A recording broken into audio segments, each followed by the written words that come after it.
Tofu L.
tofu so good gang gang. Sometimes when you leave the theater like with that feeling like, fuck, I missed it already, and you want to like watch it again. Wish I was in it. Yeah, it's kind of like that.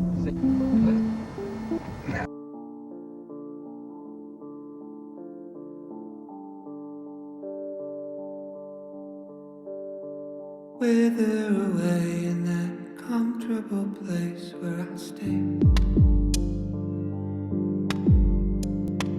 Barely awake as I sleepwalk my way through the day.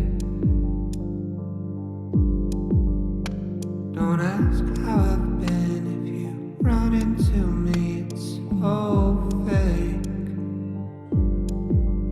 First it's all quite piss poor and that's not the answer that you need. I've lost my appetite for the bait. Time after time it's a waste. Lost my appetite for what you time after time can ever say. Not a care for the convo, I'm up in my head, I'm in space. Floating alone, it's the one place I feel incredibly unsafe.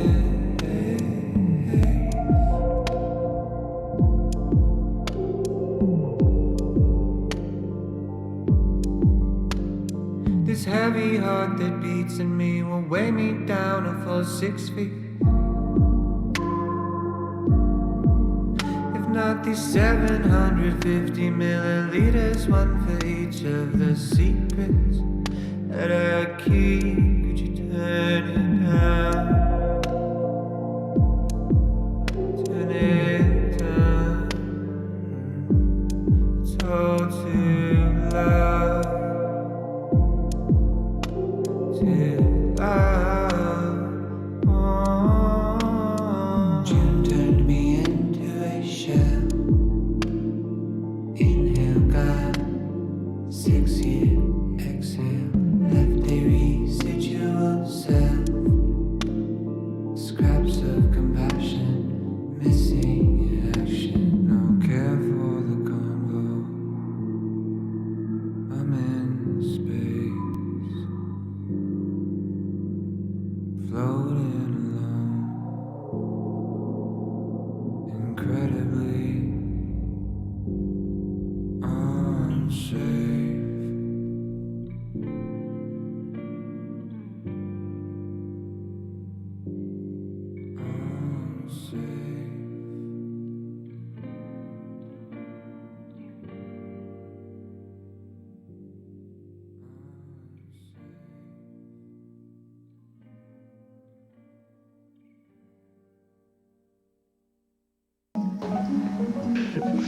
Anyway, I truly feel that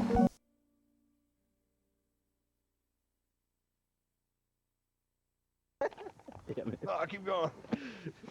Anyway.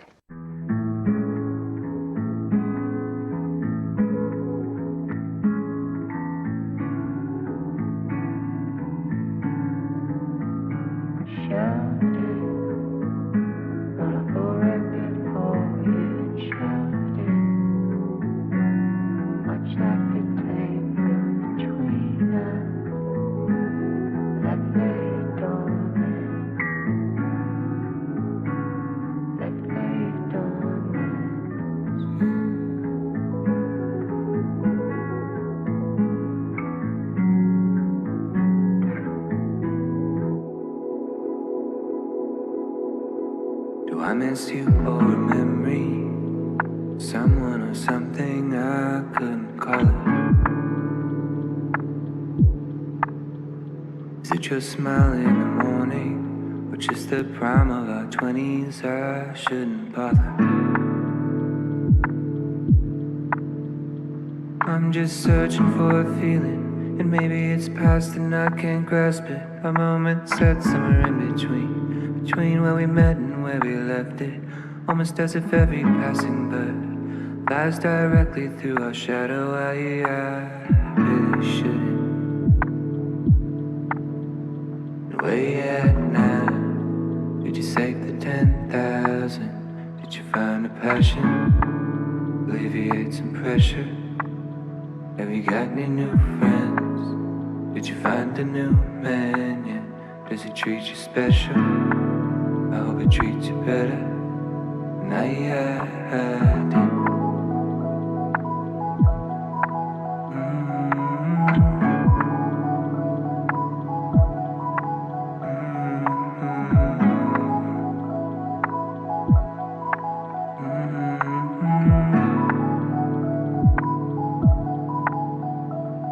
In a hoodie, in a backyard somewhere, we were talking.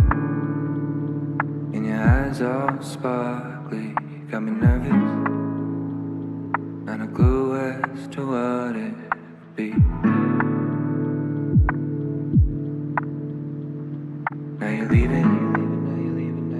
Few years flew past you, and you worried. Didn't quite work out just like you wanted. Now packing your things in your car. And I'm still searching for that feeling. And maybe it's past and I can't grasp it. A moment set somewhere in between two moments I described it. And now that another bird has passed, I'm stuck thinking not of her but of you. I couldn't help it.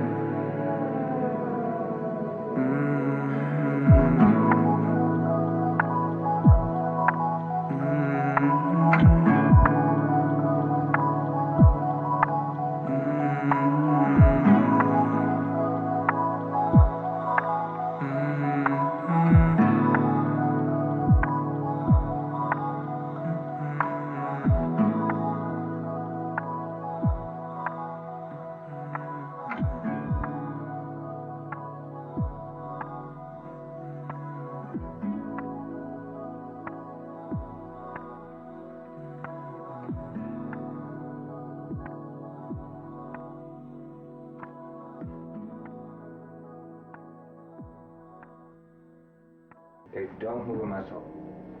Back. Don't move.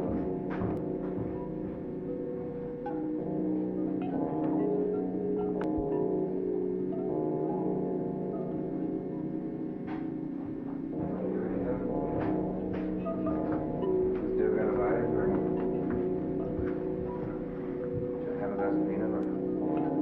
Oh, yeah, give me a glass, bitch. This looks so awesome. Oh my god.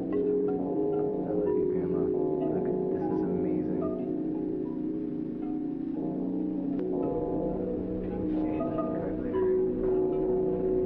Put your fucking hands. Okay.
Meeting low, hanging low.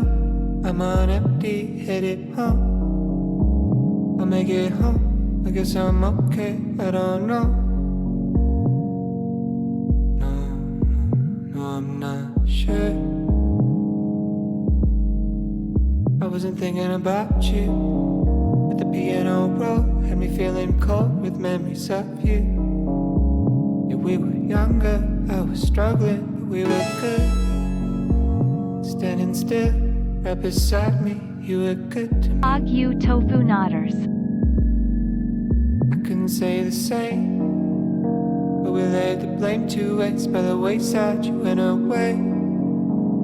Took the good times, took the bad times, let them breathe. Left in the wake, the space.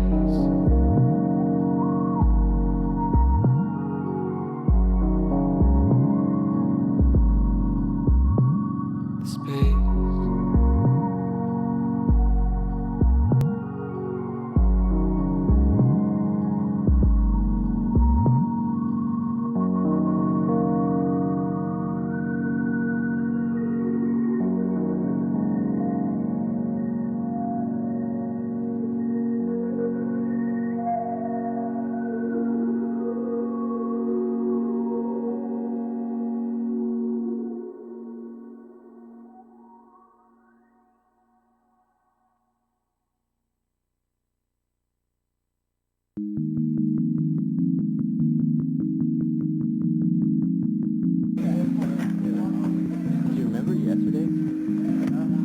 No.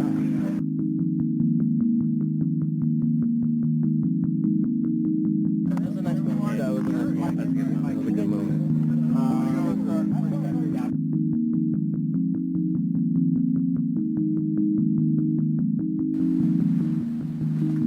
But I want you in it.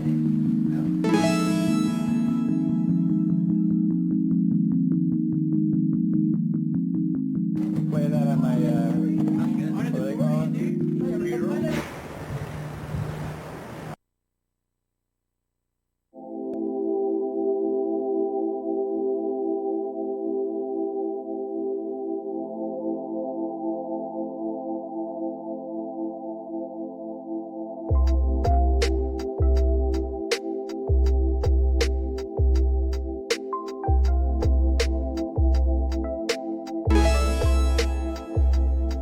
There's a question and an answer and a worry in the middle.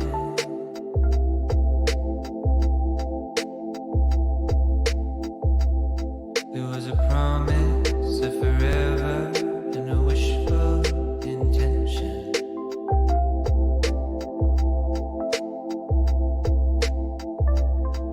What a world it would be if we all made out like the books we read, all the films we see. It's a travesty. As the moon drifts by with the shifting tides, and you're lost in life, so the love floats into the ether. And there was something that you heard and heard, and despite your parents, you placed your bet on love.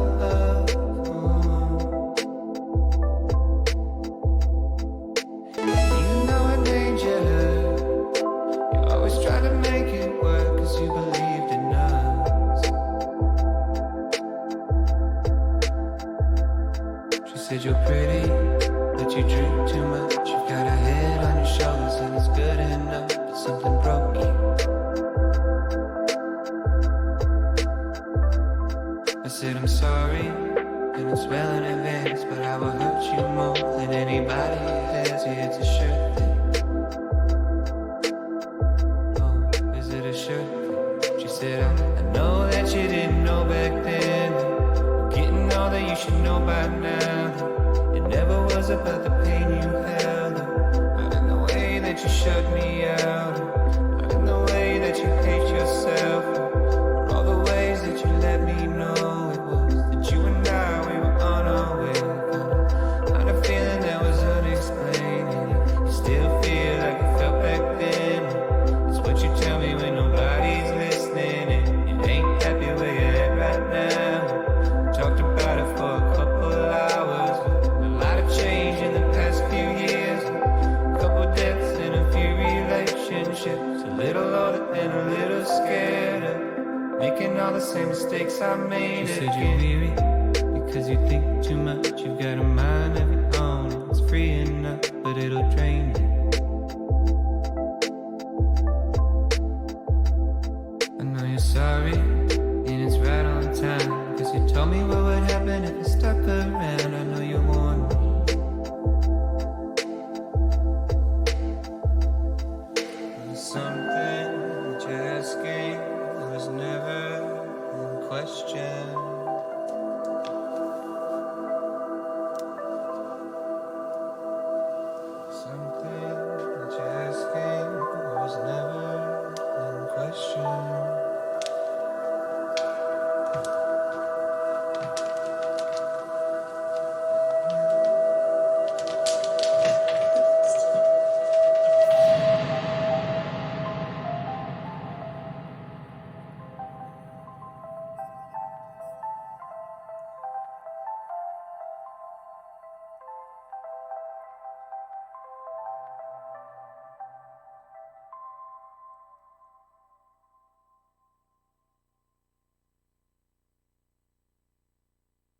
Hey yo, hello, hello. Oh. Hey yo. Hello, hello, hello. Hey yo. Hey yo. God? Is that you, God? God, it's me, Tofu Ghost. No, we haven't spoken in a while. What the dog doing?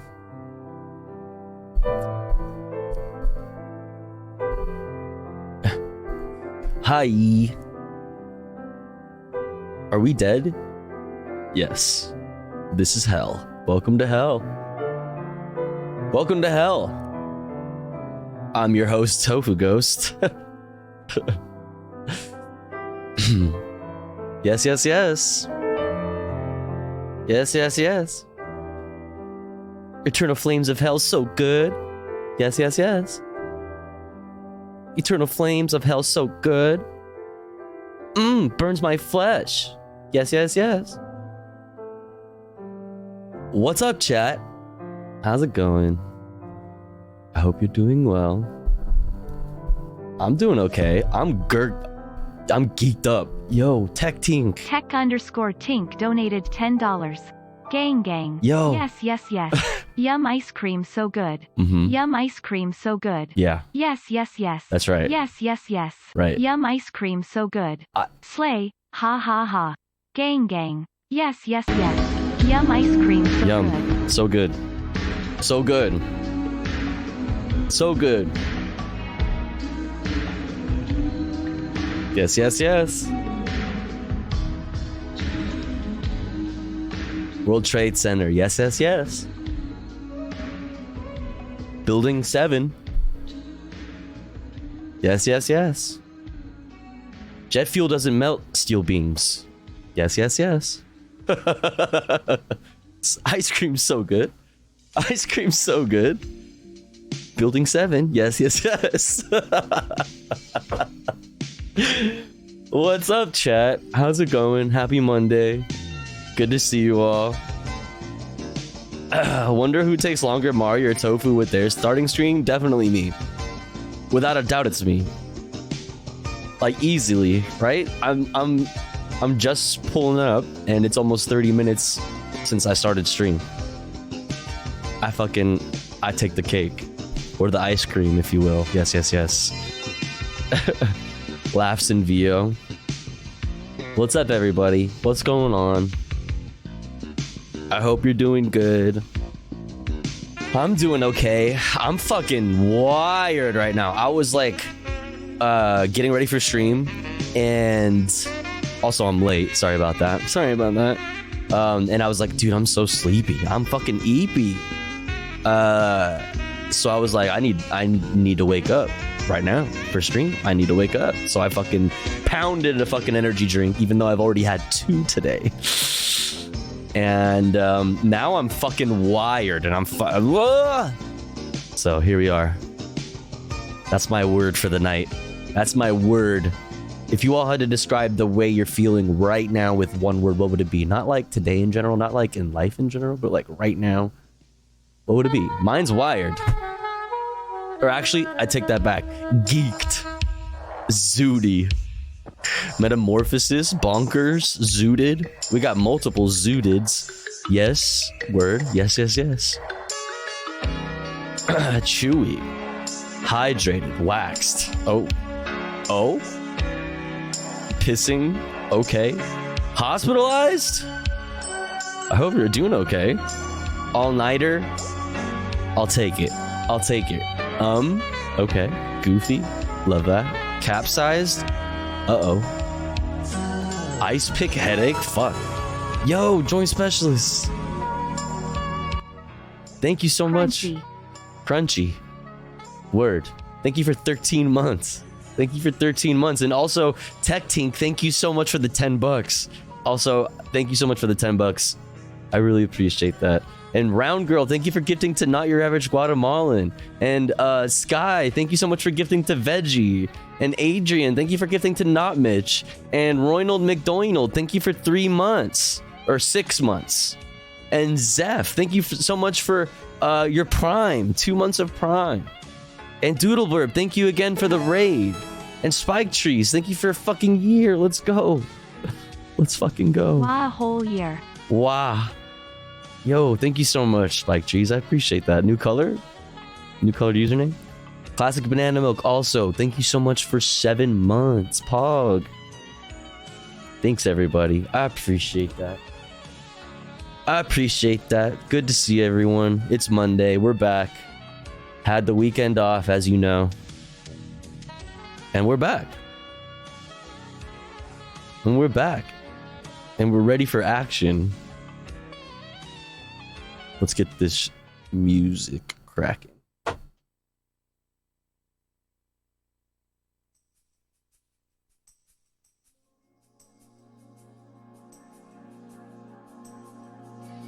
There we go.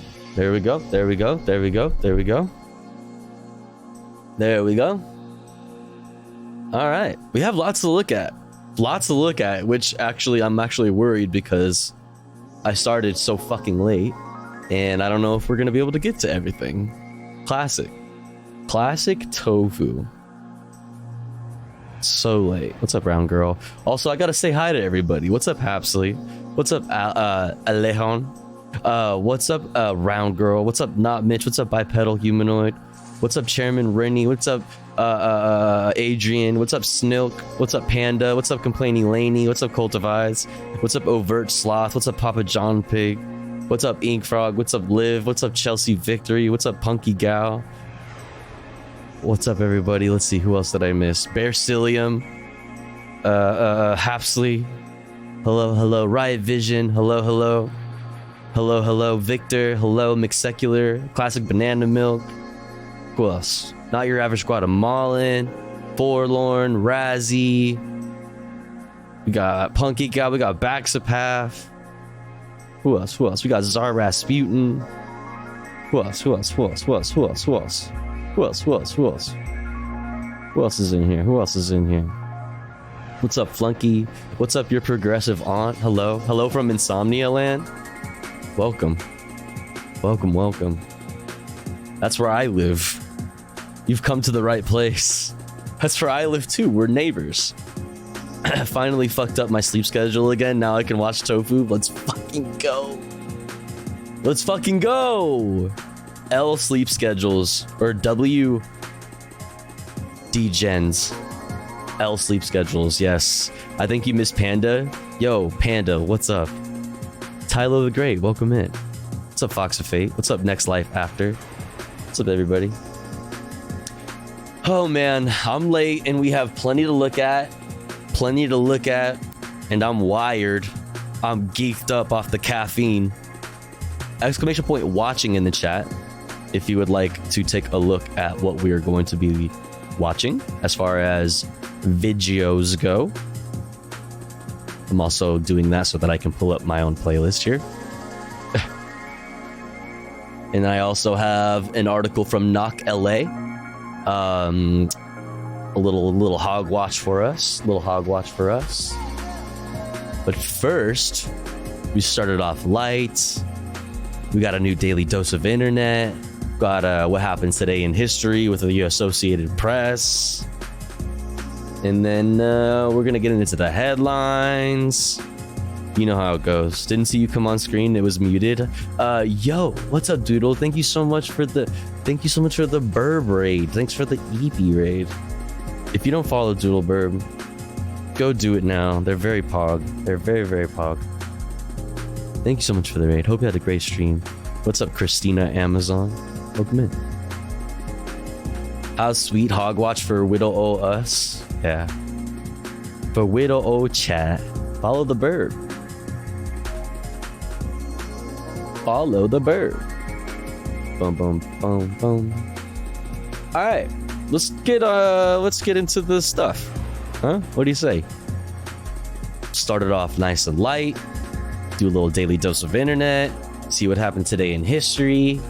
Then we'll get the ad break out of the way, and then we'll start the headlines. Let's do it. Daily dose of internet. Pog. Hello? Hello? Hello everyone, this is Hello. your daily dose of internet.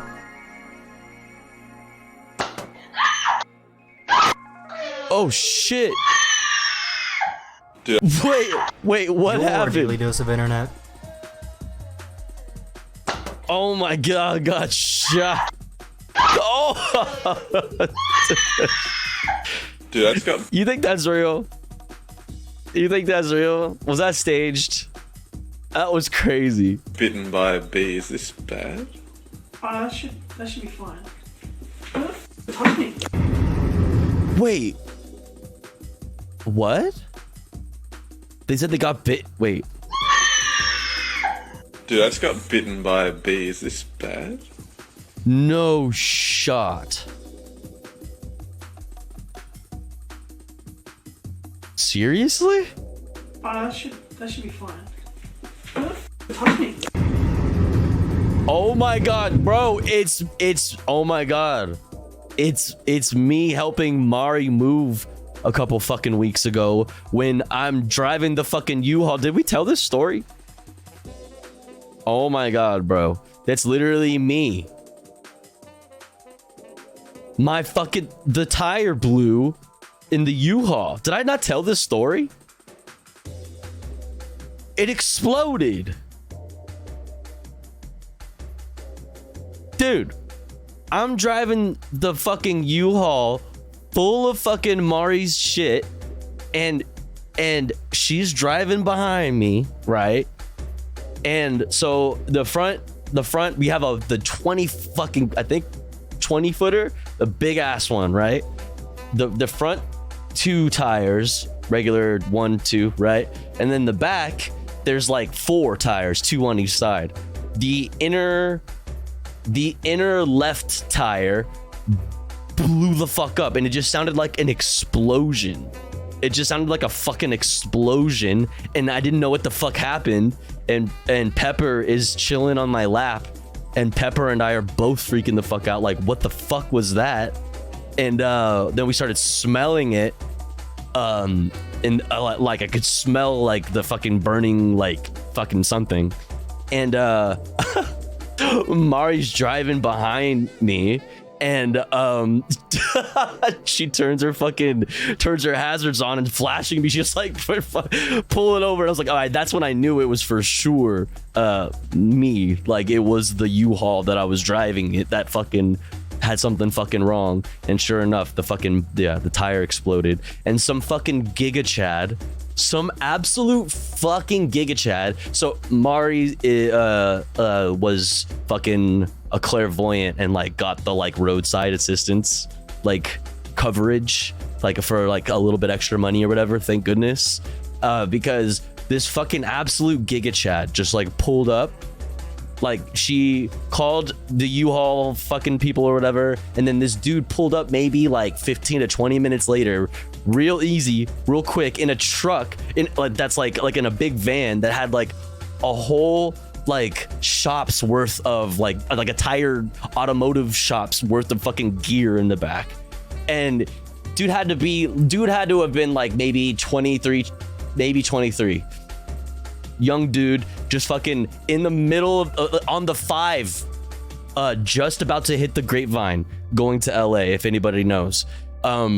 Just like 2 lanes, people speeding fucking past like crazy, big 18-wheelers going fucking 70, 80 miles an hour. Dude is on the fucking street, like just like changing the fucking tire, and did it like this super fucking fast. It was like amazing.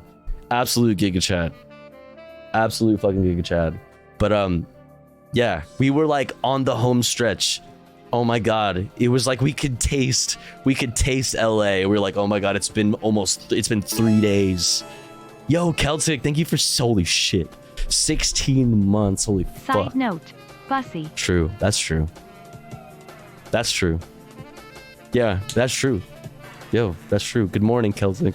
Thank you so much for 16 months. But yeah, we were like, we could taste LA, and sure enough, fucking God hates us and just like smited the fucking tire. But anyway, yeah, that happened. And then we made it, and then we're fine. Everything's cool.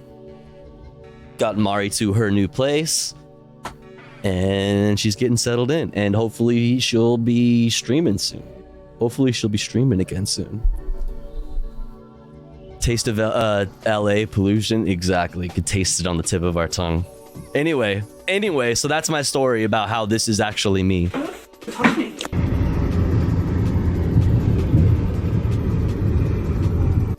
That's so crazy. Oh no! These students hit a That's actually fucking sandwich hilarious. behind these lockers for over a year. Wait, what?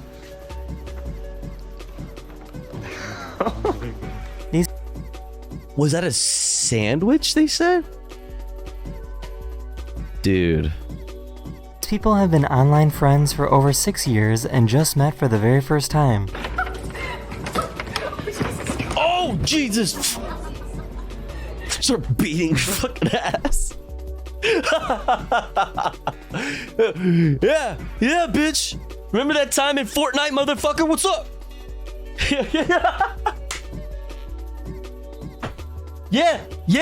Yeah, Tofu Ghost, that's right. That's right, bitch. Remember that time? I didn't forget. What's up? Here's that lemonade. Are you ready to get that? I need it. Okay, just hold our finger in there. You didn't think I'd pull up.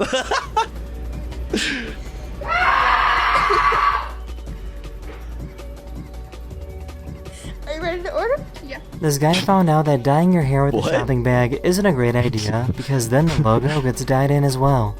Wait, that's actually fire. Wait, that's sick though. What the fuck? Yo, imagine like, there's like those cool ones, those cool bags, that have like a, what's the word I'm looking for? That's like just black and white, I guess, but it's just, I don't know what the word is off the top of my head. I don't know, just like a black and white image of a fucking, of a rose. And it says, thank you, like just thank you in like that cursive. Oh my fucking God. That like on your head would actually go real hard. Just saying. The smiley face too would be hard. Yeah, grayscale. Thank you, Snilk. I'm like, I don't know what the fucking word is off the top of my head. This is pretty cool. If you draw something with a dry erase marker and then pour in some water, it will start floating.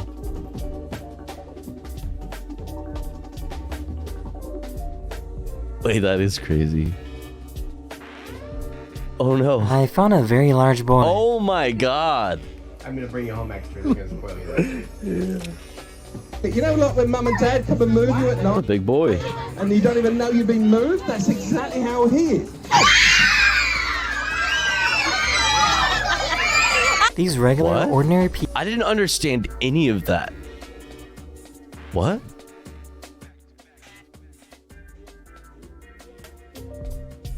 I found a very large boy. Okay, big boy. Move you at night, and you don't even know you've been moved? That's exactly how he is. Oh. Kid's actually scared. Sack up, Timmy. It's a fucking puppet.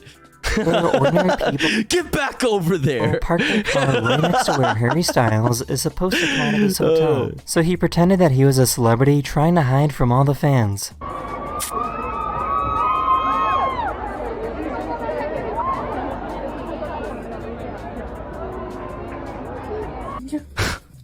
Oh.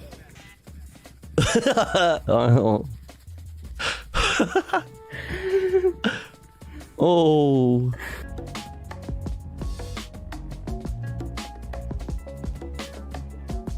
I've never really thought Okay, about it before, damn, but that it was makes sense crazy. that all the ambulances in Venice, Italy are boats.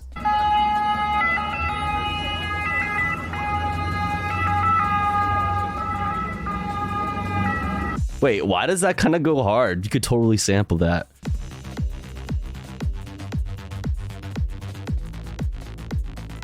The footage actually turned out pretty well.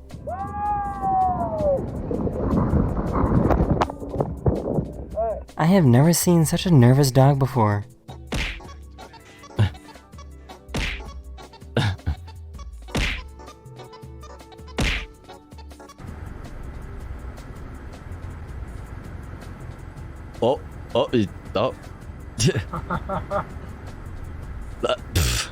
Oh, okay. This dog was absolutely flabbergasted. All right. She's chewing on your tail, man. He said, what?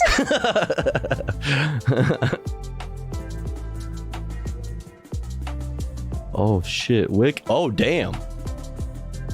These dogs are waiting for this motorbike to move so they can chase it.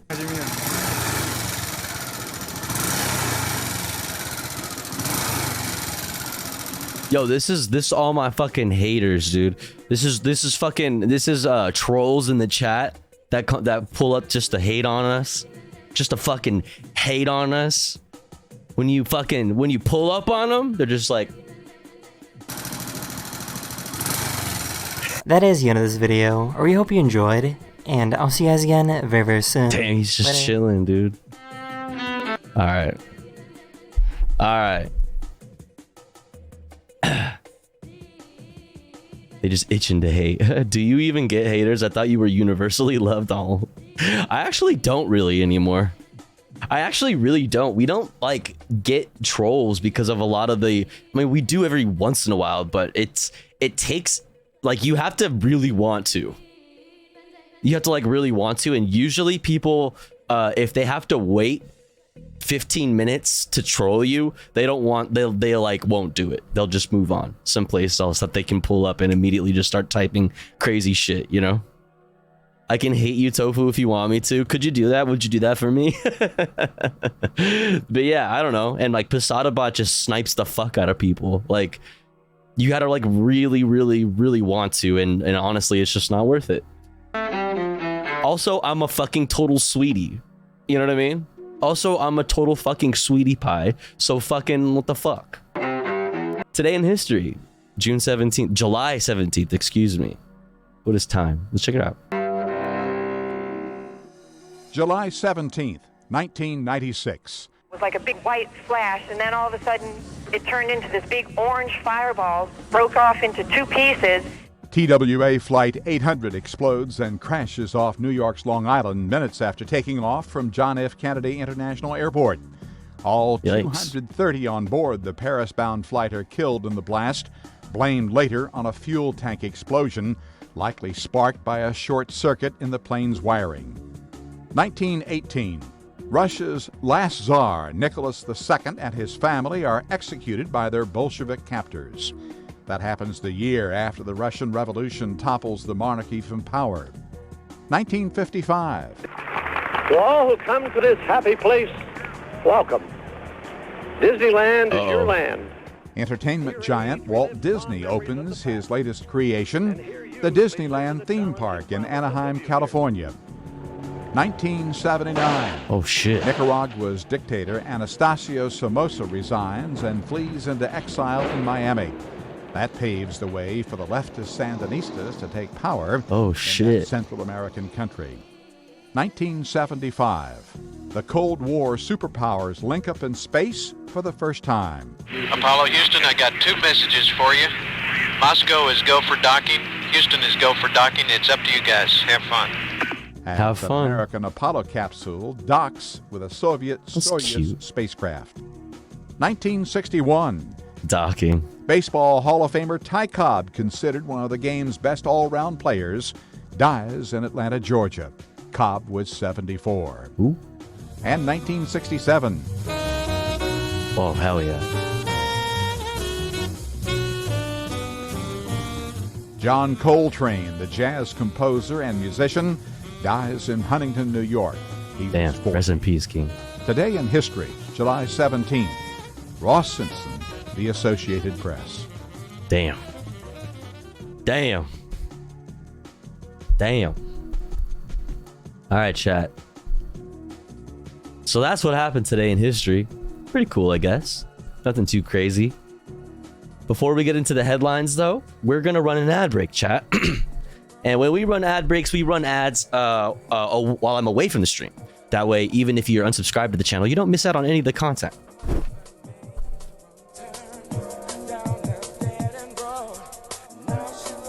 However, if you would like to support the stream, get access to cool Tofu Ghost emotes, as well as an ad-free viewing experience, all you gotta do is subscribe for $5 or for free with the Twitch Prime by connecting your Amazon Prime account to your Twitch account.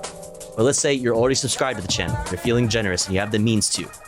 Maybe consider gifting a sub to one of our friends in the chat, one of our comrades in the community that may not be able to afford a sub this month. That way they may also be able to enjoy the Tofu Ghost emotes in an ad-free viewing experience. I'll be back in 3 minutes. Don't you go anywhere. BRB.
Okie dokie.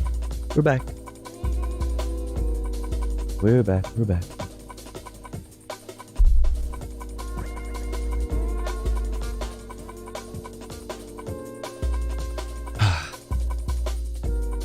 Let's get back into it, huh?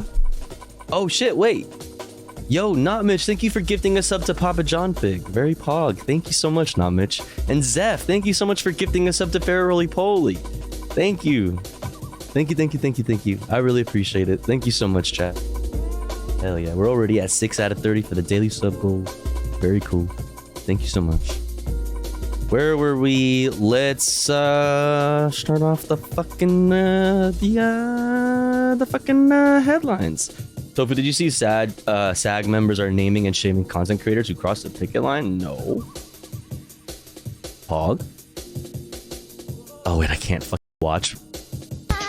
Oh, it does work.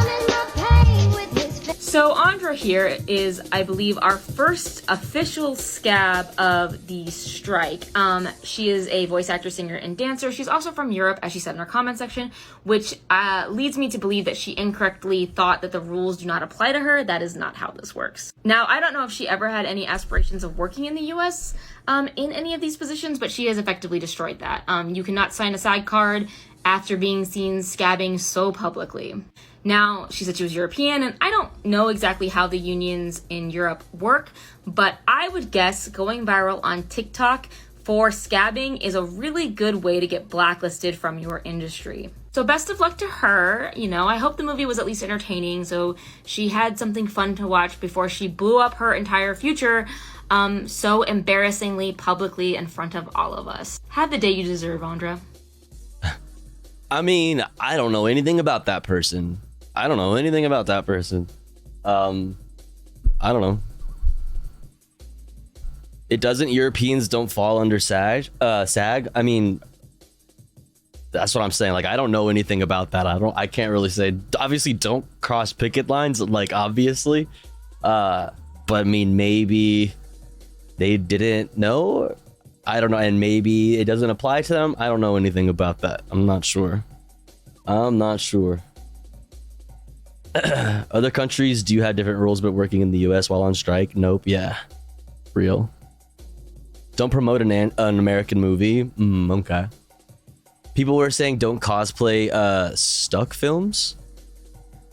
Stuck films? It's complicated. Yeah.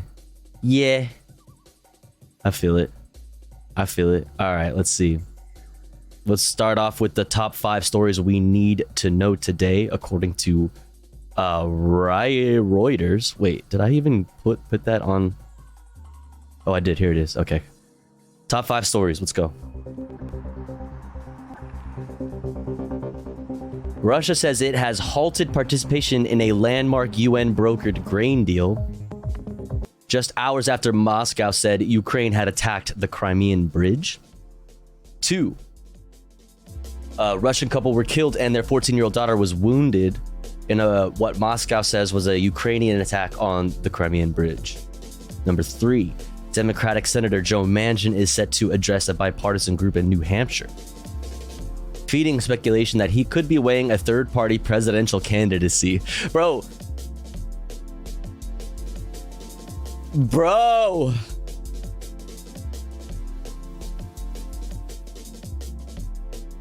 2024 is gonna be a mess. It's gonna be a fucking mess. It's gonna be such a fucking mess. Oh my god. All right, number 4. China's northwest endured temperatures of more than 126 degrees Fahrenheit, 52 degrees Celsius today. Damn. Setting a record for the country, state media reports.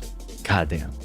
Number 5. An extreme heat wave peaks in the western U.S. with temperatures reaching 128 degrees Fahrenheit, 53 degrees Celsius, while flash floods continue to menace the Northeast, killing at least 5 people.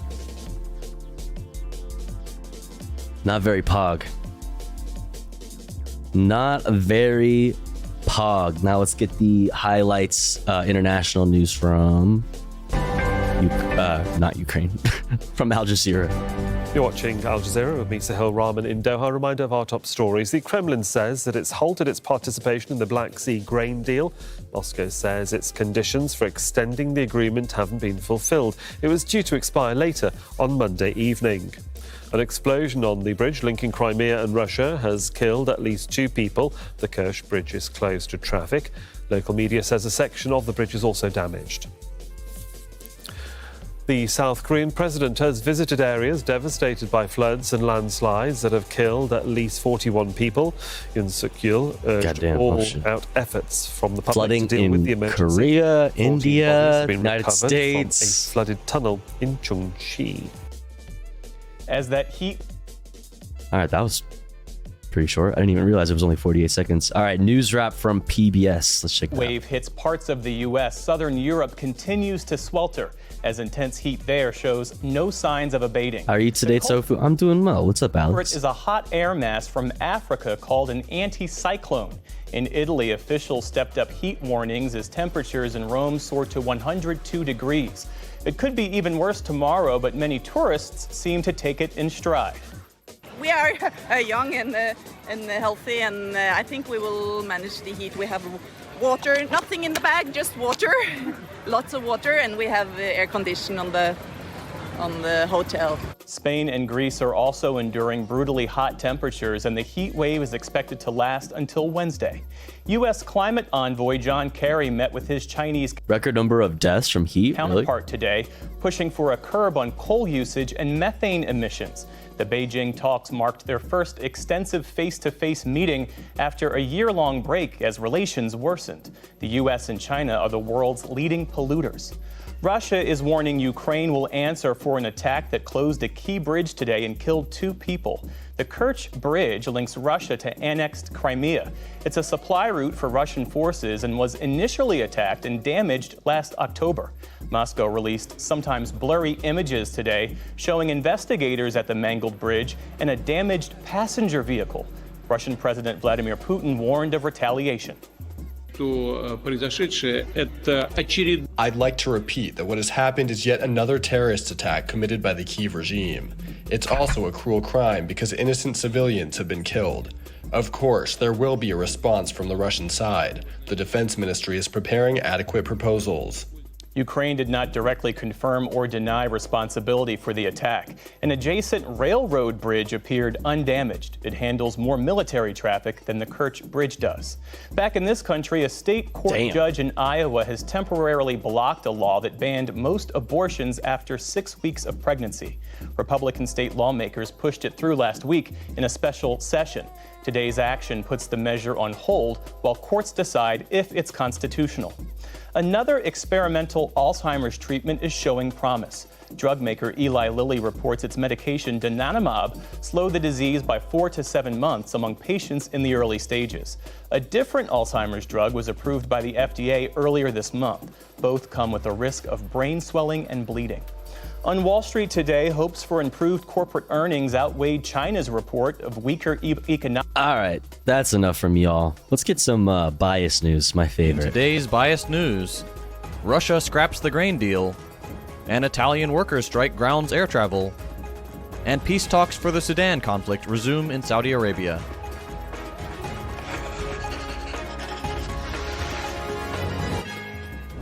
After 4 months of war, talks have resumed in Jeddah, Saudi Arabia, between the Sudanese army and the rapid support forces currently fighting across Khartoum and other major urban centers in Sudan. Parallel efforts are being made by Egypt, following multiple ceasefire violations over the past several months. Since April 15th, a struggle for power has taken place between General Burhan of the Sudanese army and the RSF commander Mohammed Hamdan Dagalo. The two sides are represented by differing interests within Sudan, namely institutional state-backed capital for the Sudanese army, which runs counter to the RSF desire for independence from state control. The conflict has resulted in over 3,000 deaths, and displaced over 3 million people. Several rounds of peace talks have failed, most recently after the Sudanese army boycotted talks in Ethiopia last week after accusing the Kenyan president of RSF bias. In the background, urban warfare and looting have disrupted services such as healthcare and banking, and 1.5 million people have since been forced to flee the capital. Mass reports of the targeting of civilians have been made by both sides, though it's difficult to confirm these claims in the midst of the turmoil. The UN commented, "We cannot replenish stores of food, water, and medicine if brazen looting of these stocks continues. We cannot deliver if our staff are prevented from reaching people in need." Instability has tormented the region for decades as a result of colonially determined borders, as well as systematic attempts by the US, the IMF, and the World Bank to keep these nations overexploited and forcibly underdeveloped. The fact that this manufactured instability has exploded into civil war after the breakdown of fragile institutions manipulated by these international powers should not come as a surprise. Conflicts like these will continue to occur as long as the imperialist nations of the world are allowed to rob the periphery. The South Korean president has made a surprise visit to Ukraine, casting their lot with the embattled country in its conflict with Russia. Yoon pledged to expand South Korea's non-lethal military aid to Ukraine and increase humanitarian aid. The two leaders discussed cooperation on post-war reconstruction efforts, joining the ranks of the Western powers and notorious war profiteers like BlackRock. After all, there's plenty of profit to be made in rebuilding a country you helped destroy. Russia has announced the suspension of its participation in a UN-brokered deal that allowed Ukrainian grain to be exported through the Black Sea. The decision came hours after Russia claimed that Ukraine had attacked the Crimean Bridge, resulting in 2 deaths. The Kremlin stated that the suspension of the grain deal was unrelated to the bridge attack, but instead due to the agreement's lack of implementation. The Chicago Board of Trade's wheat contract rose by 3.4% following the announcement. The Black Sea deal was aimed at addressing a global food crisis worsened by the Russo-Ukrainian War.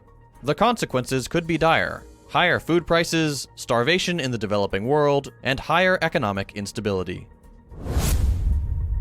In gaming news, and the classic capitalism leads to monopoly rule, Microsoft and Sony shook hands on continuing to release Call of Duty for PlayStation.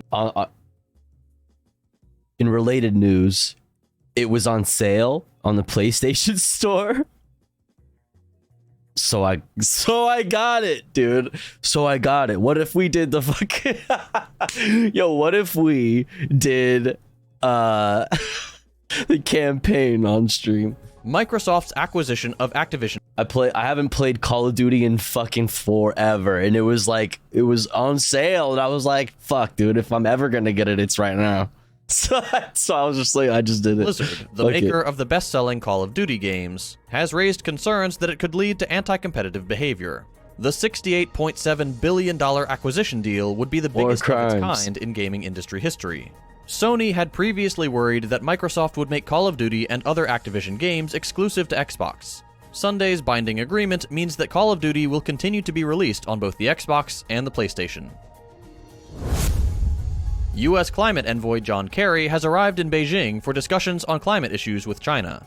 Experts do not anticipate concrete progress from the talks, and believe it's unlikely for the two countries to return to where they were in 2021. Disagreements between China and the U.S. on how to address climate change, for example, China actually doing things and the U.S. just talking about it, pose challenges to cooperation.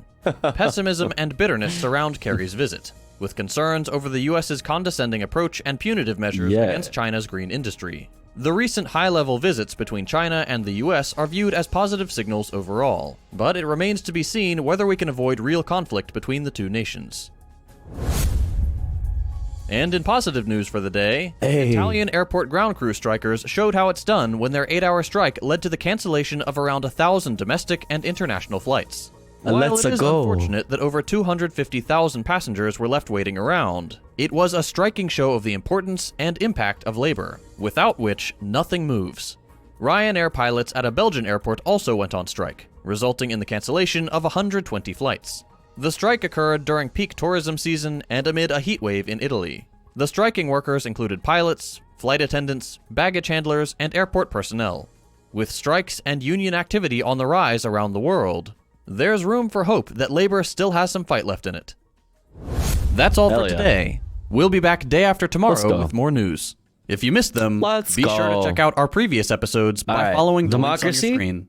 As always, you can support the right now. Welcome to Democracy Now!, democracynow.org. The War and Peace Report. I'm Amy Goodman.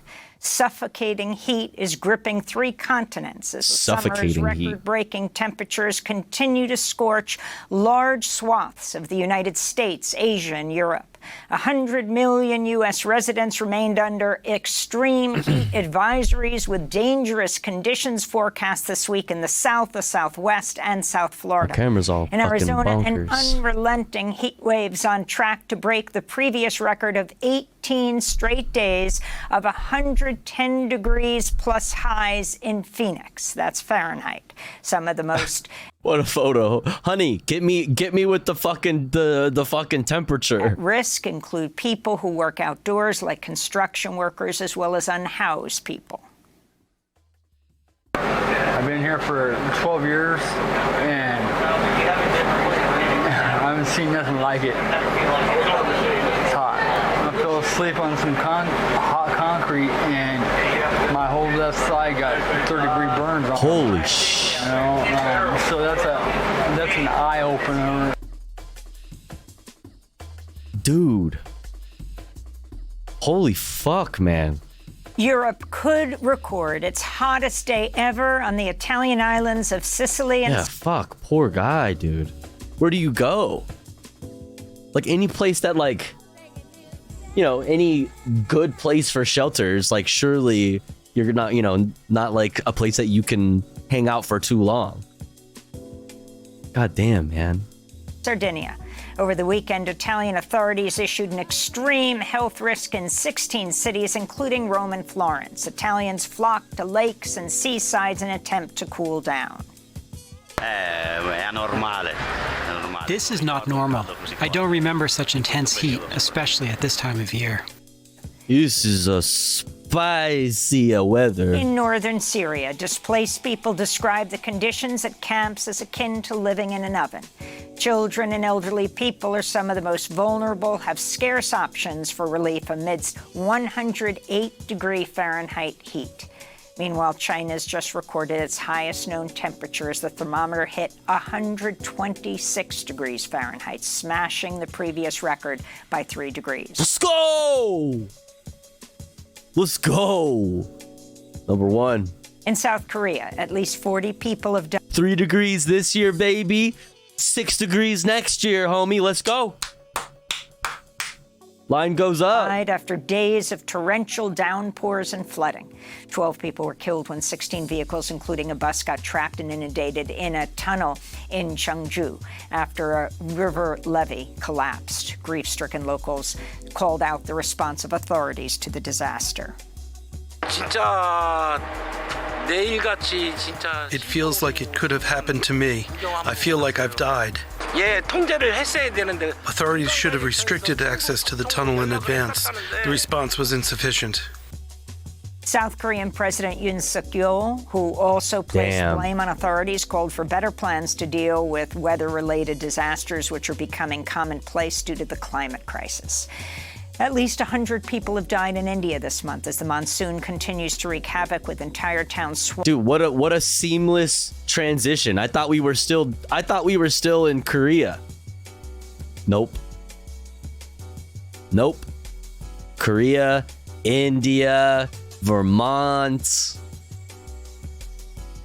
Damn. Swamped while flooding washes away vehicles, bridges, and roads. Delhi has received over 90% more rainfall than is considered normal during the monsoon. But the worst flooding has been experienced in the Himalayan region of Himachal Pradesh, where new construction to accommodate tourists has worsened landslides and flooding. This is a young girl whose former school was swept away. Ugh. I used to study in this school and I felt really bad when the school building was washed away. The studies of children who are from far-off places are also suffering. I feel really sad that the children are hit by this loss. Our memories are also washed away with this school. Here in the U.S., parts of the Northeast were pummeled with more rain over the weekend in the Philadelphia suburbs. Dude, back to back stories all across the planet. Oh my God. All across the fucking planet, dude. Bucks County, at least 5 people died. Wow, who could have guessed more and more of these unprecedented weather disasters would have happened? Oh, scientists like 20 or 30 years ago. Remember, heat makes the amount of passive carbon dioxide from wood and oceans and ice increase, so we might be able to the amount soon to an amount enough sustain climate change even with green tech, meaning we just keep getting hotter. Runaway greenhouse is real. Summer is just hot, seems normal. Yeah, this just in. Chat, this just in. Breaking news, summers are hot. I'm Laura Ingram, and this is The Angle. Caught in flash flooding while in their car. At least 1,400 flights were canceled in the Northeast as of Sunday night. Meanwhile, thick smoke from hundreds of Canadian wildfires triggered air quality alerts across the Midwest, with Chicago, Minneapolis, and Milwaukee reporting unhealthy levels of air pollution. There are also warnings put out by the New York governor across the state. In the Canary Islands, Spanish authorities have evacuated more than 4,000 people from the island of La Palma as firefighters battle out of control wildfires. We'll have more on the global heat wave, extreme weather, and wildfires all over the place. If it's not wildfires, it's floods. And if it's not either of those, it's fucking war. the climate crisis after headlines. Rolling Stones reporter Jeff Goodell, author of The Heat Will Kill You First, Life and Death on a Scorched Planet. Jesus. Russia says it's terminating What a fucking the Black name Sea for the grain book. deal, which expires today. The deal's allowed for the safe export of food and fertilizer from Ukrainian ports and was seen as essential in combating global food insecurity.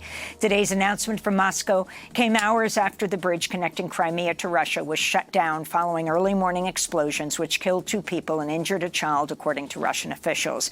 Ukraine did not take explicit responsibility, though Ukrainian officials told several media outlets their forces carried out the attack. On the battlefield, Ukraine says it's gradually regaining control of more territory amidst reports of intense fighting along the Eastern Front. The U.S. says it will allow European countries to train Ukrainian fighters on U.S.-made F-16 fighter jets. Meanwhile, Russia's vowed to respond in kind if Ukraine deploys cluster bombs provided by the United States. This is Russian Defense Minister Sergei Shoigu. Escalation, baby. I want to mark that. Russia has cluster bombs for all occasions. They are more effective than American and more widely varied. Russia. You think your cluster bombs are cool? Our cluster bombs, listen. Ukraine and the U.S. are not signatories to an Who's gonna out cluster bomb each other, chat? Can't wait. International treaty banning the use of cluster bombs. We'll have more on cluster bombs later in the broadcast when I speak to UN Human Rights Chief Volker Turk and the former Swedish Foreign Minister Margot Wallström. Both oppose the use of cluster bombs. If we have time, we're gonna check that out. If we have time. Vladimir Putin said but he I started plans to go late, so ahead we'll with see. a trip to South Africa next month to attend the BRICS summit, despite a warrant for his arrest issued by the International Criminal Court. As a member of the ICC, South Africa would be obligated to arrest President Putin. UNICEF said Friday at least 289 migrant children drowned while trying to reach Europe so far this year, around twice as many as in the first. Russia has been using cluster bombs since early 2022. Doesn't make it so are cluster bombs good or bad?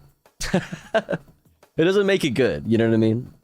It doesn't make it good, and it doesn't make calling out that cluster bombs are like bad, and that war generally is bad. It doesn't make that wrong. You know what I'm saying? But I feel you. I know where you're coming from. 6 months of 2022, over 11,000 children. Glad I got the chance to catch a stream. Nice to see you, Tofu. What's up, YP Bodini? Welcome The treacherous journey across the Mediterranean since the start of the year, according to the UN agency. Many of them were either unaccompanied or separated from family. A UNICEF official called for better protections for young asylum seekers, lamenting, quote, hundreds of girls and boys are drowning in the world's inaction. Libyan border guards have apprehended at least 80 exhausted and dehydrated migrants after they were rounded up by authorities in neighboring Tunisia and abandoned in the desert without food, water, or shelter. The group was among hundreds of black African asylum seekers forcibly expelled from the city of Sfax in Tunisia's heavily militarized border with Libya. Refugees have faced abuse from authorities on both sides of the border, with accounts of rape and sexual assault. On Sunday, Tunisia's government signed a strategic partnership with the European Union, pledging to crack down on migrants attempting to cross the Mediterranean to seek asylum in Europe. Unironically my biggest fear, as you know, the result of like all the flooding and the fires plus the wars back to back triple threat across the fucking planet is this, like, people needing a place to go but then not having any because people are not feeling very welcoming these days. You know what I mean? That's just my biggest fear is having your home destroyed either by climate catastrophe or war or fucking both. And then you needing to leave because your home is destroyed, and then not having any place to go because nobody will fucking take you. Very fucking sad situation, for sure. For sure. Cluster bombs are good for mine clearing, supposedly. Yeah. War sucks. Cluster bombs are good for me, a cluster bomb contractor. Let's go. True. Cluster bomb contractors. Let's go. What's up, Mander Bobander? Can we not hand it to cluster bombs, please?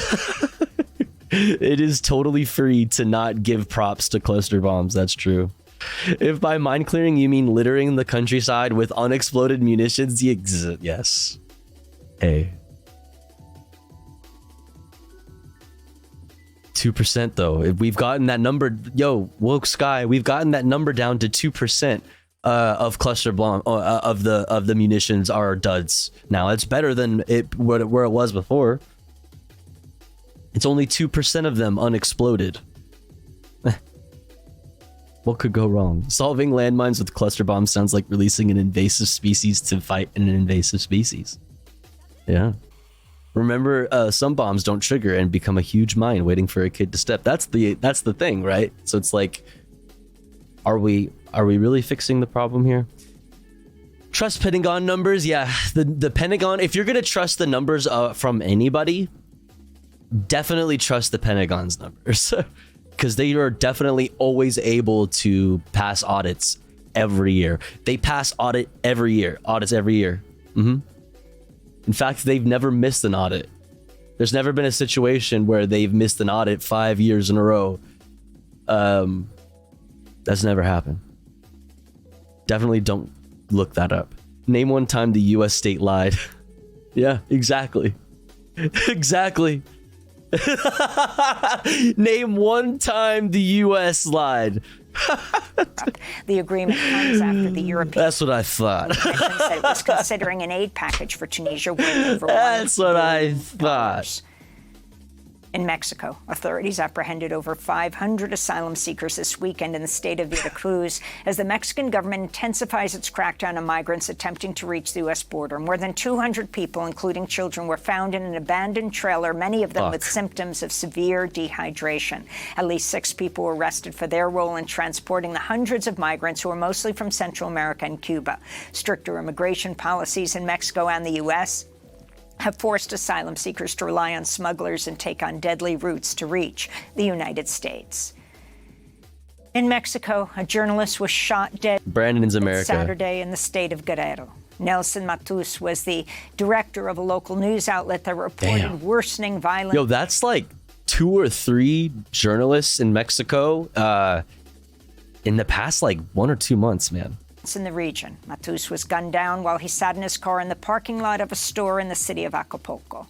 He had survived 2 other assassination attempts, including one in 2019.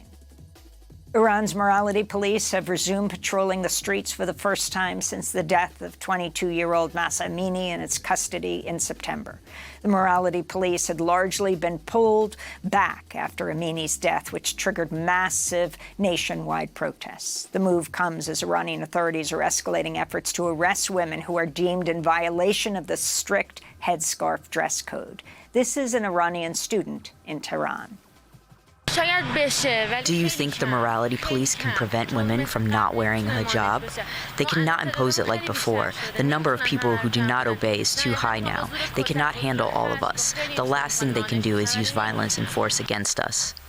Back in the United States, the Justice Department has opened an investigation into conditions at Atlanta area jails following the death of another prisoner. Fulton County officials say 19-year-old Noni Batiste Kosoko was found unresponsive in her cell in the Atlanta City Detention Center last Tuesday. She was arrested on a misdemeanor warrant and held without bond. This follows the death last year of 35-year-old LaShawn Thompson, a black man who was being held in the Fulton County Jail's psychiatric wing, where his family says he was eaten alive by insects and bed bugs in his cell. Assistant U.S. Attorney General Christian Clark. And this is an old story, but every time I hear it, it's still makes my skin fucking crawl. Just every time I'm reminded of the existence of this story. It's an old story, but man. Will look into reports of deplorable conditions in Fulton County jails, lack of access to medical and mental health care, and the use of excessive force by staff. In Washington, the House of Representatives approved a record-shattering military budget of $886 billion for the coming fiscal year. Lawmakers approved... Oh, wait, they actually hold the scepter or whatever the fuck?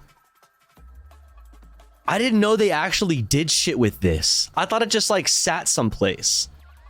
Oh, I didn't know that they actually they whip it out, bro. The National Defense Authorization Act Friday by a vote of 219 to 210, with all but 4 Democrats opposed. I didn't even know that. Legislation appears doomed in the Democratic-controlled Senate after Republicans included amendments barring the Pentagon from reimbursing the expenses of personnel who travel out of state to obtain an abortion. This is Democratic Congressmember Greg Stanton of Arizona. Today, nearly half of servicewomen no longer have access to abortion care. Many live hundreds of miles from the nearest provider. Access to abortion should not depend on where someone lives or where they are stationed. Defense Secretary Lloyd Austin rightly noted that the Dobbs decision would, quote, would interfere with the U.S. military's ability to recruit, retain, and maintain the readiness of a highly qualified force. Other amendments added by Republicans bar the Pentagon from paying for gender-affirming medical care and hormone therapy for transgender people and ban the display of LGBTQIA pride flags at military bases. House Republicans refused to allow a vote on an amendment by Democratic Congressmembers Mark Pocan and Barbara Lee that would have slashed $100 billion from the military budget. And the Education Department said Friday it's canceling $39 billion in federal student debt for over 800,000 borrowers. The plan will benefit those enrolled in income-driven repayment plans who would or should have qualified for relief after making monthly payments for 20 to 25 years, but did not because of oversight, errors, or shortcuts taken by loan servicers.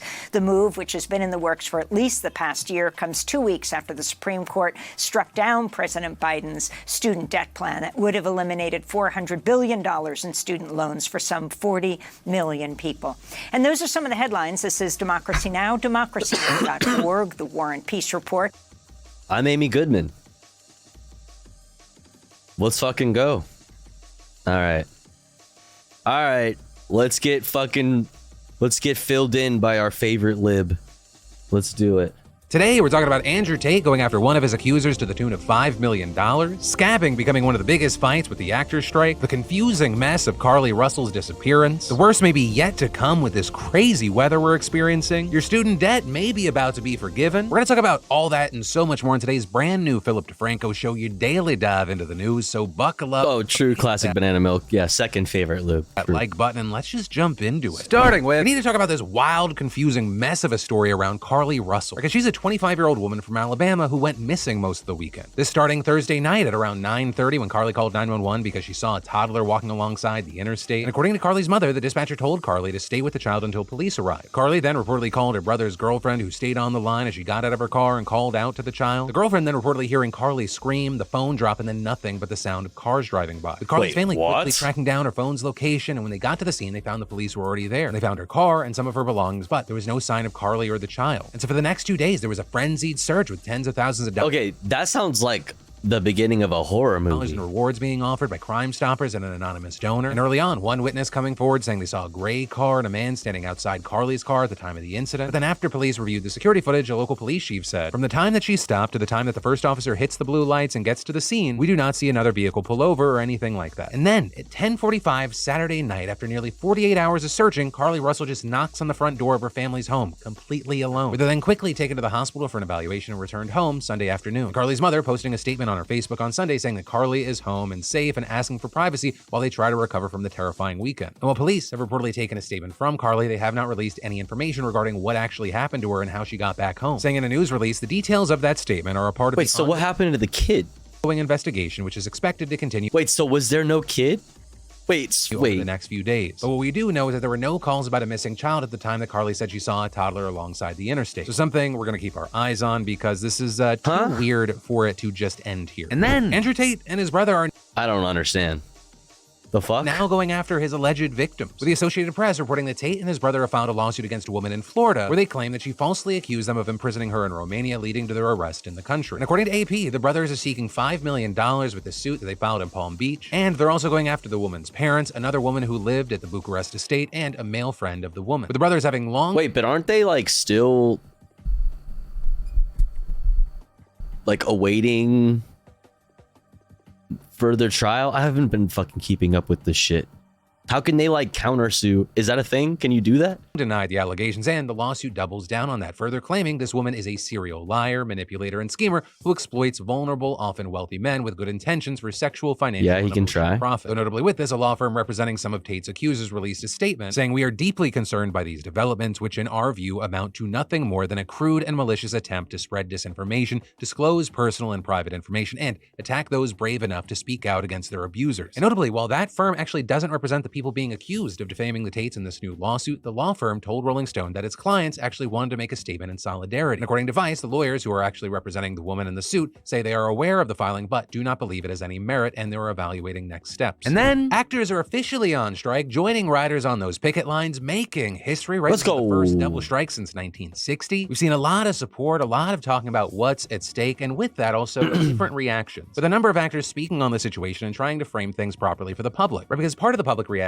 are people going, hey, this feels like a lot of rich actors going, hey, we want even more money. And then several speaking up going, you know, it's not about me. It's not about like Robert Downey Jr. or whatever massive names out there. This is about the currently... Which is what they go to every time. It's like, this person made this much money last year. Like, oh, what the fuck? What are you doing trying to talk about like, oh, you don't get paid enough? Blah, blah, blah, blah, blah. You get paid, blah, blah, blah. Like, they try to like disregard it as if like it's not actually just really cool and based that they're standing in solidarity with people who do make way less money than them. It's so fucking stupid and annoying. Existing working actor. This True is about the Dragon. Next big name that's going to try and come through and break out. We're really talking about what is at stake for every career, for every actor. Starting with residuals, because just like writers, actors have seen that source of income dry up with the popularity of streaming, which just like writers makes it harder to get by during times when they're unable to land a gig. And with that, you had tons of actors speaking out, this including the likes of Sean Gunn, who plays Kirk on Gilmore Girls, talking about it on the picket lines. Right, that show ended years ago, but it remains incredibly popular on Netflix. And while Gunn isn't a lead in it, he is in a whopping 137 episodes of it, but still... It's been one of their most popular show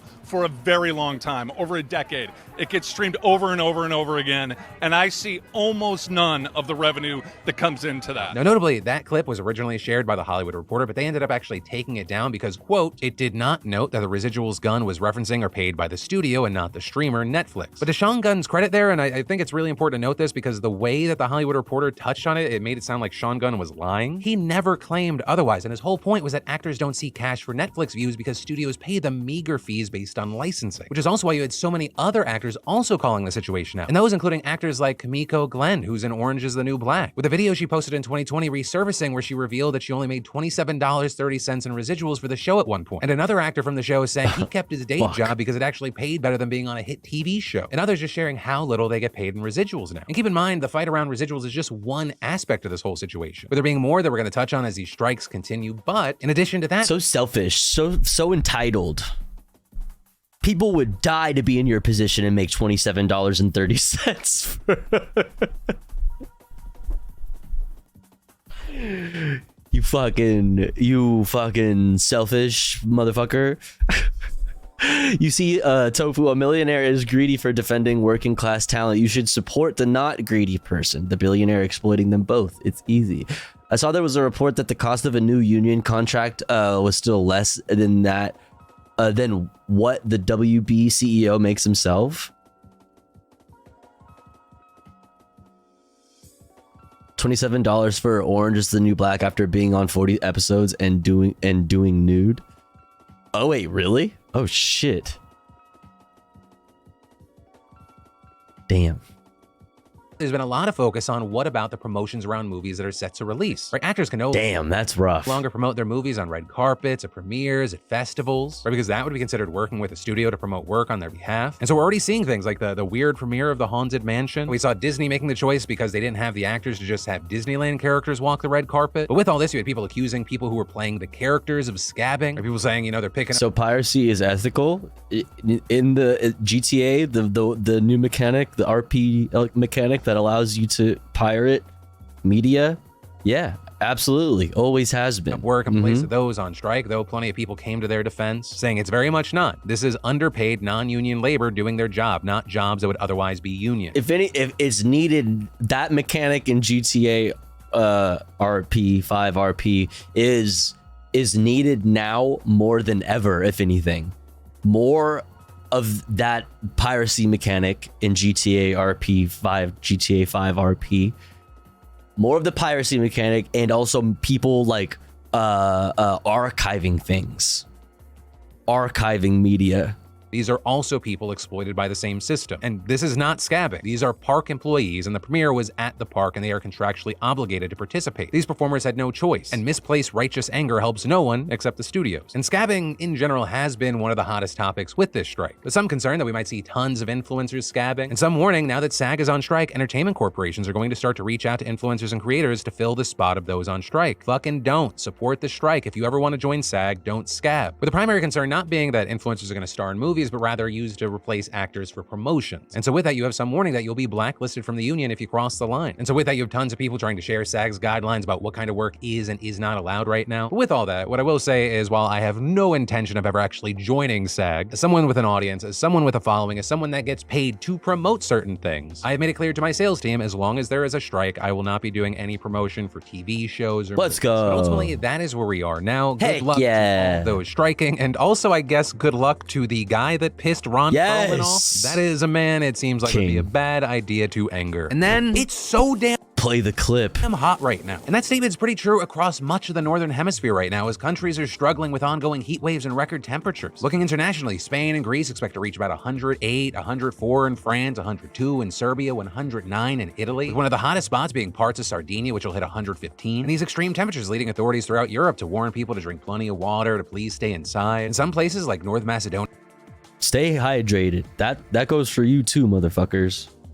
You little shits. I know you're fucking not hydrating. I know you're not drinking enough water, every single one of you. They're telling people who work outside to finish by 11 a.m. Meanwhile, in Madrid, they just stopped some outdoor services. They've provided that goes for me too, to be honest. Homeless. But the reality there is that even that may not provide much relief, because a lot of European households just don't have AC. I mean, take Spain, for instance. They're consistently one of the hottest countries in Europe, but it's believed that only about 30% of the houses there have air conditioning. And that number only slightly rising in the areas of the country that are known for being especially hot. Which, I mean, for comparison's sake, we looked at California, which has a climate profile similar to Spain. And over here, like 70% of all households have AC, and we're actually low for the United States, where 90% of homes are believed to have AC. Which, on that note, the United States is also getting pummeled by the weather right now. Where for over a month now, almost the entire South has been struggling with temperatures over 100 degrees. Though compared to some places, that's actually cool. Central and Southern California getting hit with temperatures between 107 and 115. Hell, even coastal California approaching 100 degrees, which is pretty hard to do because the very cold Pacific Ocean cools about a mile inland. Though all that nothing compared to Death Valley, which hit 128 on Sunday, and that approaching the hottest recorded temperature of 100. I just went to check what the high was today, the high temp for LA, and it's 69 degrees right now. Nice. But the high was 89. Not nice. 130 degrees, which was also in California. Actually, I mean, that's pretty... Listen, that's actually pretty nice. Actually.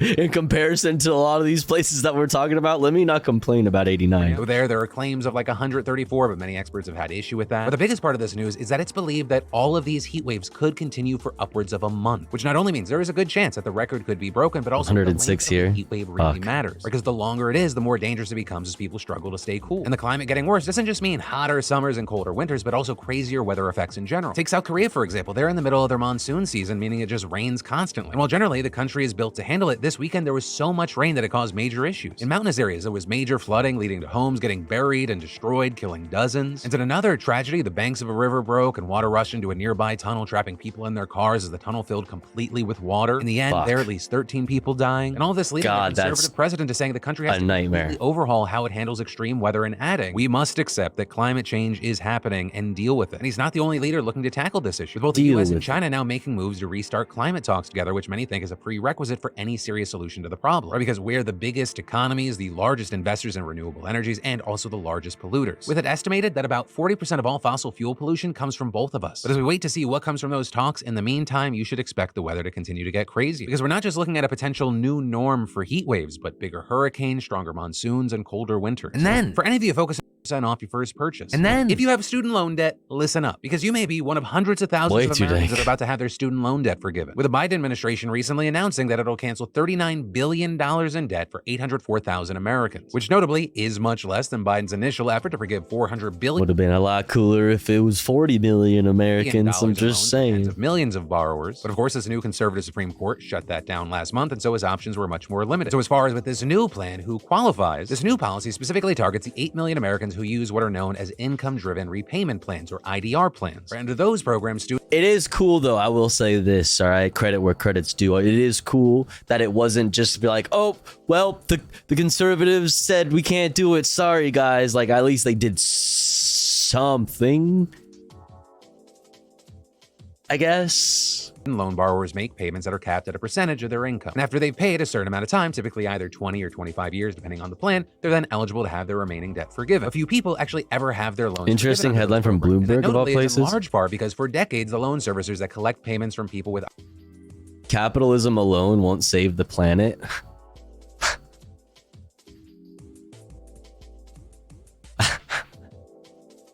Oh, we can't get it. I can't hack the mainframe. I'm still sus about this. Like, what do you mean? Climate financing needs government support and oversight to truly affect global warming? I mean, that's not wrong. Opinion, Mark Gongoloff. Hey, yo. Gongoloff. IDR plans have made many mistakes, right? Improperly tracking payments made by borrowers that should have helped them qualify for forgiveness. And servicers also gave archive website, yeah, probably would people in IDR programs horrible guidance and advice that prevented them from making qualifying payments, including improperly steering them into long-term forbearances. Well, yeah, that allowed borrowers to temporarily stop making payments and still keep their loans in good standing. Didn't count as credit toward getting their loans forgiven and still force them to accumulate interest, which is actually something some servicers got sued for. And so as a result, those errors improperly put many people years behind in having their loans forgiven. And so the Biden administration's efforts here are going to help push more people with IDR plans to the 20 or 25 years. What's up, that weirdo over there?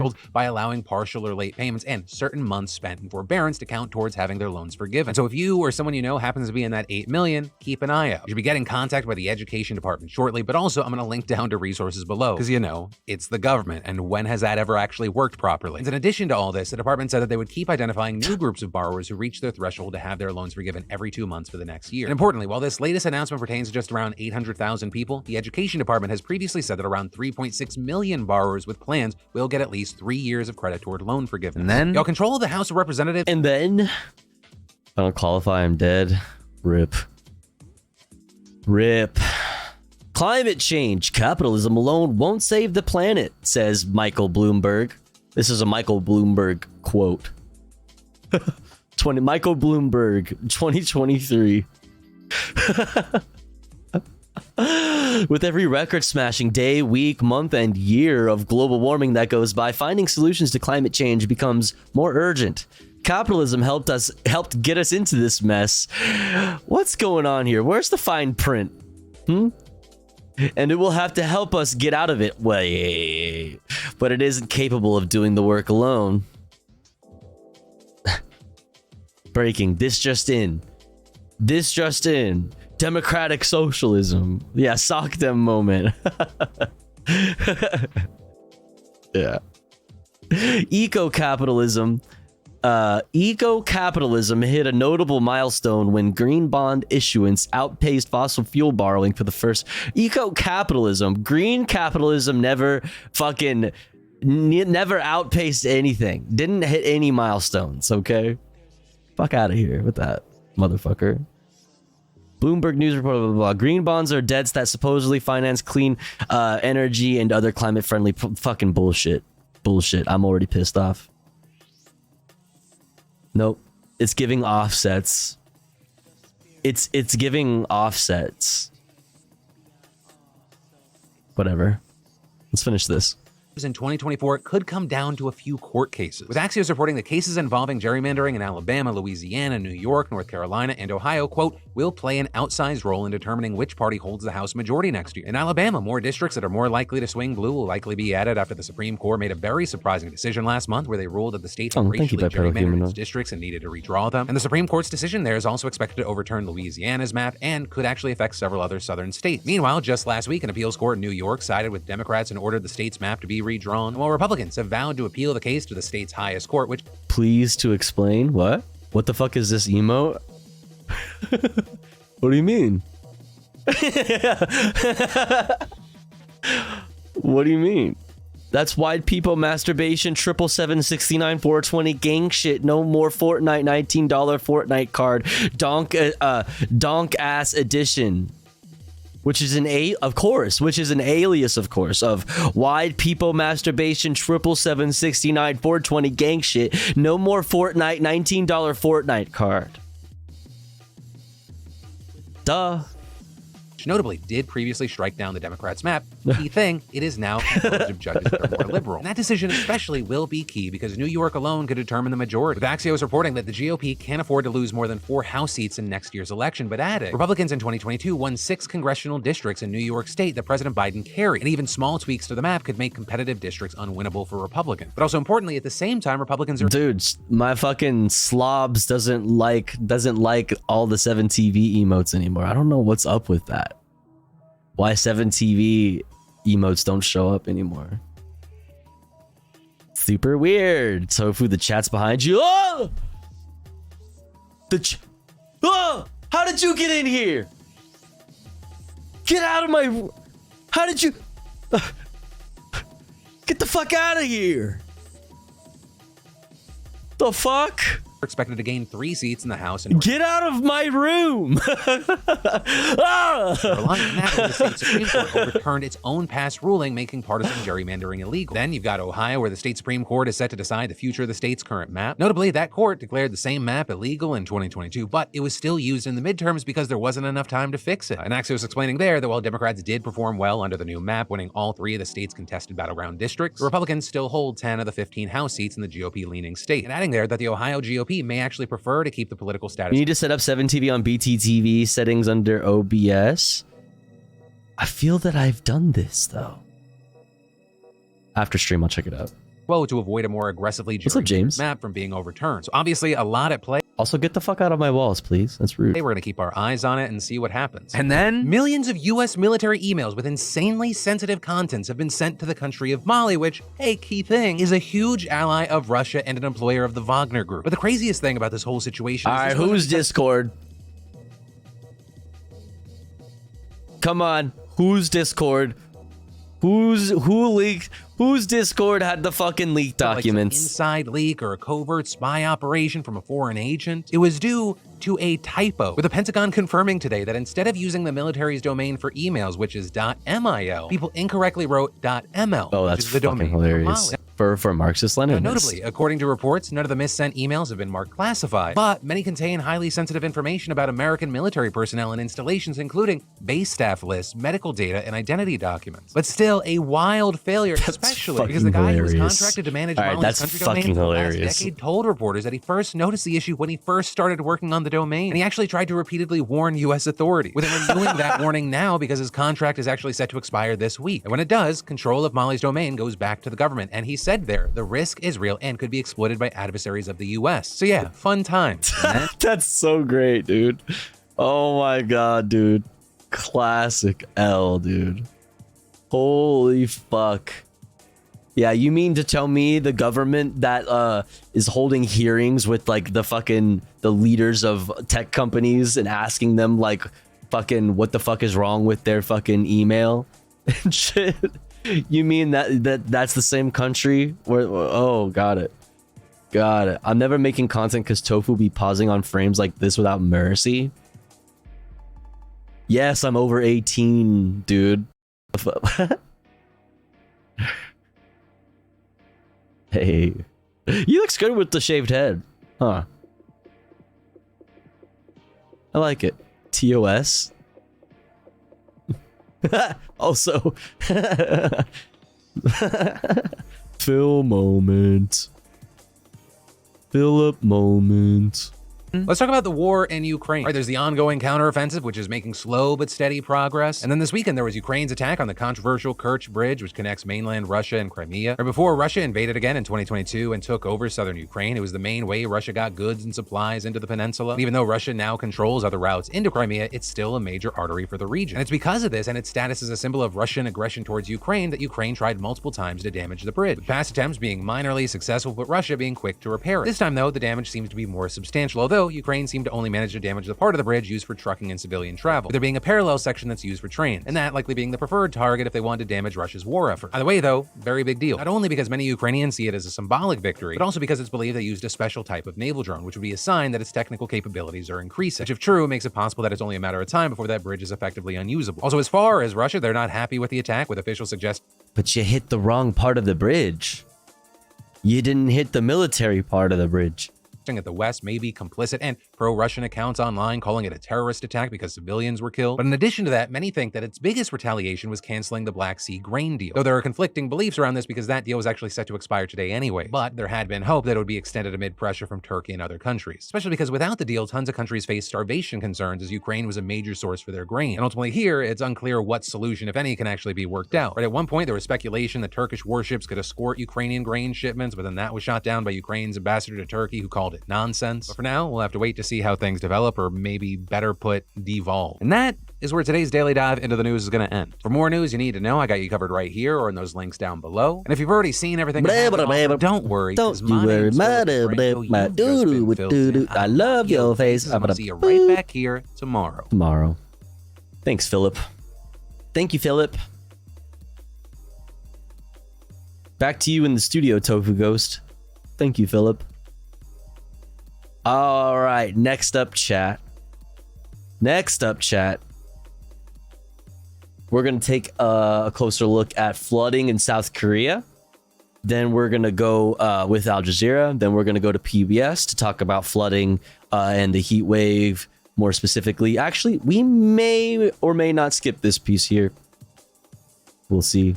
Then we're going to look at these two little pieces of SAG-AFTRA news. And then we're going to go into this Fox News piece here. Created a monster. Democrats torched for repeated attacks on Israel.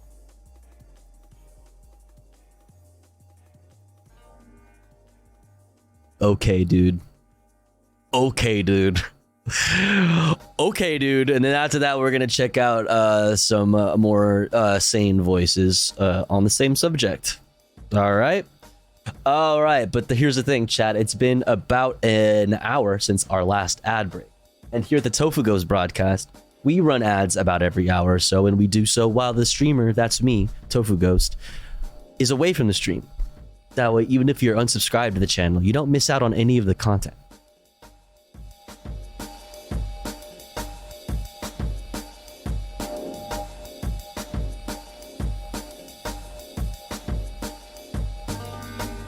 However, if you would like to support the stream, support me, the streamer,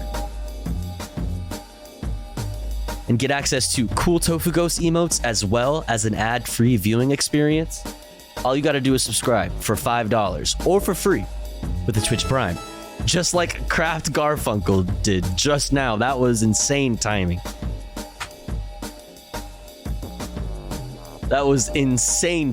Just like Kraft Garfunkel did. Thank you so much, Kraft Garfunkel. I really, really appreciate that. You could use that Prime anywhere, and you used it here. Very pog. Thank you so much. Thank you. Or let's say you're already subscribed to the channel, and you're feeling generous, and you have the means to. Maybe consider gifting a sub to one of our friends in the chat, one of our comrades in the community that may not be able to afford a sub this month. That way, they may also be able to enjoy the Tofu Ghost emotes in an ad-free viewing experience. We're currently at 7 out of 30 for our daily sub goal. Very poggers. Thank you so much for all the support. I'll be back in 3 minutes. BRB.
All right, we're back. We are so back. Chat, I gotta stop drinking so much damn caffeine, man. I'm like jittery right now. I always do this to myself. Ay, ay, ay. No bueno. No bueno. Da-dum, dum, dum, da-dum. Let's get back into it. Woo, big tune. Exclamation point listening in the chat if you like the tunes.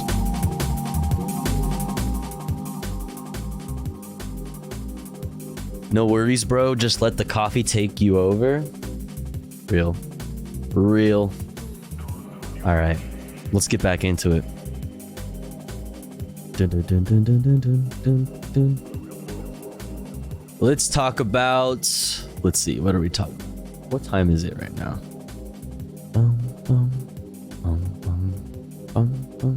Actually, we're gonna skip these here.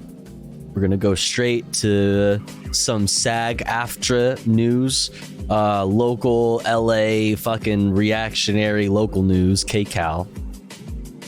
SAG-AFTRA coverage, and then NBC SAG-AFTRA coverage. Then we're gonna go to a Fox News piece talking about how they're mad at the squad, the squad for being pro-Palestine or whatever. Let's get into it. Let's get to our number one story now. Actors and screenwriters are back on the picket line, striking together against the major studios. They're demanding better pay and other protections in the new world of AI and streaming services. KCON News reporter Tina Patel is live in Burbank with Hollywood's uncertain future. Tina.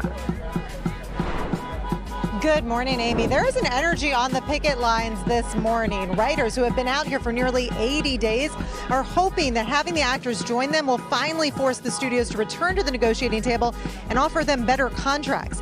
There are 11,000 members in the Writers Guild, but more than 150,000 members in SAG-AFTRA. Writers and actors say the studios and streaming services cannot ignore that many people on strike at the same time. I mean, they're sure gonna do everything in their ability to try and to also fuck up your ability to do that. They're gonna do everything. There are no scheduled talks between the studios and either union, but both the writers and actors that we've been talking to say they are prepared to be out here as long as it takes to get the proper compensation and respect for what they do.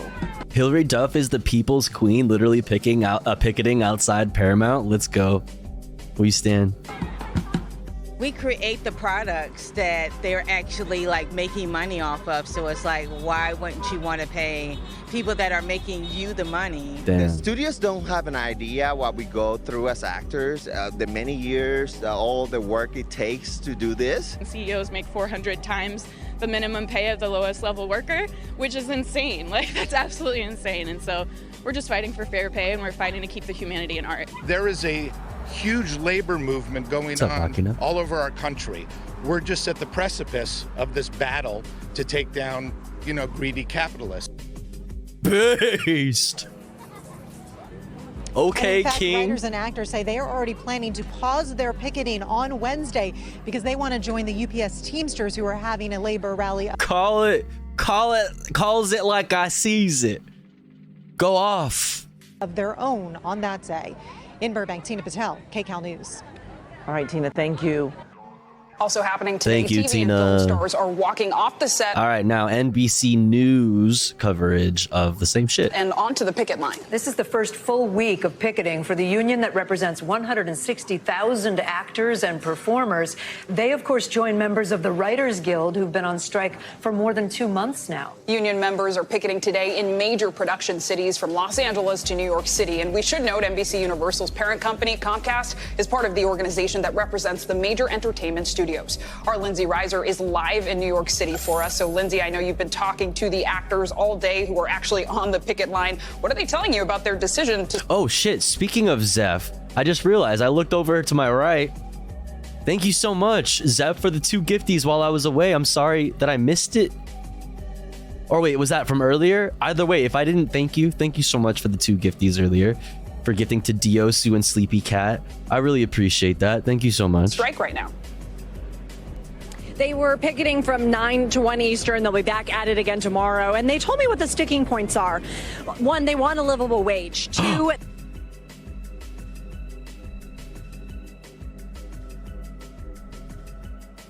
take it back. they're worried about residuals. They've really dwindled, they say, because of streaming. And 3, they want the whole concern around AI to be addressed. They're worried that their likeness would be used forever without their permission and without... Okay, classic. Really trying to fucking concentrate on the AI part as if that's like the main story here. You must be skeptical of coverage of this strike if they go straight to the AI part of the story. Straight to the AI part of the story. Compensation. So these are the sticking points here. I talked to Linda Powell. She's a Broadway star. The AI part, the AI part is still fucked up. True. But they're trying to frame it as if that's the only thing that this is about. They don't want to talk about like the insane like difference in like pay, for example, to the fucking CEOs in comparison to the average fucking extra who is in fucking tons and tons and tons of fucking TV shows or whatever. I've been working on an AI tofu that I can watch her streams when she's offline. Let's fucking go. Let's fucking go. I support this. Found the follow-up post from Kimiko Glenn about her making $27 on her residuals from Orange is the New Black and how broke the actors were, tofu.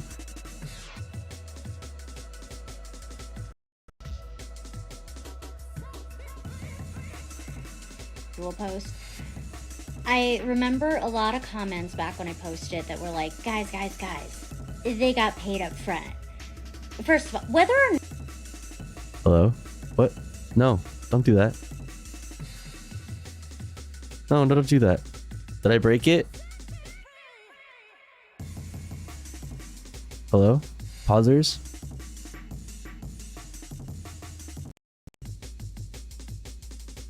Oh my god. Oh my god. Please. Hello? I hate my life. My life is pain and suffering. It's fucking TikTok, dude. TikTok doesn't fuck with Firefox. It's so annoying. I have to go all the way over to a different fucking browser just to open up a goddamn TikTok. Dude.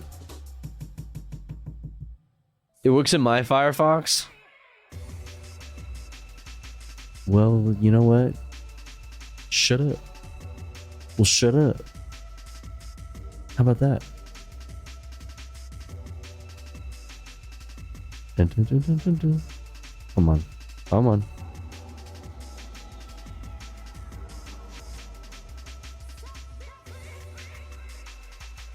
Someday this video is gonna work.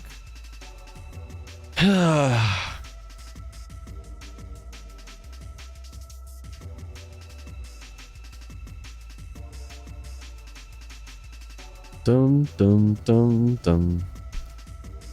Okay, this is really obnoxious. I hate TikTok. I hate it. I fucking hate TikTok. There, I said it.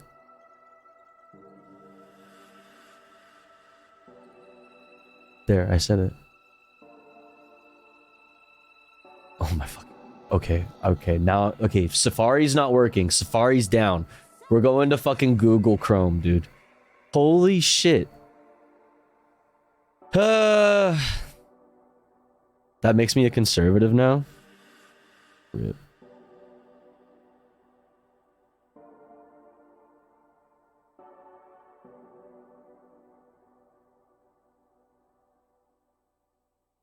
Yeah, the RAM's gonna fucking die.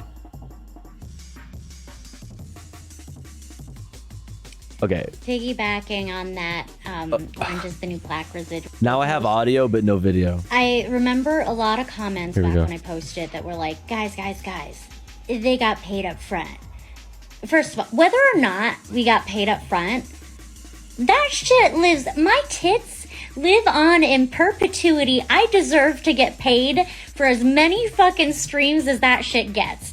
Second of all, we did not get paid very well. Ever. And when I say did not get paid very well, you would die. People were bartenders still. People had their second job still. They were fucking famous as shit. Like, internationally famous. Couldn't go outside, but had to keep their second jobs because they couldn't afford to not. That doesn't make They sense. couldn't afford cabs to sit. Just can't. You guys. That doesn't make sense. Yeah, that doesn't make fucking sense. And that's the thing, is like, getting paid up front is how they get you.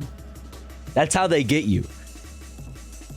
Because they can just pay you up front and then make way more in the end by just like getting fucking insanely popular, and then you're fucked. And then it's like, well, sorry, you already signed the contract. Doesn't matter that we're making millions and millions and millions of dollars now.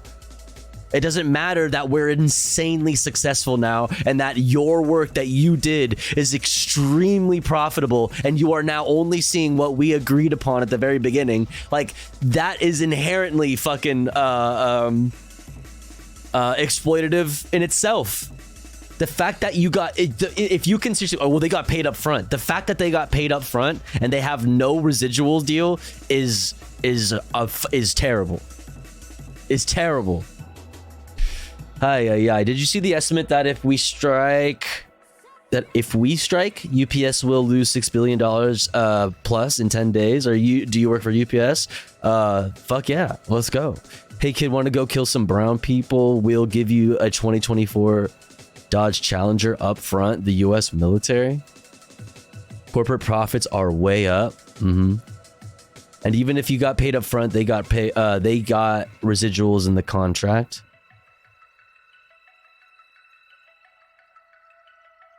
Yeah, semi-driver. She actually told me 6 months ago she lost her health insurance because she wasn't making enough. This is what else she told me.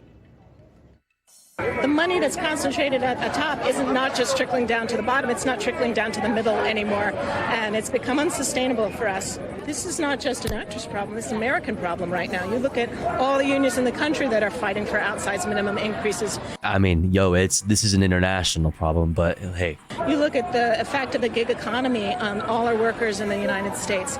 It's not a Hollywood problem, and Hollywood is not all stars either. There's a lot of working class people out here. But she's on the right track. Working class people. That's right. So I want to also mention what the Alliance of Motion Picture and Television Producers are saying. This is a statement from last week where they say this is the union's choice, not ours.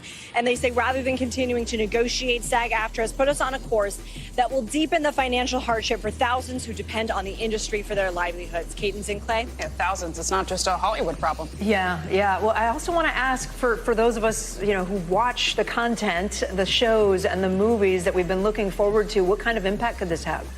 Yeah, the real question. Now what we're all worried about. Is my favorite show gonna come back for another season?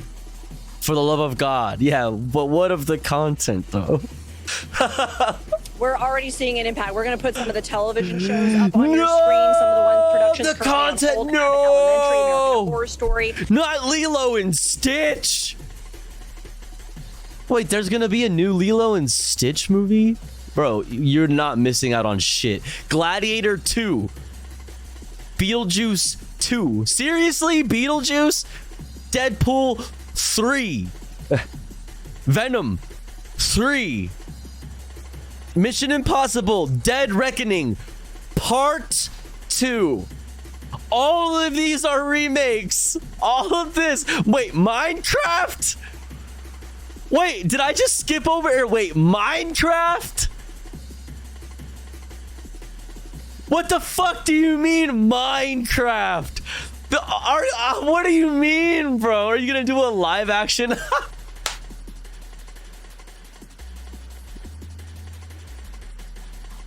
Wait, how would we do a live action Minecraft? Yo, we would have to like do makeup like flesh makeup, but it's like blocks. You know what I mean? Hear me out. All right, hear me out. Check it out. Humans, right? Steve, Minecraft Steve, it's like flesh, but it's square. And like, yeah. Everything is like natural and organic, but it's square. So everything is normal, but it's square. Or cube, excuse me. Do not speak it into existence. It's too late. Square flesh. Squesh, yes. Exactly. We could have Meat Canyon design all the characters. I think we're on to something. Can you imagine? I'm following, yeah. Billions, Family Guy, Hacks, Severance, and then when we consider motion pictures, Gladiator. Family Guy? Stop. 2, Mission Impossible, Deadpool 3, Venom 3, Wicked. And so there's already a ripple effect. Wicked. Also actors, they're not allowed to be on the red carpet. So we're seeing a ripple effect for premieres, and also even something like San Diego Comic-Con on July 20th, that can also be impacted. So Kate and Zingplay right now, no schedule for negotiations. The people that I talked to said they were going to be out here every day this week, and maybe for as long as it takes. All right, Lindsay Reiser obviously standing right outside our own building, outside NBC. Yeah. Lindsay, thank you. Damn, right outside, baby. This? What's this?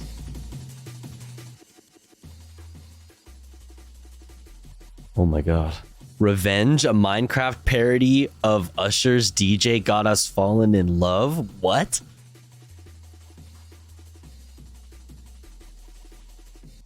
What?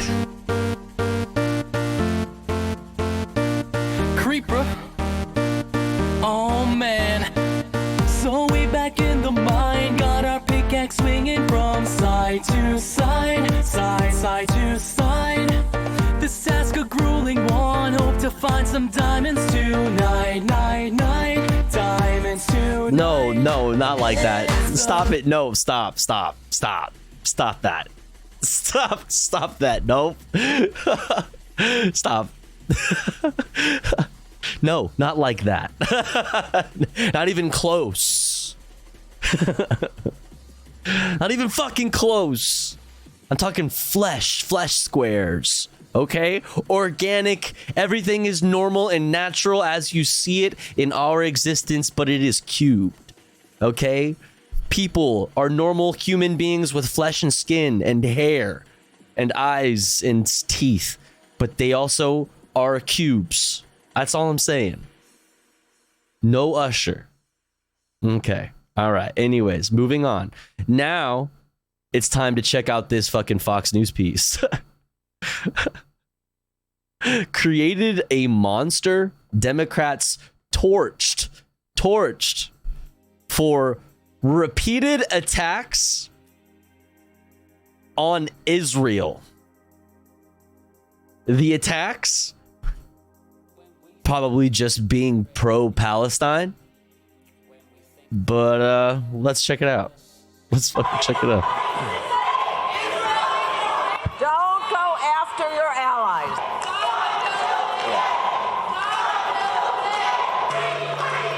Based. Thank you.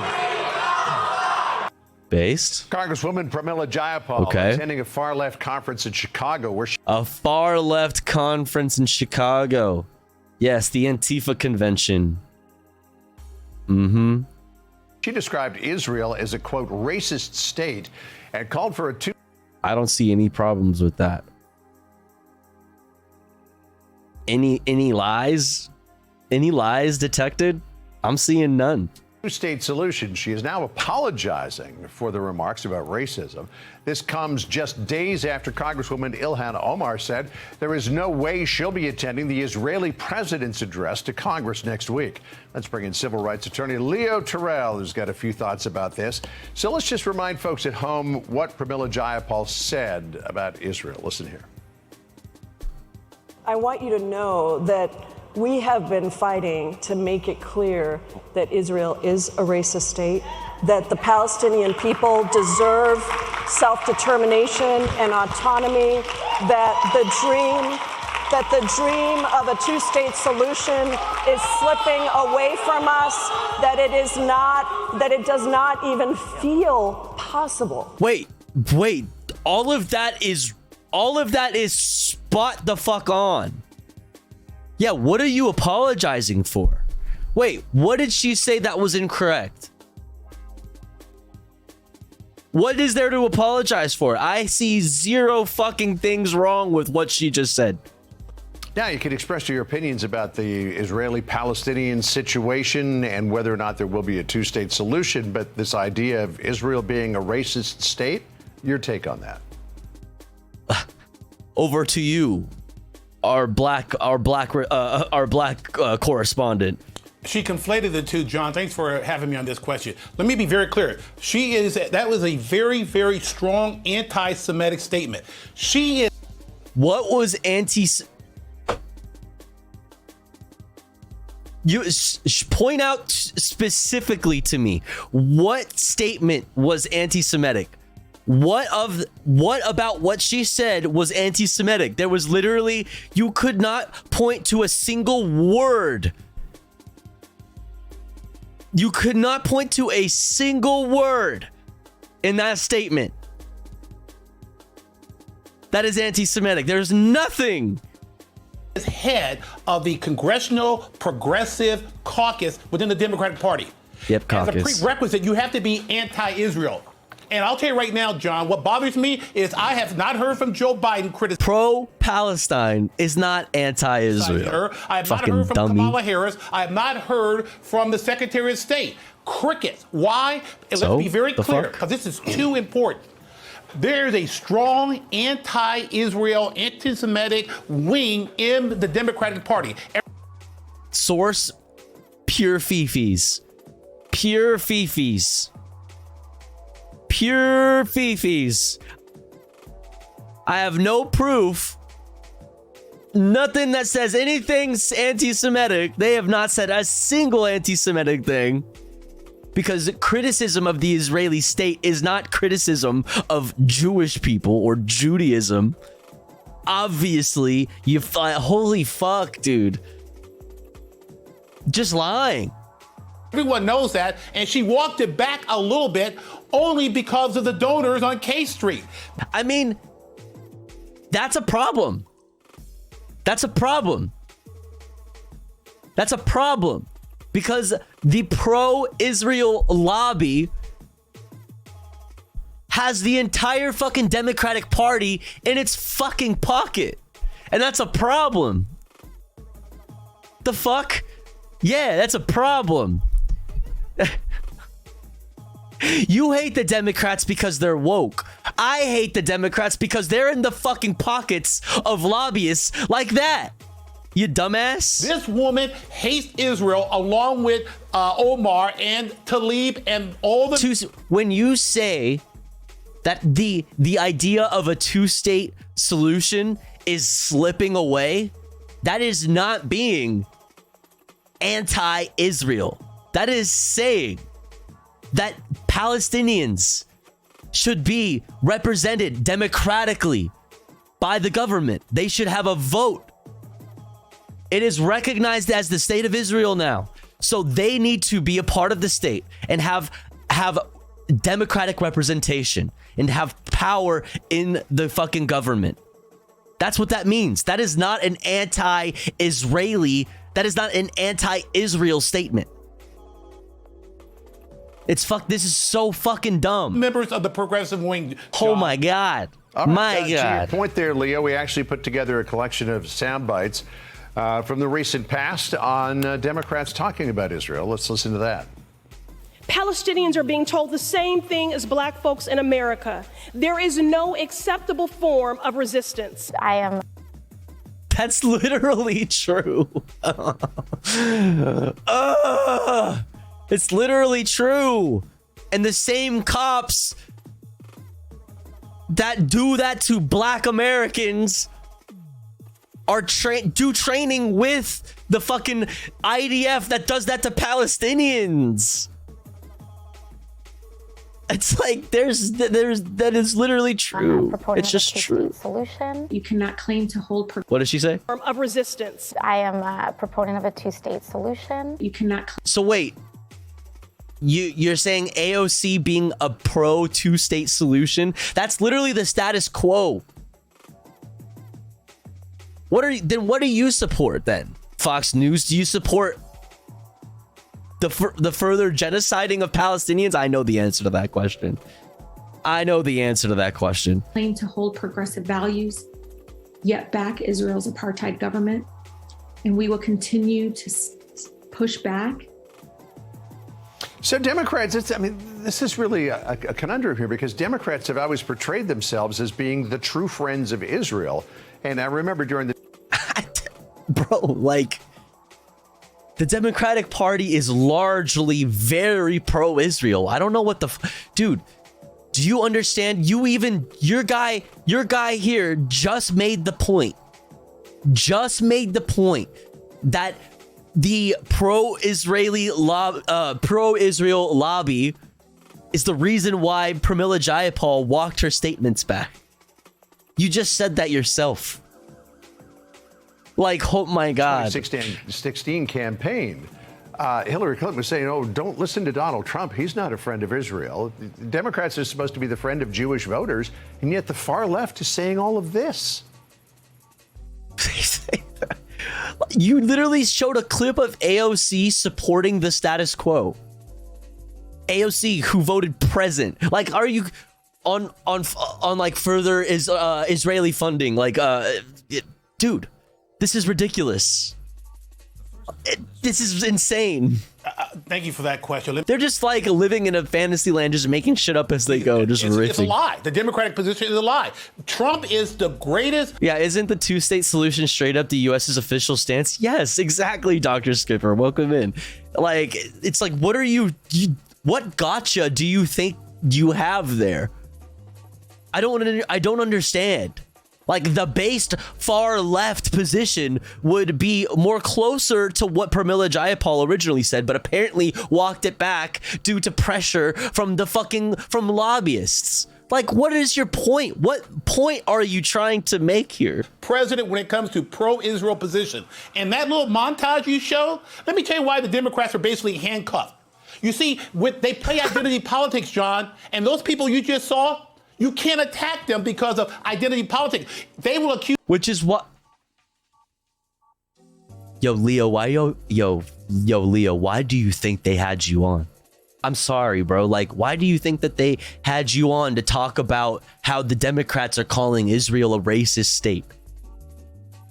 Leo, like, be fucking real. You are being a racist. So the Democrats have basically created a monster within its own party, because you allow people of color, women and gender, people of all different colors attack Israel, and you cannot say anything about them because then you will be a racist. That's the problem that the Democratic Party has right now, and it reflects itself on these outrageous comments made by the Congresswoman. Let me be very a bunch of status quo supporting, like, nonsense, like, just non-action. Like what about that montage was so fucking milquetoast. Women of gender. Very clear. She meant what she said. She didn't, when she backed it off, she meant what she said. That was a true conviction of her feelings. Yeah, I was just about to get to the point where she backed it off, where she said, look, I don't believe that Israel is a racist state, but what I'm very concerned about are the policies of the Netanyahu far-right government. But, I mean, history typically shows that the first thing that comes out of your mouth is the truthful thing. And there are some Democrats who are concerned about that. They issued a draft statement, or they circulated a draft statement around Capitol Hill yesterday that said, in part, quote, we are deeply concerned. Bro, holy crap! Dude, here you go. Yo, here you go. They rallied. Oh my God. They're so worried about what people like you think. These are the Democrats you're talking about. These are the Democrats you're talking about. These Democrats are so worried about what people like you fucking think that they had to immediately jump on this and denounce what Pramila Jayapal said. And it fucking worked. Pramila Jayapal backtracked. Bro. So what is it again about the fucking Democrats being fucking anti-Israel? What was that again? Like, what was all of that you literally just said? Like, about Representative Pramila Jayapal's unacceptable comments about our historic Democratic ally Israel, and we appreciate her retraction. Israel is the legitimate homeland of the Jewish people, and efforts to delegitimize it and demonize it are not only dangerous and anti-Semitic, but they also undermine America's national security. Quick last thought, Leo. Thank you very much, John. Not good enough. Those two statements not good enough. Where's Joe Biden on this? Where's Kamala Harris? Where's the Secretary of State? Why don't they condemn the statement? Identity politics. They're handcuffed. What? Bro, he's just saying things. Where are other people? Where are the other people that were not visible in the footage that we showed on this segment? Where are the other people? Why didn't every single person who is a Democrat, a registered Democrat, sign a letter? Sign this specific letter. Where is everybody else? It's like, dude, this is so crazy. Identity politics. Identity politics. All right, Leo Terrell. Always great to get your thoughts. Kicks Always us great. Up on Monday, gets us energized. Thanks so much. We'll see you again soon. Always Hey, great. Sean Hannity here. Hey, Sean, shut the fuck up, all right? All right, fuck off, okay? All right. All right. Next up, let's see. Let's go over to... I guess we probably have time to get Amy Goodman interviewing the UN human rights officials and Swedish FM foreign minister on Palestine, Sudan, and the US cluster bombs sent to Ukraine. And then we can get Sam Cedar and friends take. Let's start off with Sam Cedar and friends. Actually, can't make up my mind. We're doing Democracy Now! This is Democracy Now!, democracynow.org, the War and Peace Report. I'm Amy Goodman. Towards a new era for human rights. That was the name of a two-day conference held this weekend.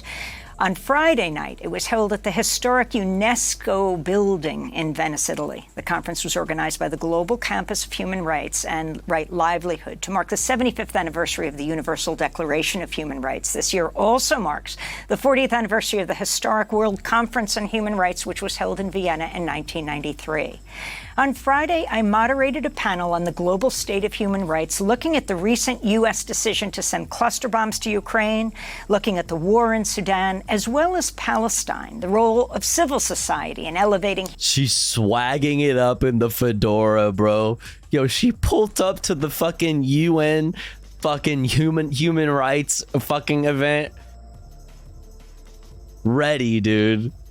Let's go. Human rights issues and the role of the media. Queen. Speakers on the panel included Volker Turk, the United Nations High Commissioner for Human Rights, Eamon Gilmore, the European Union Special Representative for Human Rights, and the former Swedish Foreign Minister, Margot Wallström. She was also the former Deputy Prime Minister of Sweden, the former head of Sweden's Social Democratic Party, and the former UN Special Representative on Sexual Violence and Conflict.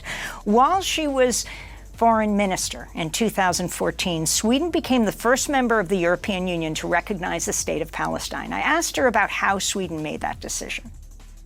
That could not have come as a surprise. We had that, my party has fought for this for a very long time, has promised this in our sort of programs and all of that. So it was part of our sort of declaration when we took office as a new government. And then, of course, things could have been maybe phrased in a different way to give us a little bit more time if you look back at things that could have been done differently. But the main issue would not have come as a surprise to anybody. But the response was, of course, to make us an example, a bad example, so that they would scare anybody else from doing something similar, from other countries from following our example. I know this for a fact, how this worked, for example, in the European Council. This was what happened all the time, that the Israelis used us as a scare, so to make sure that nobody else followed in the European Union. And it was a very, very tough decision. We made it clear that we had no interest in making sort of Israel our enemy. We wanted to continue to work with Israel for a two-state solution, which is the decision and the position of the European Union.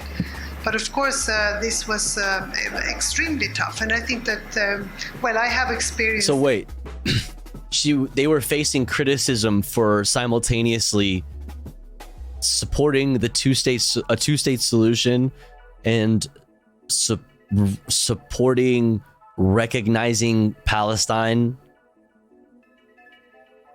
as a sovereign state. Am I understanding this? Like, don't those two things? Am I understanding this correctly?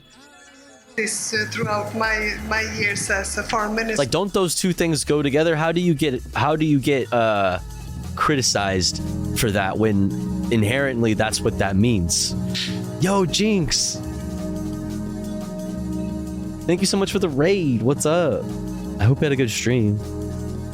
Welcome in, Raiders. What up, what up, what up? Shouts out, Jinx. Hope you had a good stream.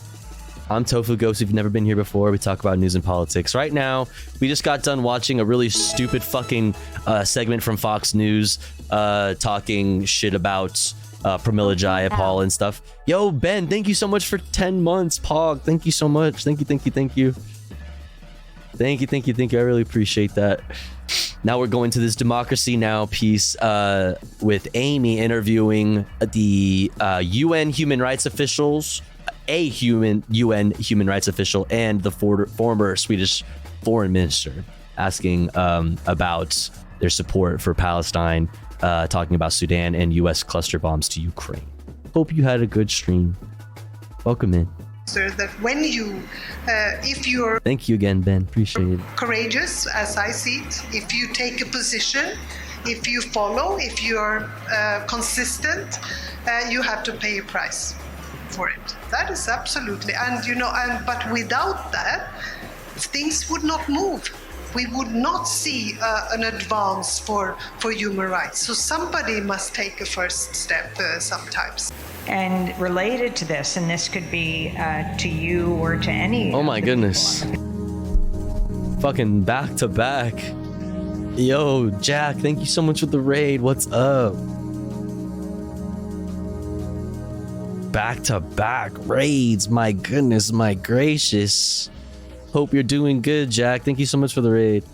Shouts out Riverboat Jack. If you don't already follow Riverboat Jack, go do it. Also, same with Mafia Jinx. Go follow Mafia Jinx. Thank you so much. Hope you had a good stream. What were y'all up to? If you've never been here before, I'm Tofu Ghost. We're talking about Palestine generally, but also touching on Sudan and US cluster bombs to Ukraine in this interview that Amy Goodman did with a former Swedish foreign minister. Welcome in. Panel is the issue of cluster bombs, the use of cluster bombs, something the United States said last year, a year ago. Crash Test Zombie, thank you so much. From that was that he was willing to use cluster bombs, and the shock. Thank you for 3 months. Thank you so much. Thank you. Said that they will send cluster bombs to Ukraine. I mean, talking about everything from human rights to the destruction to the environment. Oh my goodness. Your thoughts? Yo, Classic Banana Milk, thank you so much for gifting to Young Black Economist. Let's go. Yo, Forlorn, thank you so much for gifting to Riverboat Jack. Oh my goodness. Holy. Let's fucking go. Thank you so much. Thank you, Forlorn and Classic Banana Milk. I really appreciate it. And Classic Banana Milk, thank you for the 124 gifties total to the channel. I really appreciate that. Thank you so much. And Forlorn, thank you for the 80 total gifties to the channel. Thank you so much. Thank you. Let's fucking go. Hell yeah. Yeah, well, this is very bad and very sad, and I really hope, well, one would hope that the Ukrainians would say that this is not sort of in our best interest either. But on the other hand, they ask for everything they can put their hands on right now because they want to win the war. But it is also very bad and very sad. Audio is so dank. Thinks that this is the best help they can give to Ukraine, to send cluster bombs. I mean, honestly, that's the point that I think everybody needs to lean in on. It's like, you don't have to send, like, that isn't the only option. She is so Swedish. Well, I would assume so. Yeah, given that she's the fucking Swedish fucking foreign minister. So Swedish.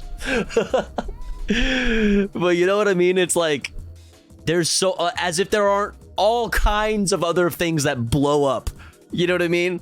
Other things that kill people that you can send over there. Like, I just, man.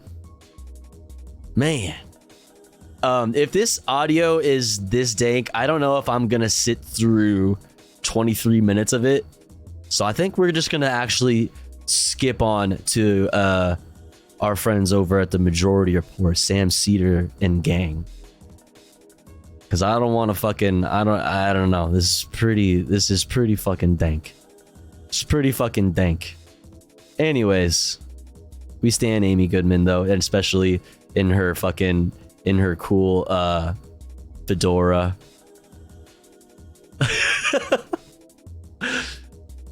Her cool ass fedora. All right, let's move on. In the last primary season, we saw AIPAC come into Democratic primaries and funded with a lot of right-wing money to come in and knock off progressive challengers. And almost as if it's like a warning shot across the bow, we're starting to see them mobilize again, at least on the congressional level. Pramelia Jayapal was at Netroots Nation. She had this to say. This was on Saturday. Okay, so we should have honestly just went straight to this, because this is talking about the same thing that the Fox News fucking dumbasses were talking about. So we should have gone straight to this anyway. I'll just leave. Pause it. We should say there are Palestinian activists in the audience, and this is I'm not sure what the panel was about. But I imagine it was about Israel or about our policies, their foreign policies. Here. And you can see there's people in the crowd with Palestinian Maybe I should just walk off. Guys, can I say something? Can I say something as somebody that's been in the streets and has participated in a lot of demonstrations? I think I want you to know that we have been fighting to make it clear that Israel is a racist state, that the Palestinian people deserve self-determination and autonomy, that the dream of a two-state solution is slipping away from us, that it does not even feel possible. It does not even feel possible.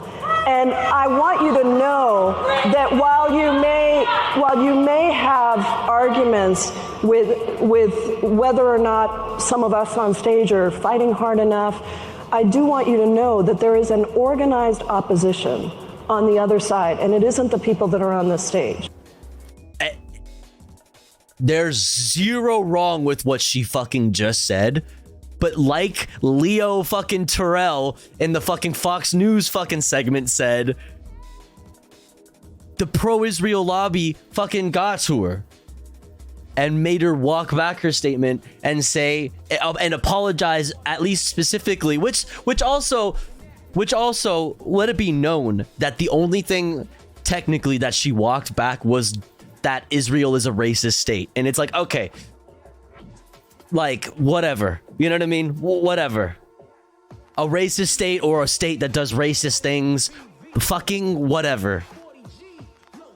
Fucking whatever. But still, it's that lobby. That fucking the Fox News segment was pointing out themselves. and then the resulting like rally of corporate Democrats to fucking denounce her fucking statement. Like, come on, dude. Now we'll get to the substance of her comments in a moment, but as if like a bell was rung in terms of the organized opposition against that perspective, a perspective on Israel's policies. This comes out almost within seconds. Not from Republicans, although I'm sure that they had their own, but from Hakeem Jeffries, Catherine Clark, Pete Aguilera, Ted Lieu, and then there was more. Apartheid defenders. This is a leadership. Yes, Emma, you fucking queen. Say it. Say it. All this shit talking about the Democrats, like, oh, the Democrats, the Democrats are far left radical anti-Semites. It's like, no, who? These guys? Disgusting. Israel is not a racist state. As Jewish democratic nation, Israel was founded 75 years ago on the principle of complete equality of social and political rights for all of its citizens, irrespective of religion, race, or sex, codified in the Declaration of Independence. American and Israel have a commitment to safe. And now, then, this is sort of I guess sort of a side knock on Jayapal, if you will. Put up the one. Do we have the one from like Gottheimer? The ones where they go directly at her, right? Like there's sort of like I want to say it's a two-front war, but it's really a multiple front war. Then you have a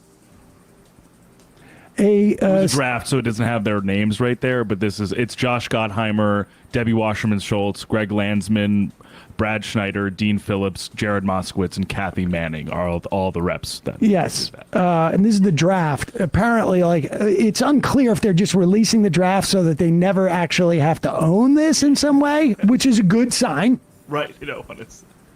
We are deeply concerned about Representative Premier Jayapal's unacceptable comments about our historic Democratic ally. We appreciate her retraction. This is like basically pushing on her to retract. Israel remains the only vibrant, progressive, inclusive democracy in the region. I mean, it's just... Arab parties serve in the Knesset. Women serve at the highest levels of the military. Oh, good. We have pink drones and pink bombs that we can drop on Palestinian children. And I'm like... It's not a democracy. There are 2 million Palestinians who do not have the ability to participate in the democracy. Exactly, which is why a two-state solution is not the answer, and is not the answer. Period. Not just fading away and seems impossible, like Pramila Jayapal said.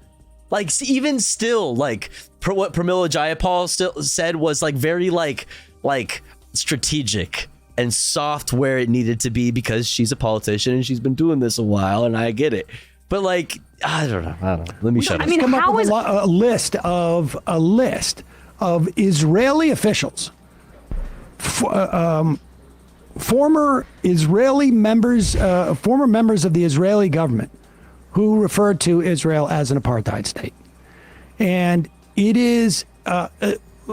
We can put up Jayapal's sort of walk back on this, which, I just want to point out one thing with regards to Jeffries there. The first in the longer paragraph, as a Jewish and democratic nation, I mean, I'll just quote John Kerry from 2016. If the choice is one state, Israel can either be Jewish or democratic. It cannot be both, and it won't ever really be at peace. Yeah, and this should be, obvious to everyone listening at this point.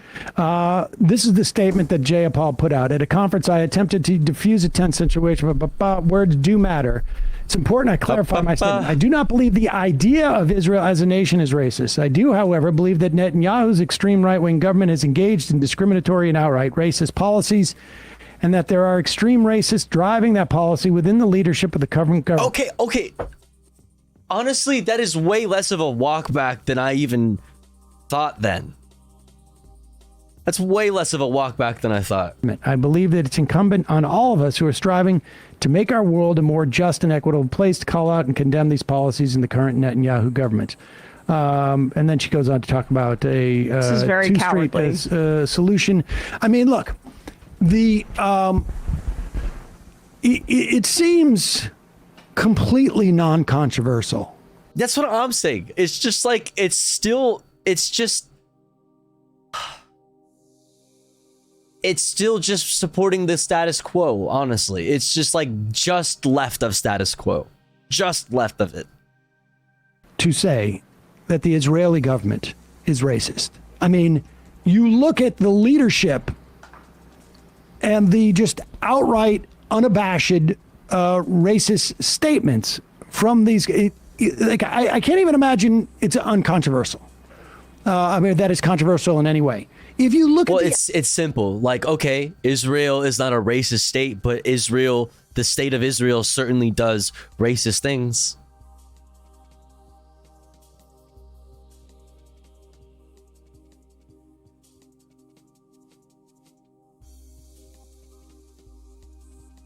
actions they're taking. It's not hard. It's not hard. You It's have really to not realize hard. at that point that this is institutionalized and that this is systemic. We had on the program Basel. Well, I guess it was like Wednesday. Last Wednesday. Palestinian journalist. I'm such a cuck. Any inch to the left of center makes me way too happy.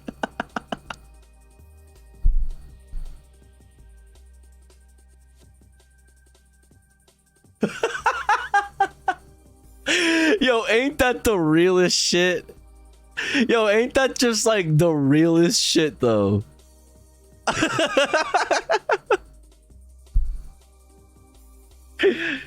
Yo, such is life, man. Damn. Damn. Yo, somebody get a subby over to HJ here. HJ's cheeks out in the cold.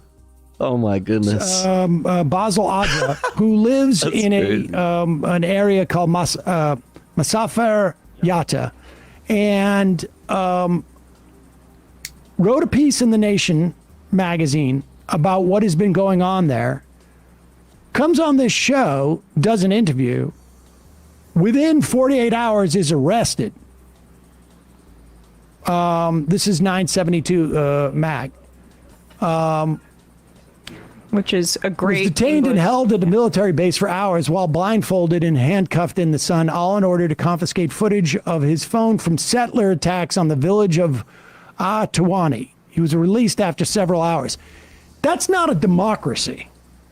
Aside from like the fact that they are basically intimidating this guy because they want to get videos of people stealing other people's lands,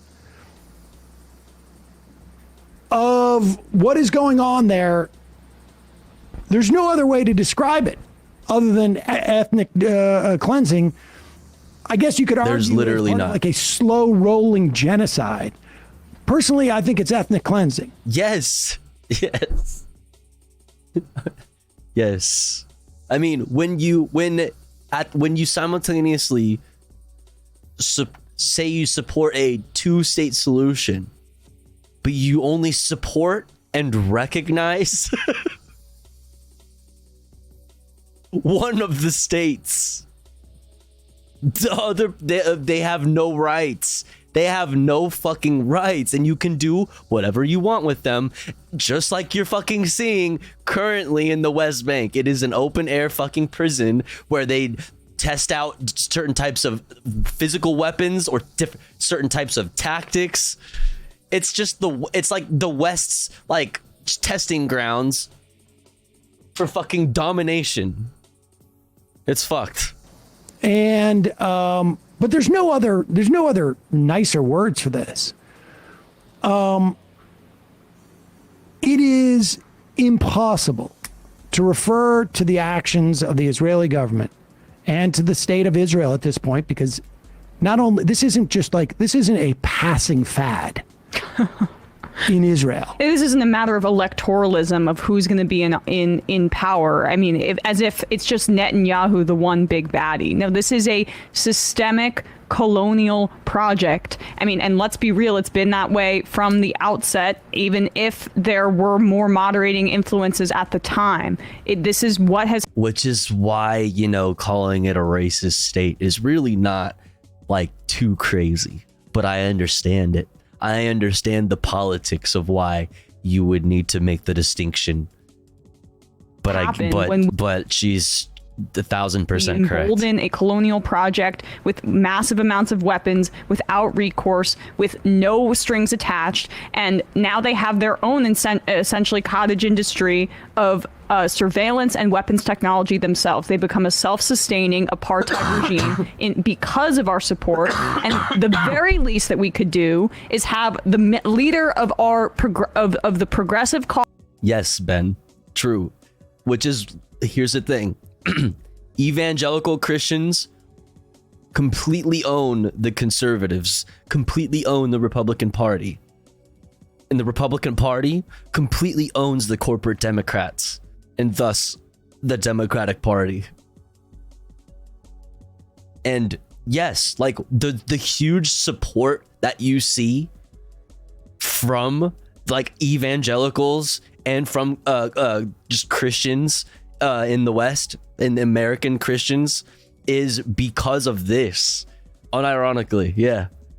Unironically. And it's unironically the same reasons why so many like oil giants don't give a I don't know. I do find myself Italian handsing just kind of naturally.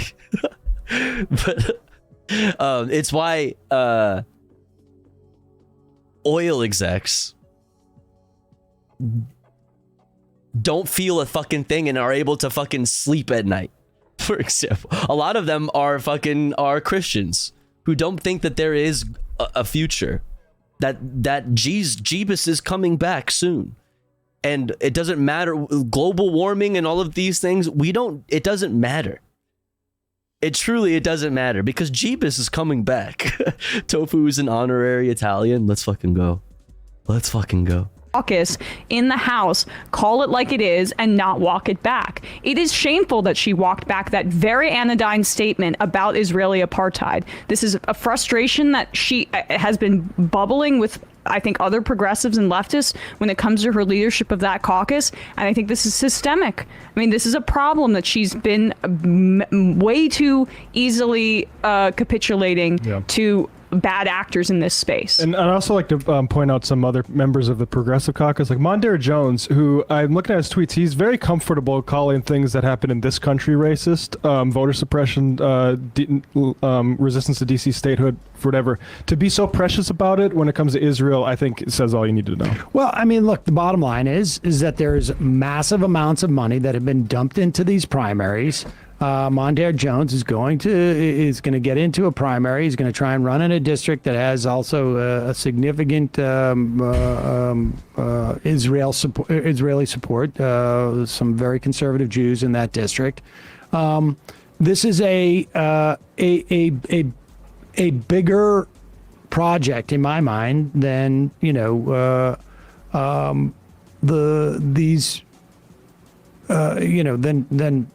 than just in terms of like from an electoral standpoint. Like from my perspective, the idea is support Jayapal, strike back at those. Like I think like her walk back, she walks it back, but it's still like. Everybody, y'all simping in chat. I love it, bro. Emma's back must hurt with all the W's she has to carry. So true. In terms of gives us the opportunity to say she's right. Yes, and this is the dynamic there. Like I appreciate the sort of like the anger towards Jayapal, but the real problem is that the way bunch of fucking simps. Look at you simping. I support this. That even within the context of the Democratic Party. Saw what happened to Ilhan Omar. It's still ongoing. You got and even the supposed liberal choice in the Democratic primary, one of them, RFK Jr., like attacking Ilhan Omar and others on this. But that's why Jayapal has to stand up for her members of her caucus when she walks. You can't concede this. You leave the two only Muslim women in Congress who are actually forceful and strong about this. You put them on an island. That is the member of your caucus. I don't think she walked it back that far. I really don't. I mean, I think that, to say that the idea of Israel is not racist, like, I think ultimately people are going to, come to some understand in the same way. Let's put it this way. In the same way that we have to fundamentally reckon with the establishment of this country as being a project that involved, at least in part, racism, right? That is the truth about Israel. Then what's it is something that ultimately is going to have to become, if there is any real sort of like future for that country, there's going to have to be some realization of that and a way of dealing with that, regardless of the reasons why the country was founded. The fact is that there were massacres, there were attacks, there were on Palestinians, there were, and I'm talking in 48. There was ethnic cleansing of Palestinians. There was destruction of Palestinian communities within the land. Sounds pretty that is racist. now, considered Israel. Sounds It's just racist. the reality. Damn, that's crazy. Sounds like stuff a racist state might do. And coming to that sort of like understanding, it's reality in the United States. I don't think that we should have no United States. I don't think that we should like get rid of the country. But there needs to be reconciliation. The difference is, of course, is that Israel has an ongoing problem of occupying and essentially, if not legally annexing, de facto annexing these countries. They have created an open air prison for over a decade. Yes, they're breaking international, dude. The entire international community says what you're doing is illegal. The only reason they're able to get away with it and not have to worry about what the international community has to say is because the United States also doesn't give a fuck what the international community has to say.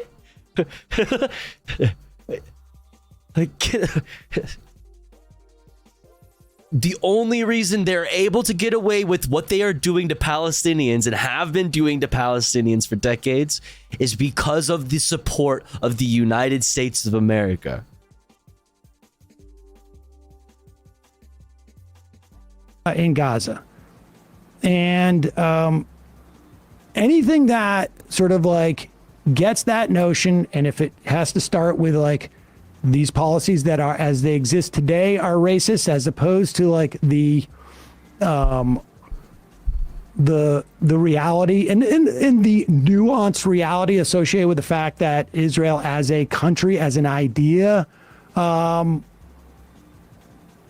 mean, I don't know if the idea of Israel was racist as much as in a vacuum, like is, you know what I mean? Like, what are we talking? There's so much nuance and fucking years and years and years and years of fucking context and nuance. Like, what the fuck is an idea? It's just like saying, is the concept of a state of Israel inherently racist on its own? Completely absent of all of the context that in reality does make it a racist state. If all of history did not exist, on its own, does a state of Israel, is that racist because it exists? That's what they're saying. It doesn't mean anything. Yeah, it doesn't mean anything. Exactly, Coach Aguru. It doesn't mean anything. It's just nonsense. It's just nonsense.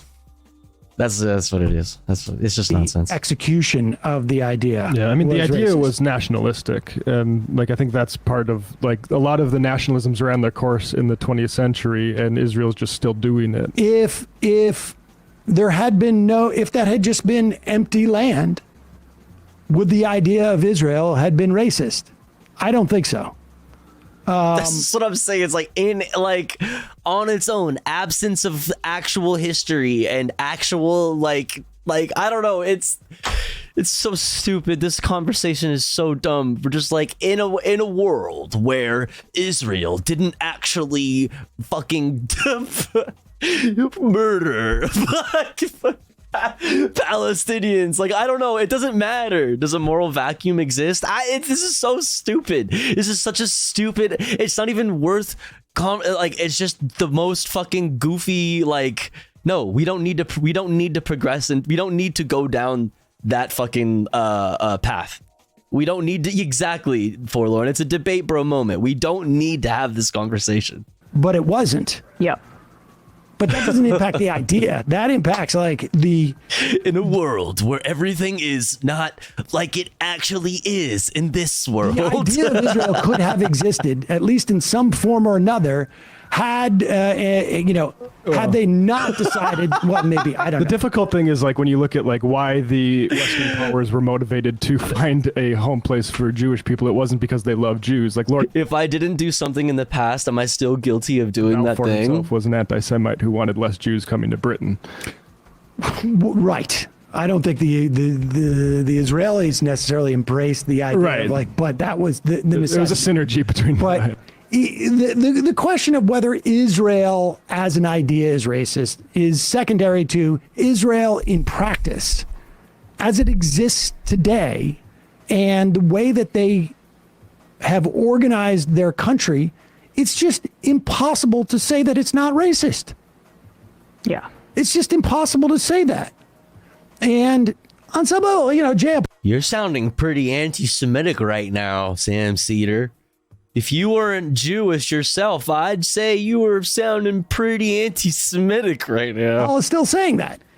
I know, but I'm just impatient with this at this point. We can't keep believing, I think, particularly Ilhan Omar and Rashida Tlaib out on islands to be the only people. I don't know if she's done that, though. I really don't. I don't read it that way. I think that there needs to be some sort of solidarity within the caucus to. I think that's true. I think, okay, hot take. All right, let's go. I think I understand both sides of the argument. Let's fucking go. While it is true that Emma is right, wow. Emma is correct. We need somebody in the Democratic Party to finally take a fucking solid, like, unwavering stance, pro-Palestine stance. Absolutely. And be unapologetically so. Sure. And any ounce of like giving anything to them, ceding any ground to them is not doing your cause any favors. Absolutely. But at the same time, Sam Cedar's right. I don't think it was that much of a walk back, because what she initially said in the first place was still kind of milquetoast in comparison to what something like Emma and all of us would like to hear from her, and Democrats generally, or just really fucking anyone, for the love of God, please fuck anybody. I don't know. Anyways, that's my fucking enlightened centrist fucking take of the day. Talk frankly about racism within the context of Israel's conception. We should bring it back to like an active discussion within the Democratic primaries, which is like, do we allow, say, members of the Progressive Caucus like Chantel Brown to take AIPAC money? And the answer should be no. It should be no, yeah. Exactly. It could stay in this sort of theoretical thing, or we can say, like, should the Progressive Caucus have a A, you can't take AIPAC money. B, stated position that Israeli aid is conditioned upon, and there's like a dozen different things that you could use to condition upon, all of which Israel would be undoubtedly in violation of in the first minute. I mean, there's just no, this is just. But no, we have far left Antifa, fucking Marxist, fucking AOC, voting present. You know, on when it comes to like sending more funding, you sending more like defense money to Israel, like that. Any criticism from the right of Democrats being like fucking anti-Semitic and fucking being fucking terrible because they are anti-Israel is just like laughable. Not controversial. By anybody who's not getting like either in fear of being primaried by an enormous amount of right-wing money. It's a very real fear. Right. Well, Summer Lee saw it. I mean, right? How much money in her primary and then to her opponent in the general. Yeah. She was the only one who survived. There was a couple others who didn't. Yes. Yeah, and it makes it hard because like there are candidates who trimmed their wings on, let's say, how critical they would be of Israel, and there are candidates who acted like that's what they were doing and turned out, like say Mondaire Jones, turned out to just be like pro-Israel. Yeah. Well, I don't know that there's a difference. I don't know that anybody's doing that. Like, I mean, there may be some people who are sincere about this, but I think a lot of people are motivated. Just like, and it doesn't matter. At the end of the day, it doesn't matter. Yes. Again, like I don't, you know. Well, I guess I'll just be explicit with what I was saying. Like I thought Khazar's triangulation during the primary, basically I think it was the. Yeah, Lord Anzi, I feel and I'm not even saying necessarily that like AOC is like an enemy, right? Obviously not. I'm just saying that like that's the furthest left that like we have in seats of actual power, you know, in federal government, like, and that's who is being called like radical left is my point. It's like not that what she's doing and is not like that she's a bad person or that what she's doing is wrong. Well, I am kind of saying that, but not the saying that she's like terrible or an enemy of our cause. It's just that like that is the example that is given to us for like these radical left Democrats. Yeah. Doesn't support BDS or whatever. That was basically to avoid primary money from AIPAC. I think Fetterman did it too. Right. Fetterman did it too. And it's hard to judge those guys on their sincerity. I'll walk it back slightly because, you know, I understood where Fetterman's doing. Yo, I heard, speaking of guest Azan guest, I heard Marianne Williamson is going to be on Hassan's stream. Somebody fucking told me that Marianne Williamson is going to be in person. The Crystal Mommy, the final boss of the Crystal Mommies, is going to be in person with Azan. So, I mean, yo, if that's true, that's like the most insane shit. That's like this week, really? Bro. Oh my goodness, that is gonna be content at the very fucking least, okay? Marianne Williamson, is that real? I see you, Panda. I see you. Doing it, and again, statewide, I think Senate races, just like the amount of stakes that are involved there, it's slightly different, I would say, but for, again, the leader of the Progressive Caucus, I just want some message discipline on this, because it's one of the moral issues of our time, as it relates to U.S. foreign policy, foreign aid. True. There's nothing there's no debate here anymore. I agree, and that's why I think it's so important to continuously cover the Israel-Palestine like conflict. I think it's extremely important. You really can't even consider U.S. foreign policy in any other way without at least like comparing it to what's going on in Israel or, you know, in the West Bank. Really cool. I don't know if Jones takes AIPAC DMFI money. I don't know about that. The Dems 2023 are way better than the cheese dicks like Byron Dorgan was. Did you say cheese dick? Decade ago. Yeah, I mean, I still contend that we are. The fuck is a cheese dick? That's disgusting.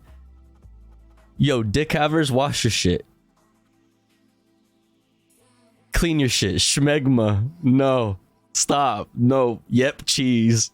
Stop. Cheddar cock. No. Nope. About Emma be like, yeah, Emma's looking over at him like, the fuck? 10 years away from, I mean, this money, frankly, coming into these primaries may change that calculation. But we are about 10 years away from when the Democratic Party's position is going to be conditioned aid to Israel. I mean, I think maybe 15, but I think that's where the party's going. I mean, I had this argument with like Indy Mike. Do you remember that? Were you around for Indy Mike? No? No, I remember you mentioning him, but not really. Indy Mike was... Israel has universal health care. Okay? You don't even have a fucking public option. You don't even have a fucking public option, you bitch. He was completely independent. He would listen to both sides. He would listen to... For Palestinians? No. Hold on. Whoa. Both, like... No. Laura Ingraham and Dan Coulter. Oh, lovely. He would listen to all sides of a debate. And he honestly said something to that effect. He was like I listened to Brett Baer and Laura Ingraham. And... Sometimes I genuinely believe, I told him, I said, if you're worried about Israeli, the existence of Israel, it is supporters of Israel like you that are ultimately going to create a total pariah state. And it's just a matter of time. We're going to follow the same prescription as we did with South Africa. It's going to take more time, but it's going to get there, and it's going to be scary because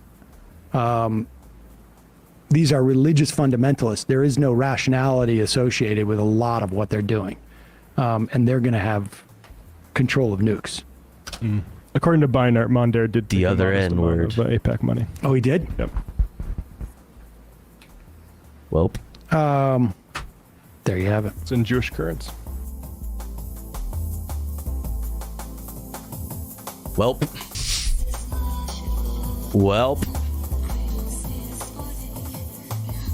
What time is it? 2:18? All right. Not bad. All right, chat. Next up.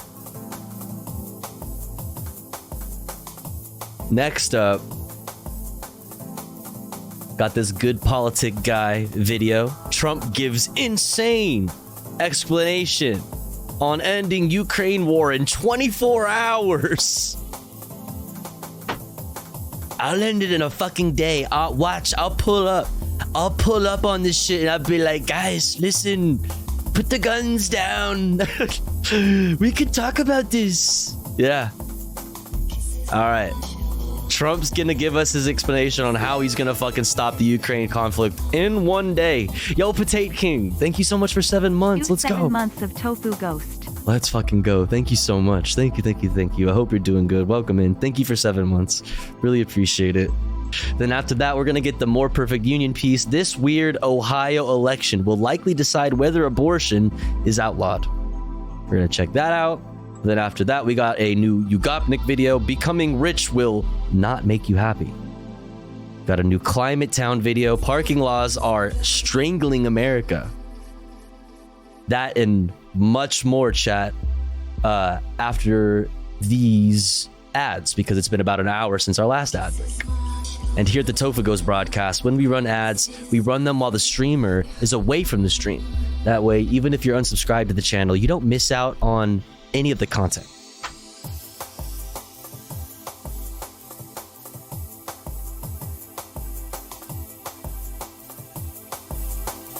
However, if you would like to support the channel, support me, the streamer, and get access to cool Tofu Ghost emotes as well as an ad-free viewing experience, all you gotta do is subscribe for $4.99 or for free with a Twitch Prime by connecting your Amazon Prime account, if you have one, to your Twitch account. Or let's say you're already subscribed to the channel and you're feeling generous and you have the means to. Maybe consider gifting a sub to one of our friends in the chat, one of our comrades in the community that may not be able to afford a sub this month. That way they may also be able to enjoy the Tofu Ghost emotes in an ad-free viewing experience. Yes, the video we are playing right now is Star Trek Generations, the Japanese VHS.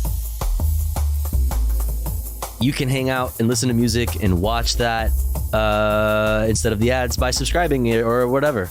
We're currently at 14 out of 30 for our daily sub goal, just about halfway there. Very pog. Thank you for all the support. I'll be back in 3 minutes. Don't you go anywhere. BRB.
Okie dokie, we're back.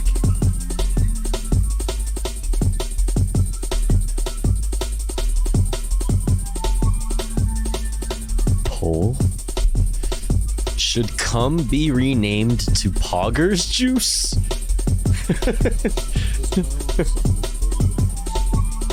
Poggers Juice. I love it. I love it. I support this. I, for one, support this. What's this? You are literally... Oh. You are literally... the only person I have ever heard say that Republicans, usually Christians, don't give a crap about global warming because they believe Jeebus is coming back soon, so it's okay to just take a sloppy dump all over this planet, and I love you for it. The last time I made the same point was here on Twitch yesterday on Left Link Vet Stream. Sorry, Miss Ty. Oh no, all good. What's up, Pristine Biscuit? Hell yeah. Real though. I mean, am I wrong though? Like, it's hard for people to give a fuck about the future when, like, you know, the apocalypse is like definitely coming soon. Tofu, you got gifties? Did I? Oh shit! Yo, Chaos the Gardener, thank you so much for 5 gifties. Holy, thank you so much. Thank you. Thank you. I really appreciate that. If you got a gifty from Chaos the Gardener, please make sure to thank them. Thank you so much. Very generous. Very kind of you.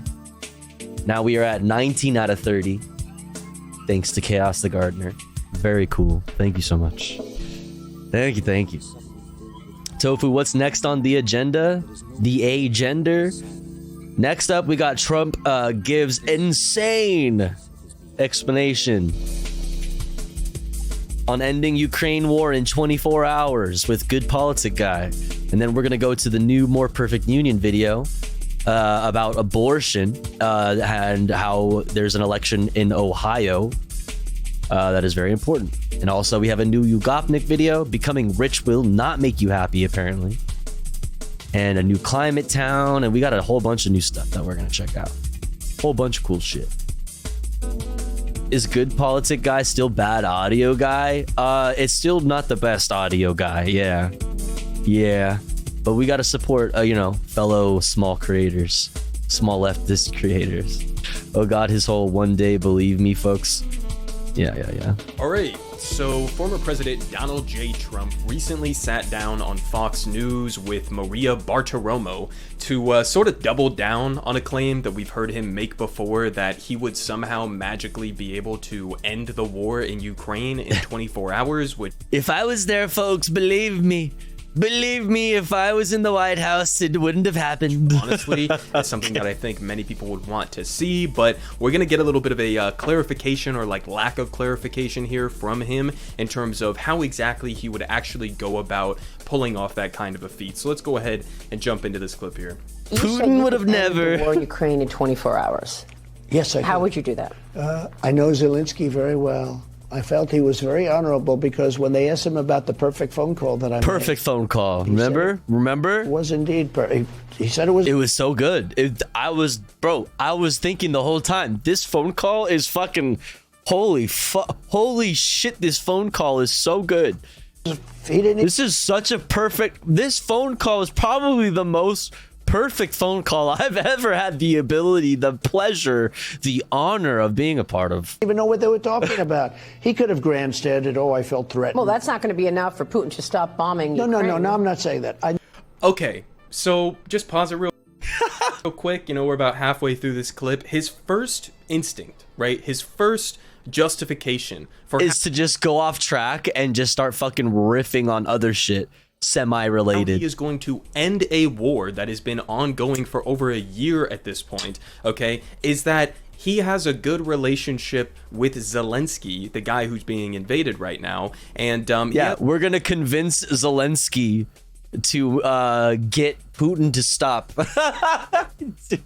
Listen, I'm really close with Zelensky, and that alone will convince Putin to chill out. this good relationship because Zelensky basically didn't snitch on him for the perfect phone call that he made. I mean, just as a reminder on that, this is what Donald Trump was first, they attempted to impeach him for. This was the first impeachment trial. It was partially about that phone call, but just broadly about this allegation that Donald Trump tried to pressure Zelensky to basically announce that he had some sort of an investigation into corruption with the Biden family or Joe Biden himself ahead of the 2020 election. And that Trump was apparently threatening to withhold aid that was supposed to be going to Ukraine in order to get that sort of a concession. So basically he's saying that because Zelensky was nice to me and that he sort of defended me as a part of that, or said I didn't know what was going on, right? Because of that, I'm going to be able to end the war because I have a good relationship with... I mean, that's literally his answer to everything. Is North Korea... Kim Jong-un literally wants to suck my penis. We love each other. I'm in love with him. We write letters. I spray my cologne on the letters and I kiss it, and then I throw it in the mailbox, folks. It's literally his solution to everything is he's friends with the dude, which to be honest, he is friends with a lot of people. It's true. I know a guy. Yeah, what's up, Miles? Zelensky? I mean, how does that exactly add up? As she pointed out, they're a pretty basic follow-up, right? How is that going to prevent Vladimir Putin from continuing with the invasion, given that you underestimate the power of friendship, sir. Call and that impeachment process had absolutely nothing to do with the invasion in the first place. But he continues here. What I'm saying is that I know Zelensky very well and I know Putin very well, even better. Even better. And I had a good relationship, very good with both of them. Yeah.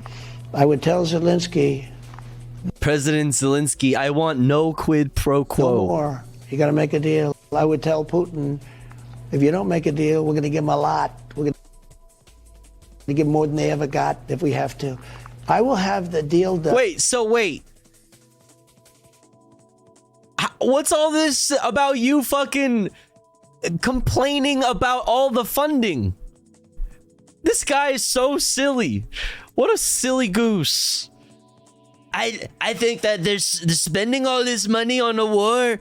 Let's go in overseas. And I'm like, oh, okay. Then he's like, listen, if you don't fucking sign the fucking peace treaty, well, there's going to be so much funding. There's going to be funding like you've never seen. It's like, what are we even... This is not even serious, right? This isn't... We're not being serious. In one day. Okay. So, yeah, he's basically just playing two sides of the same coin, right? Or I guess that's not really the right phrase for that, right? He's kind of just trying to hedge his bets on both sides of this equation, right? He's saying if Vladimir Putin, during this meetup, I guess, that he's planning on having... Yeah, I'll get Zelensky in a room, right? And then I'll get Putin in a different room, right? And then I'll be in a third room and I'll go between the rooms back and forth. It'll be we'll come to 24 hours, folks. He's gonna meet up with Zelensky all in one day within a 24-hour period. That's all I need. He's going to go meet up with both these people. He's going to tell Zelensky, right, if you don't end the war, we don't know what parameters in any way, shape, or form Donald Trump... I'll stop being friends with you. You're not invited to my birthday. ...set for that peace negotiation process, or, what red lines he would draw, or any details whatsoever, because he refuses to, actually explain what those are. But he's going to go to Zelensky, and he's going to say, if you don't end the war within 24 hours, then we're no longer going to give you aid, I guess is the implication that he was just saying there, right? And then he's also, within the same day, going to go over to Vladimir Putin, and he's also, apparently they have a great relationship and all of that good stuff, right? The best. He's going to go to Vladimir Putin and say, if you don't hold up your end of this peace... I'll give Zelensky so much money it'll make your head spin. ...negotiation process and form some sort of a deal to end the war within 24 hours of this meeting that we're having right now, then we are going to maximize, okay? Maximize is not a word. Maximize the amount of weapons that we are giving to Ukraine, okay? So he's basically just putting up this situation where if Zelensky doesn't listen, they get no weapons. If Putin doesn't listen, they get all of the weapons, access to the entirety of the U.S. military arsenal, and that's going to be the solution. I mean, what do we really... I'd just like to point out that apparently the 69% should be renamed to Poggers Juice, won by 69%. I just want to point that out. Talking about here. Nice. Does anybody take this seriously? I mean, I know people in my audience wouldn't take that seriously, but like, does anybody in the country genuinely believe that Donald Trump would be able to end this war within 24 hours? Absolutely, I believe him. Now, obviously, keep that separate. He's a god. He's like a god among men. From the fact that, you know, I and many others on the left have advocated for a, you know, some sort of a peace settlement process to begin urgently. I mean, we've been talking about that since the beginning of the war. Obviously, everybody wants to see the war end, right? And there are some, you know, parameters that we should be putting on the aid that we are sending to Ukraine. For example, the Joe Biden administration just did a legal loop around to be able to send them cluster munitions, which in my opinion and in the opinion of the international community is classified as a war crime, and actually also in the opinion of the Biden administration via Jen Psaki just like a couple of months ago when Russia were the ones using the cluster munitions. So like, there are obvious parameters that should be put in place in terms of our aid to Ukraine. There are leverage points where we could potentially try to push them to the negotiating table. There are leverage points, obviously, with Russia, where we could try to put them closer to the negotiating table as well. But Donald Trump doesn't elaborate on any of those things, right? There are no details. There are no actual explanations of exactly what he would like to see, right? What amount of Ukrainian territory are you going to push Zelensky to potentially give up in that negotiation process, right? What is Putin going to have to give up? What's the give and take in that equation? There are no details, and there don't have to be any details because this is just who Donald Trump is, right? He's just vibing. We're just vibing. I guess. Yeah, Nori, I am.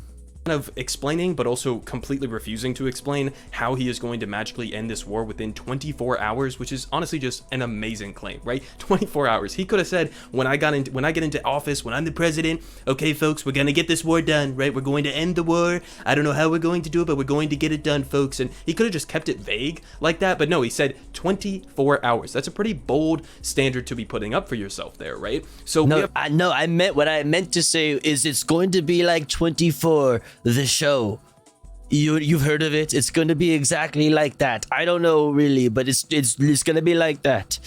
Yo, Panda. All right, 5 a.m. run. Okay. God damn. Wait, if you're just now going for a 5 a.m. run, have you slept? That aspect of it, but then damn, another aspect of this that I just wanted to mention here. Have fun. Is that there are so many people on Nopers. Fuck.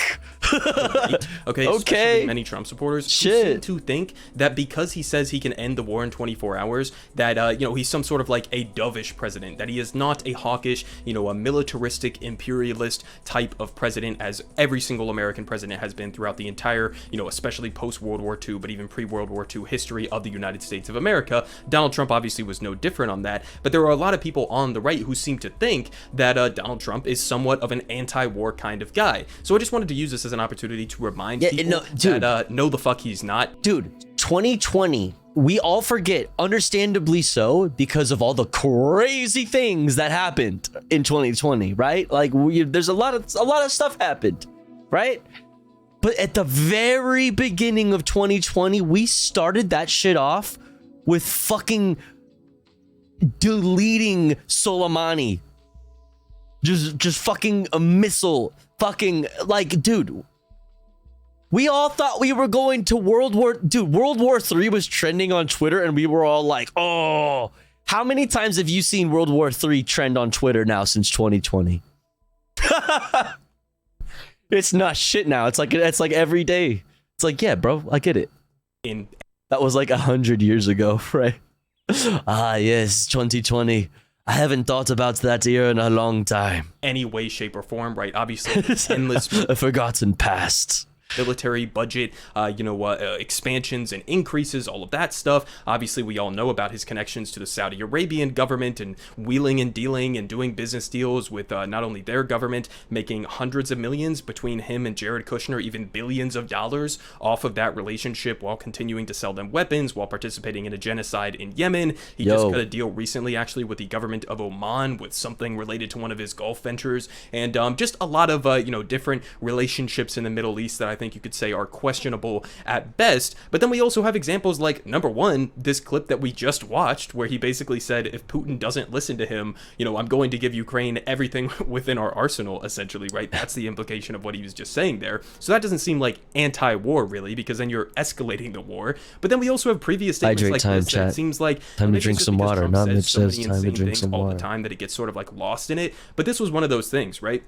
This is what he said. This is back from Wednesday, the 23rd in March of 2022. So just last year, right? This is pretty recently after the war. So he says after the war began. So they say here from The Guardian, Trump, I would threaten Russia with nuclear submarines if still president. He says, we're the greatest nuclear power. Former president who previously praised Putin as smart tells Fox Business. They say if Donald Trump were still president, he told Fox Business on Monday I'd that he would fucking threaten Russia nuke with them. nuclear submarines. Okay, and they go on. Okay, so I mean, keep in mind here, this is who Donald Trump is, right? He said he that's right. That's right. would threaten them with nuclear submarines. Does that I'll pull up on them underwater style. An anti-war guy? Does that sound? And obviously I have many critiques of the Biden administration and how he's handled Ukraine, but does this seem like the kind of guy who would be de-escalatory in his approach to this war? Not exactly, right? We also had this one, which was just an absolute gem, historic Trump statement, okay? Here from the Washington Post. Trump muses about a really bad and evidently illegal idea to bomb Russia using Chinese flags. This is back from March of 2022. Okay, again, similarly, right? We'll do, what do they call it? A psyop? We'll do one of those things that I know you guys do.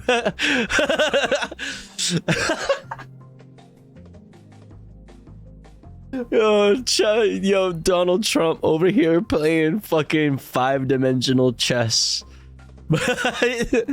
We'll do one of those things. What are they called? Psyops?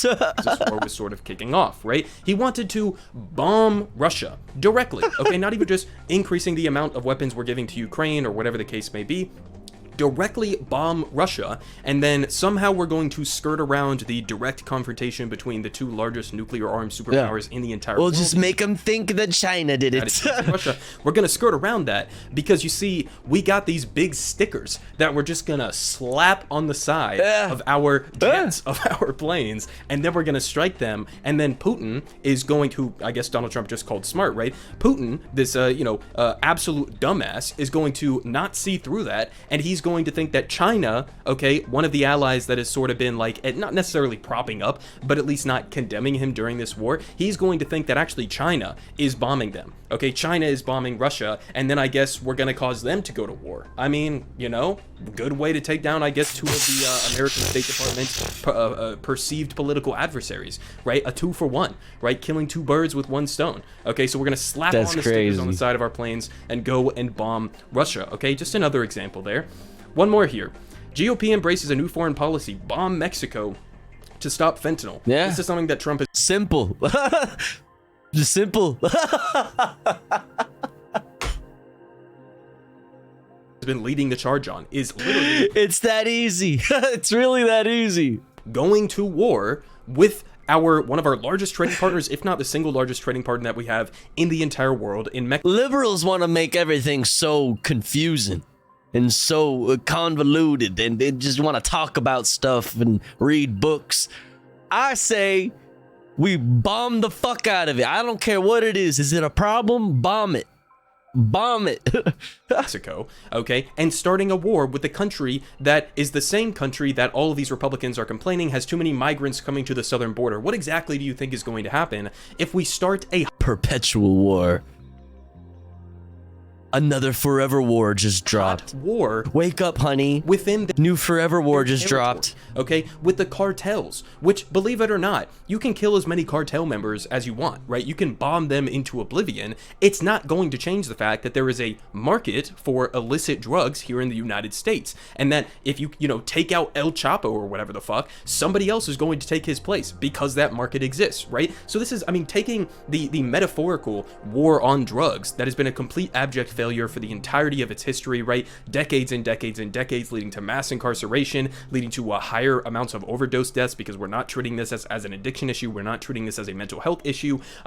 Countless different problems that have been associated with the war on drugs, not to mention the fact that a former Richard Nixon advisor literally admitted after the fact that it was explicitly launched in order to target the anti-war coalitions and the black liberation movements within the United States. We're going to take that failed war on drugs and then make it into a literal direct hot war with our southern neighbor. Okay, fantastic ideas just floating around here. Yeah. Okay, so I mean, there you have it. Donald Trump once again pledging that he is going to magically end the war in Ukraine within one single day, one 24-hour period. And then also, obviously, just a reminder, Trump is not anti-war by any stretch of the imagination. Obviously, this is not a defense of Biden. Biden is not anti-war by any stretch of the imagination, but let's just stop talking about that, because it keeps coming up where people keep saying that Trump is somehow like fighting against the empire, or that he's fighting against the corrupt military apparatus, and it's like the evidence just does not line up with that in any way, shape, or form. Everyone is saying good politic guy has the best politic. Best politic. Believe me, folks. Believe me, folks. All right. Good video. Go follow or subscribe to Good Politic Guy. If we're talking about GOP admissions, this is my fave. Freeman's remarks were reported the next day in the San Francisco Chronicle under the headline, "Professor Sees Peril in Education." According to the Chronicle article, Freeman said, "We are in danger of producing an educated proletariat." That's dynamite. Dynamite. We have to be selective on who we allow to go to college. Damn. That's so crazy. Oh, look who here. Look who's at the very beginning of this. Yep. In 1970, Ronald Reagan was running for re-election as governor of California. He had first won in 1966 with a confrontational rhetoric toward the University of California public college system and executed confrontational policies when in office. In May 1970, Reagan had shut down all 28 UC campuses in the midst of student protests against the Vietnam War and the U.S. bombing of Cambodia. This is the guy who used to be the head of the fucking SAG union, the fucking actors union. That guy went from that to the fucking war on drugs to fucking all of this wonderful shit. Wonderful shit. Based king, we stand. Yeah, that's right. All right, more perfect union. This weird Ohio election will likely decide whether abortion is outlawed. Let's check it out. When Republicans overturned Roe Oh, Jessica Burbank. v. Queen. Wade, they thought the issue was settled. What an historic day this is. I haven't seen anything from Jessica Burbank lately. And what a great victory for life. What they didn't expect was the Victory for people's life. response. People from all walks of life, all across the country, organizing in their states to codify abortion rights. Voters in California, Michigan, Vermont, and Kentucky enshrined abortion protections in their state constitutions. In 6 states, new abortion bans have been blocked by state and county judges. Ohioans are poised to be next, submitting nearly double the number of signatures needed to get an abortion protection measure on the November ballot. That is, until Ohio Republicans tried to change the rules mid-game, setting a dangerous precedent for the rest of the country. Here's the situation. Ohio Republicans are holding a special election in August to raise the threshold of voters needed to pass a ballot initiative from 50 to 60%. The timing, in an off year when voters aren't paying attention, and that seemingly arbitrary percentage increase couldn't be more strategic. The abortion rights measure I mentioned, that's polling at 59%. I think they think Ohioans are not nearly as smart as we are. This is about cutting off the people's right this November to have a say on whether or not abortion access is legal in Ohio. That's author, activist, and former head of the Ohio Democratic Party, David Pepper, explaining the real reason for the August special election. But don't just take it from him. Here's the Republican Secretary of State of Ohio saying the quiet part out loud. This is 100% about keeping a radical pro-abortion amendment out of our Constitution. The left wants to jam it in there this coming November. And so, yes, it's about abortion, but it's about so many other things as well. You could just just like call things radical. You could just like call whatever you want radical. And it is so. When you like unironically have the radical position here. On the record, Republicans claim this effort so funny. to up the amendment threshold is about protecting the state's constitution from out-of-state special interests. Our state constitution is the supreme law of Ohio. It contains the fundamental principles by which we govern ourselves. Okay, this person does not look real. And it should not be subject to societal The fucking PlayStation fucking graph. What the hell? cultural whims. But this claim is not only She hasn't rendered fully. untrue, it's hypocritical. Because out-of-state special interests are the very thing spearheading this Ohio special graphics. election. There are two main people you need to know about. Richard Uihlein is a Republican megajordan who gave $1 million Ohio to a graphics. newly formed super PAC that encouraged lawmakers to vote for the special election, sabotaging abortion rights. Uihlein is from Illinois, and he's the PAC's sole donor. You might recognize his name. Corrupting our democracy is sort of his thing. He and his wife spent more than $50 million during the 2022 election cycle alone. This was not something that people in Ohio were demanding happen. Damn, No that's one's so been much running free around Ohio in speech. recent years saying, "Oh my gosh, the Constitution is weak. Dude, they have so much more free speech than you, chat. That's so It needs crazy. to be fixed." That hasn't been happening. This is a big money out of state, and it's part of a much bigger right-wing agenda that is pushing most of the issues they care about through gerrymandered state houses, largely against the will of the people of those very states. The other big money interest behind this election is lobbyist Mike Gonidakis. Yo, wait, what? Mark, can I what? Gotta head to work, homies. Have a great day. Hey, yo, 6. Thank you so much for 8 months. I really appreciate that. Thank you. Have a good day at work. I hope it doesn't suck too much. Hope it's not too bad. What's this? All is strange and vague. Are we dead? Or is this Ohio? You're not dead. Both.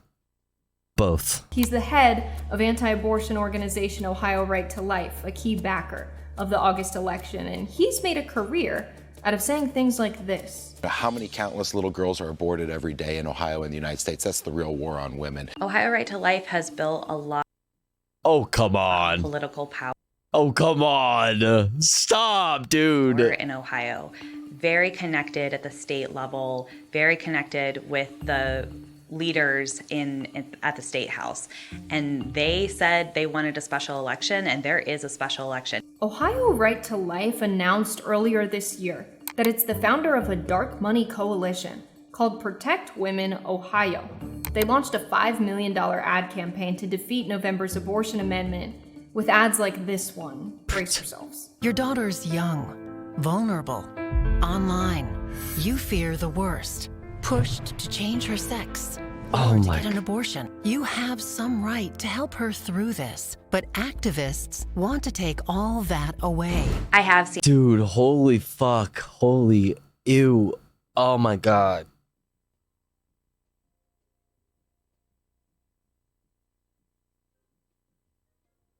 Oh, that's so disgusting.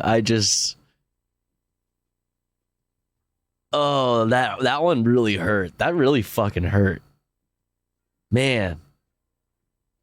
Whew. Yeah, that's right. They're the ones that are really defending women and really care about women. That's right. seen the ad before, and we know that they want to make this election about what it is not. They saw the excitement around our ballot initiative. This is just another way that conservatives use to basically all conservatives can do is make it harder for people to vote in order for them to win elections. That's how conservatives win. They've always known this since forever. And this is just another way that they do that. This is just another fucking specific ass fucking way that they do that. It's like this is similar to like awkwardly worded like propositions on like the local government level, where they'll say like it'll be like confusing whether or not like you're saying no on 8 or like yes on 8 or like whatever the fuck it is. They'll purposefully like word things in a confusing way to make it seem like, so you think you're voting for the progressive thing and you're actually voting for some bullshit like this, where this is the same thing. They're trying to make it seem like this is the feminist choice. This is they're protecting women. They're like, oh, okay, yeah, this is great. I love this. I like this. That's all they've got. They can only trick you into voting for them. They can only trick you with things like this. All of the support that is being shown from citizens across Ohio that want to be able to vote in November to protect abortion access. And so they created a special election where they will change our Constitution, change our access to democracy, so that they can prevent Ohioans from being able to make this personal decision themselves and to vote specifically for reproductive freedom. Here lies the irony. In overturning Roe v. Wade, the Supreme Court majority argued that, quote, the decision properly leaves the question of abortion for the people in the democratic process. But this conveniently timed special election proves Republicans don't want to leave anything to the will of the people unless the numbers are on their side. This is basically saying to the people of Ohio, we may be the most corrupt state house in America. Give us more power. Take power from yourselves. Corruption and lawlessness are nothing new, but that doesn't make this any less damning. Shortly before Republicans decided to hold this election, they had outlawed August elections because of low voter turnout. Adrian, thank you so much for gifting to Dr. Robotnik, Pog. Thank you so much. I really appreciate that. Thank you. Very, very kind. Thank you so much. Turnout. They're effectively breaking a law that they put in place by holding Very one. cool. But that's how these Republicans work. When the rules no longer serve their interests, they change them. Can't win? Cheat. It's as simple as that. There you go. There you go. Lawlessness built upon lawlessness. So this is a group of people that themselves are in districts that violate the Ohio Constitution. And from their illegal districts, now they're breaking their own law about when an election can be held to try and change the Constitution so a majority of Ohioans can't protect choice this November. The more the extreme right wing can't win over the majority with their cruel and unpopular ideas, the more we can expect them to pull out every dirty trick. And the most outrageous part is democracy has become so weak in states like Ohio that they can totally get away with it. Unless Ohioans show out in mass August 8th to protect their right to weigh in on one of the most important issues facing the state. We have a very special election August 8th. Absentee voting starts the 11th. The opportunity to hear about Wait, it's the 18th. The special election being, forced Early ahead of the in-person November voting election. is on right now. When they see what extreme politicians are willing to do, we know that Ohioans are going to turn out in August and vote no. So voting no in August is critical to being able to vote yes in November for reproductive freedom.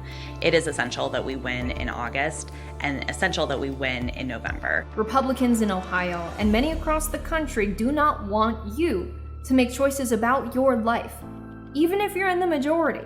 And if you're in Ohio, you will be setting the stage, setting the precedent for how these ballot measures play out across the rest of the country. If they are successful in moving this threshold to 60% to lock out the majority of Ohioans from weighing in on issues like this and others, you bet they're going to do it in other states. It will become the new best practice of how you protect their extremist agenda against the mainstream views of people like Ohio and other states. If it's successful here, they will do it elsewhere. Damn. Thanks for watching our video. Yo, Sarsek. Thank you so much for 17 months. Bruh. Bruh indeed. Bruh indeed. 17 fucking months, dude. I think you're the first 17-monther that I've seen. God damn. God damn. Thank you so much, Sarsek. Thanks for all the support and hanging since the beginning. One of the OGs. Really appreciate that. Thank you. Oh, man. Bruh. All right, chat. Let's see. Oh, before I forget, let's I was gonna say let's knock out this Knock LA article. Totally not on purpose, but we have this article here that I want to talk about, or I want to look at from Knock LA about the sheriff's department, Los Angeles Sheriff's Department. According to the survey, Tofu, you're so corny. Thanks. I know. A third. Let me see here. Let me pull something up.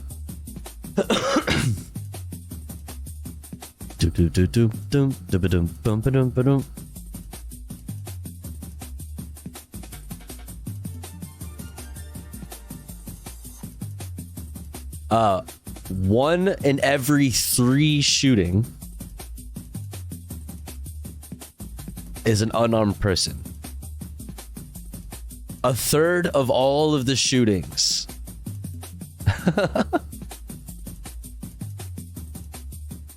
are unarmed.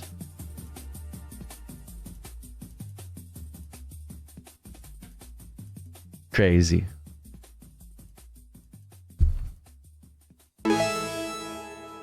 Yo, Double Negative, thank you so much for gifting a sub to Anemones. Thank you so much. Thank you. I appreciate that. Wait. Oh, wait, no, I missed it. Wait, what the hell? That looked weird on my end. Wait, Double Negative, thank you for the 5 gifties. Wait, you gifted to more than just Anemones. Thank you so much. Thank you, Double Negative, for the 5 bomb. Holy fuck. If you got a gifty, please thank the person that gifted you. Thank you. I really appreciate that. Now we're only 4 away from the sub goal. Holy shit. Thank you so much. GTA 2 a POV. Yeah. True.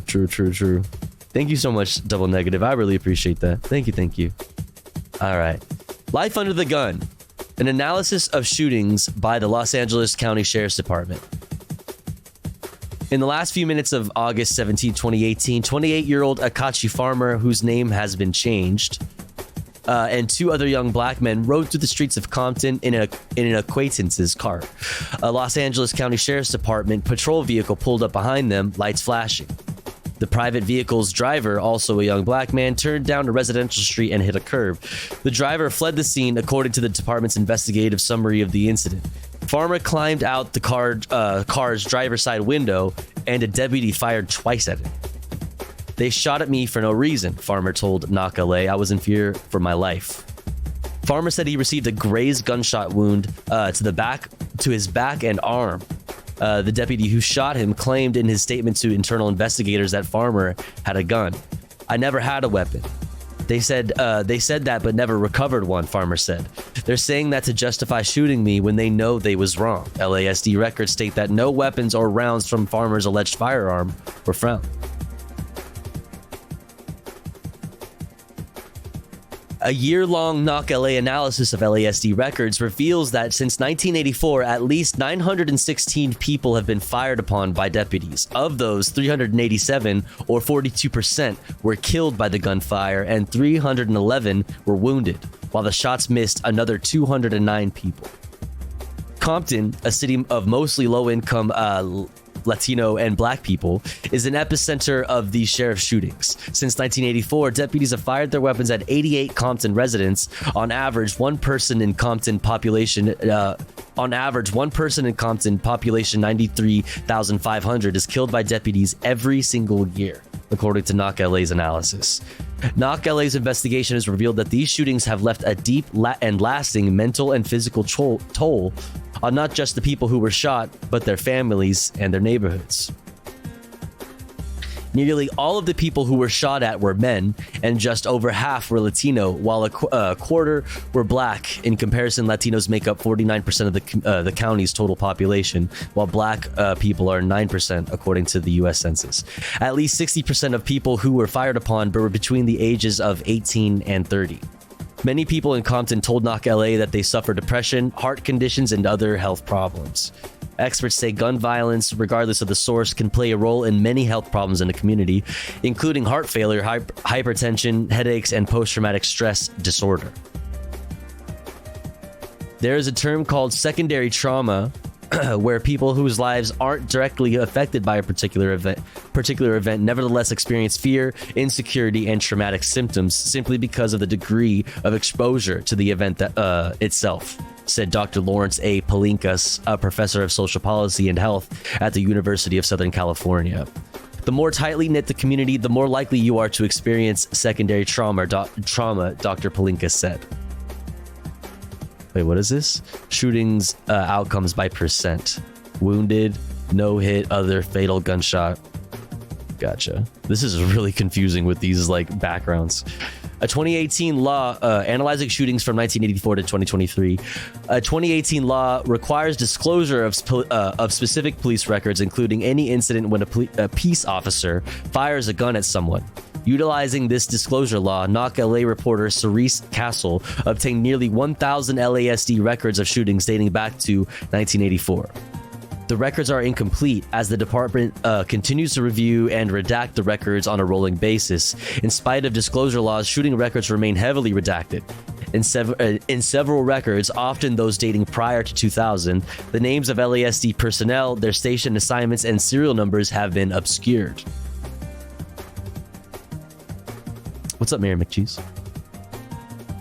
The Knock LA investigation found at least 307 unarmed people were fired upon, which means 1 in every 3 were unarmed, according to LASD's own records. In at least 67 cases, deputies reported people holding objects like hair scissors, cake spatulas, and pieces of metal taped together as, quote, armed with weapons. The city of Compton had the highest rate of unarmed people shot at, with at least 29 incidents. At least 103 unarmed people were killed by LASD gunfire. Internal department investigative reports state that at least 438 people who were fired upon were armed with guns. Some of those reports have been disputed in civil lawsuits by the families of people who were shot. At least 1,291 sworn members of LASD out of an estimated 10,000 have fired their weapons at a person. Nearly half went on to shoot at someone again. Average age of people shot by ages 11 to 20, ages 21 to 30 is fucking obviously this skyrocket by like an insane amount, the highest.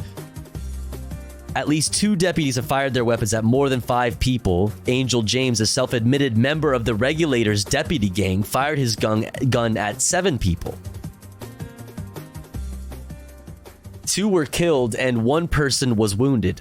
Eliezer Vera, an alleged member of the Grim Reapers deputy gang and former candidate for sheriff of Los Angeles County, shot at 8 people.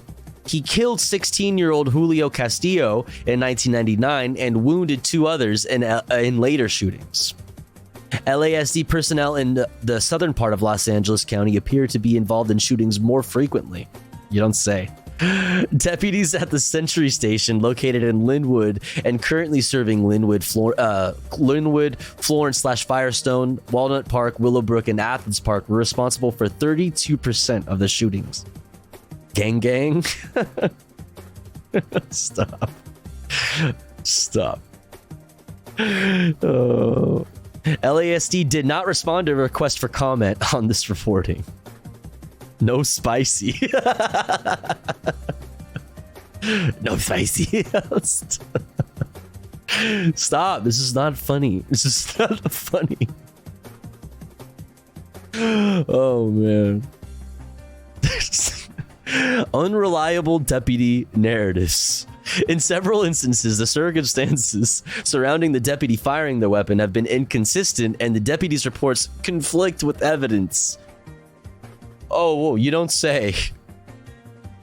On June 24th, 2014, around 9:50 p.m., Antoine Hunter and his friend Jeremy Evans, both black and age 24, were heading home from a vigil for a friend who had recently died, according to their attorney. As they drove, deputies Gregory G. Rodriguez, a tattooed member of the Bandidos deputy gang, and Timothy Lee, an associate of the Bandidos, spotted the car attempting to make a U-turn at the intersection of Rosecrans Avenue and Long Beach Boulevard in Compton, according to an LASD investigative summary of the incident. The Bandidos is a gang made up of deputies that was established at the East Los Angeles Sheriff's Station in the early 2000s. Membership consists primarily of Latino personnel who share a common tattoo on their legs of a skeleton with a bushy mustache wearing a sombrero and bandoliers, holding a pistol. The tattoos are sequentially numbered. Women are not allowed to become full-fledged members. Oops. Wait. Ooh. Oh no. Grug. I'm pretty sure the attorneys hid from us that they were members of a gang, said civil rights attorney Humberto Guizar, who represented the families of Hunter and Evans. The deputies say they began to follow Hunter and Evans and attempted to stop them when the men drove through a stop sign in a residential neighborhood. Hunter was carrying a gun but kept it tucked away as he drove. In that culture, you need a gun to survive. They thought maybe other gang members might come and get them, Guizar said in an interview at his Montebello office. There was no evidence that they were about to commit a crime. They had it for protection. Guizar said the deputies crashed their vehicle into the back of Hunter's car, lodging it between the deputy's vehicle and a car parked on the street. Wait, what? Wait, did we went from... They ran a stop sign to ramming them? Did they not stop?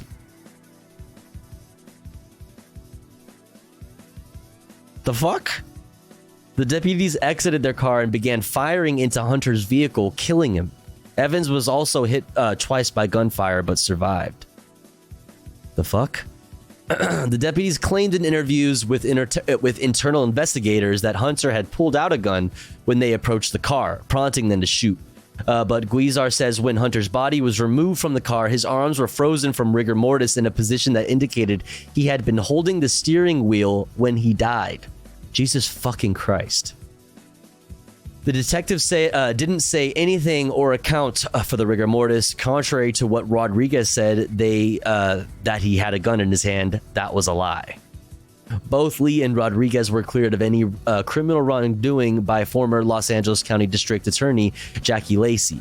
Guizar was unaware of the deputy's prior shootings and killings until an interview with this reporter. Lee was at the scene of the death of Darren Burley, a black man who died of asphyxia after deputies kneeled on his neck in 2012. Rodriguez was one of several deputies who shot and killed Edward and Angel Ramirez and Rayshawn Marquis Brown in 2013. Guizar was not surprised to hear Lee and Rodriguez had been involved in other killings. It's the same thing, like gangs. It increases notoriety and fear in the community in the end, and the respect among their peers. Ghost guns. At 5:30 a.m. On September 10th, 2020, deputies arrived at the home of Samuel Herrera Jr. to execute a search warrant. LASD claims that Herrera was a member of a local gang and was selling narcotics out of a garage with a cache of weapons. In the 8 years prior to this shooting, Herrera had no contact with any law enforcement agency. The department's version of the story is highly contested by lawyers for Herrera's family. As I started looking at the 600-page report and trying to piece things together, it turns out that none of that is true, attorney Hermes Moreno told Knock LA in a phone interview. Deputies claim that when they arrived, Herrera barricaded himself in the garage and began racking a weapon or pulling the slide back and releasing it. Herrera's family attorney says he had been in the midst of a remodel of the garage and had frequently used the nail gun, which emits a noise that is not dissimilar to a round being racked. No Garcia, a lieutenant with the ties with ties to the 3000 Boys, Regulators, and Vikings deputy gangs, claims that he heard gunfire and saw a gun's barrel pointing out of the garage's window. Garcia began shooting. Although Herrera set up video cameras in multiple locations inside the garage, no video of Herrera shooting a gun has ever emerged. As Garcia fired, several people, including an infant, oh Jesus, were in the line of fire. They quickly emerged from the garage while Herrera remained inside. If Herrera fired a weapon, you can rest assured that this is the very first video clip they would give us. It is the very first video they would assert in their defense, Romero said, because it instead shows someone in pain pleading for his life and the garage starting on fire. They destroyed that. How much longer is this? Is this just like is this just like a list of, here, let me get out of big mode.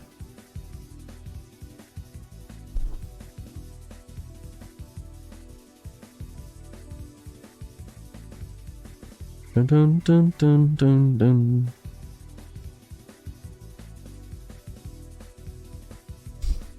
Okay, it's getting kind of late. This is a lot longer than I assumed it was going to be, but it's very good, and Nakale does a lot of really great work. But for the sake of time, I'm actually going to stop it there because it looks like it just kind of goes into detail about specific stories that were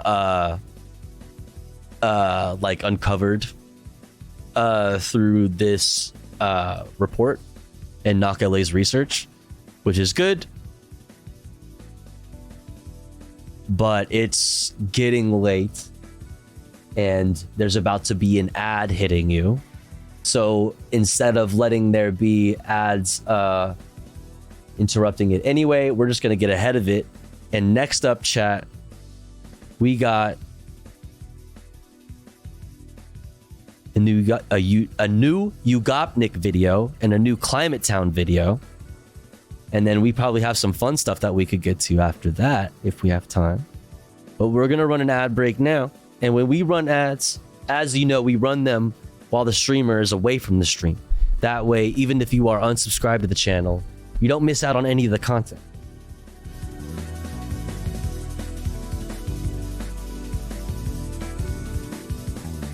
However, if you would like to support the stream, support me, the streamer, and get access to cool Tofu Ghost emotes, as well as an ad-free viewing experience, all you got to do is subscribe for $4.99 or for free with a Twitch Prime by connecting your Amazon Prime account, if you have one, to your Twitch account. Or let's say you're already subscribed to the channel and you're feeling generous and you have the means to. Maybe consider gifting a sub to one of our friends in the chat, one of our comrades in the community that may not be able to afford a sub this month. That way they may also be able to enjoy the Tofu Ghost emotes in an ad-free viewing experience. We are currently at 26 out of 30 for the daily sub goal, literally just 4 away from smashing that goal. Every little piece of support is very much appreciated. I'll be back in 3 minutes. Don't you go anywhere. BRB.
Okie dokie.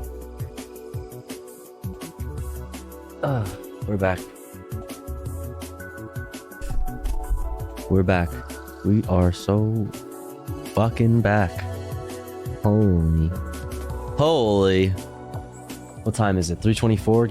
Yeah. I love the way you handle ad breaks. Thank you very much. Hell yeah. I'm glad you appreciate it. Oh shit. Speaking of which, you don't have to see ad breaks anymore because Adrian Vixen is very generous and gifted you a sub. Thank you so much. Thank you. Thank you so much, Adrian. And now we're only 3 away from hitting the fucking sub goal. Only 3.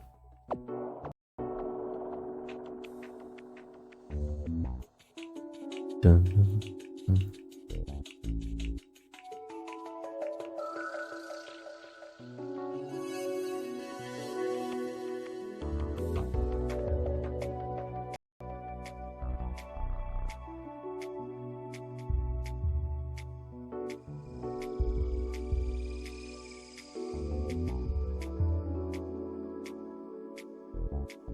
Why is this not working?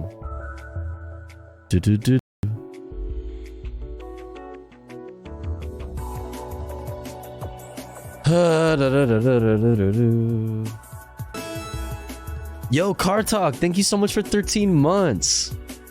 Paul. Coconut, so good. Top of the hour ad break, so good. If you're subscribed, see the top of the hour ad break. TikTok Live is truly the darkest thing I've ever seen on the internet. All marijuana so good. Marijuana so good. Marijuana so good. Gang gang, gang gang. Soy.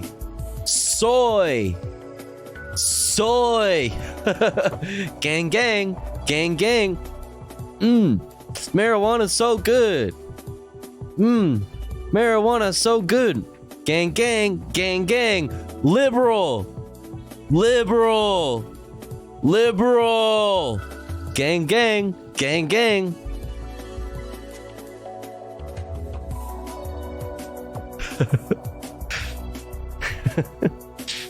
Anyway, moving on.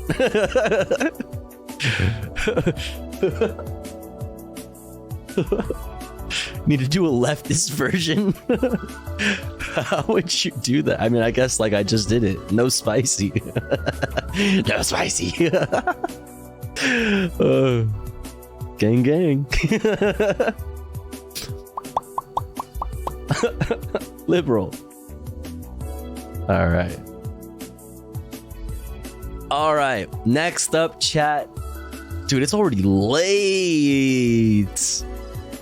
What? It's already late. You know what, chat? Politics is cringe. You feel me? You know what? Covering politics, that's cringe. I would literally never ever imagine covering politics. Could never be me. I would literally never do that. I wouldn't. You would never catch me doing that. You would not catch me because I only do fun reacts, okay? And there's a new urban rescue ranch that we haven't seen because I don't stream on Saturdays and Sundays. Okay, so new urban rescue ranch.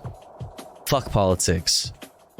We'll do that tomorrow. Okay, let's do this. Oh, baby raptor. Big Ounce is rescuing raptors? It's almost time for me to feed this beautiful little boy. He'll eat just about anything. I can smell that broccoli in your mouth, Papa. Look at these little bridges that we made. Kevin won't hurt me. He'll just hurt the net. Good morning, everybody. It's a beautiful day. Good morning, everybody. Baby raptor. It must have fallen out of its nest and needs to be rehabbed. Turns out this person is only 4 minutes away from where I live. Well, I don't have raptor permits yet because we still have to finish our building. I do have enough space for a baby raptor. Baby raptor? Velociraptor? What is this? Oh. Marijuana's so good. Marijuana's so good. Gang, gang, gang, gang. Soy. Soy. Soy.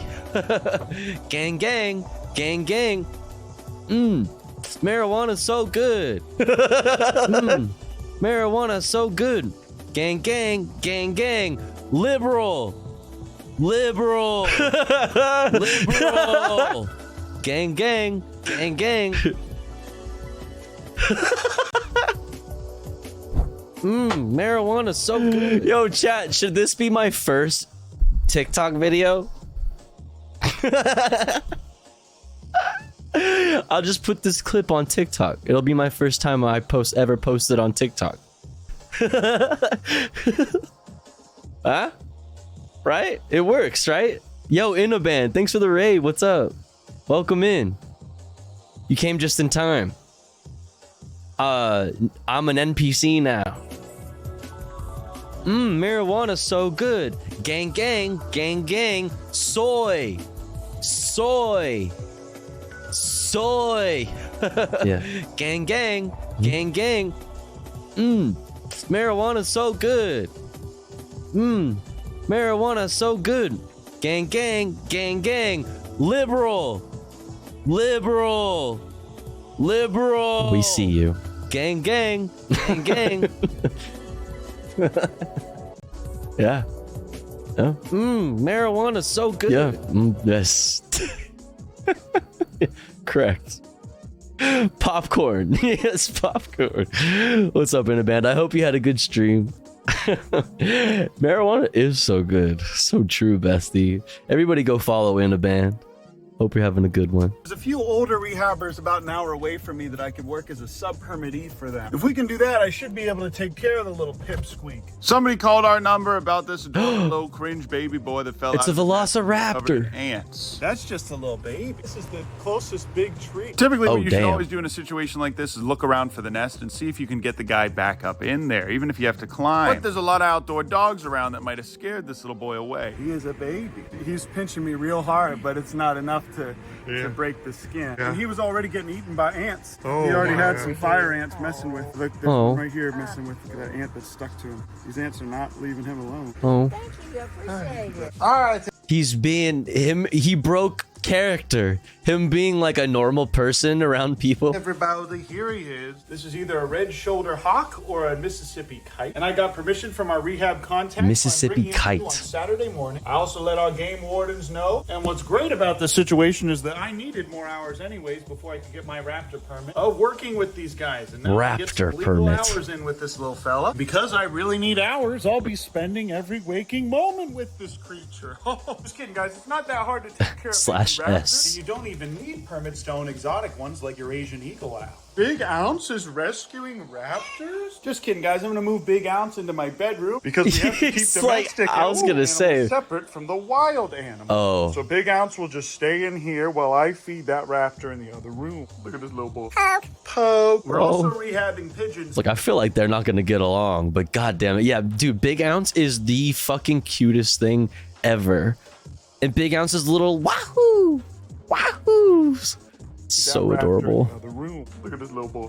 Poke. We're also rehabbing pigeons. So for the next 30-something hours while I have him here, I'm going to keep him separated. But for educational purposes, I'm going to show you guys how to feed a small raptor like this. And if they're this size or a little smaller, then they probably need the fuzzies to be cut up. Little pieces of chicken breast don't have enough calcium, phosphorus, and other minerals to survive. Getting them to eat the first bite is the hardest part, but this little guy... what is that? What did you just eat? On, Big Ounce. Big Ounce is saying, let me in there, Dad. I want to feed him. I want to feed him. I fought in 3 world wars. Fucking feed him. Again, for education 3 world wars. I'm showing you guys how to feed these. If this upsets you, you can just go ahead and skip, but it's very necessary to show you how to feed a little baby raptor. Okay, now that he's done eating, I'm going to close him up back. What was that? Was that a fucking finger? This beautiful spider in my house. That's also excellent food for him. Gee, I sure can't wait until I can eat. The fuck was that?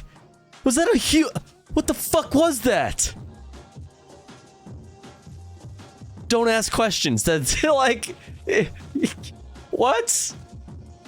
What the fuck? My food outside in my kitchen again. Sure can't wait till this house is an office and not my actual home. Wouldn't you agree, Big Ounce? Also, he keeps begging me for some... It's a Totino's pizza roll? Wait, was it? Wait, was it a Totino's pizza roll? Now I have to look back at it. I'm so scared. I don't want to look back at it, though.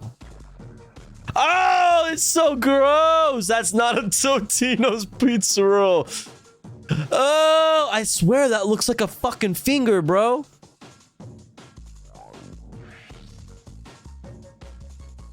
What in God's fucking name is that? Purposes, I'm showing you guys how to feed these. If this upsets you, you can just go ahead and skip, but it's very necessary to show you how to feed a little baby That is a finger. That's a finger. I think it's a baby mouse. If that's a baby mouse, it's in half. They cut it in half. Maybe because it's a baby raptor, they had to cut it in half. Holy shit, dude. Half of a mouse. I think that might have been what that was. I think it was a mouse cut in half. That's gross. He fed it the other half before. Got it. Okay, gross.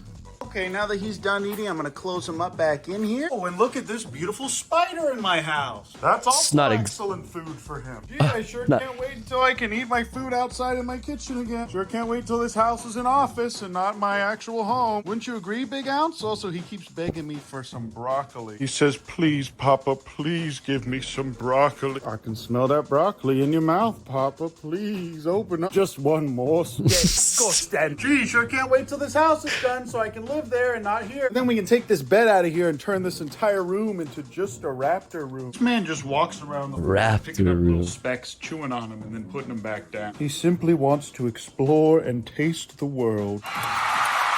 Kisses. Speaking of my son, look at this handsome fella. And those foxes. Mayhaps we need to put some higher visual barriers on there. Yeah, I think it's okay, as long as I'm not getting right up in there all the time. Well, guys, today was the hottest day I've experienced here in Texas since I moved here. And I think I've earned some protein ice cream. My phone died, that's why it's protein ice cream? You guys this. The grass in this yard is still very green. Look, you guys, I gave them their water. Oh my god, the fucking gray foxes are the most cutest fucking... Very well in here, as you can see, they're very comfortable. I want to give them hugs and kisses. Socializing them, which is honestly just going to include me coming in here and screaming and making loud noises. So basically, yo, how fucked up is that? Like, the right thing to do is make them afraid of you.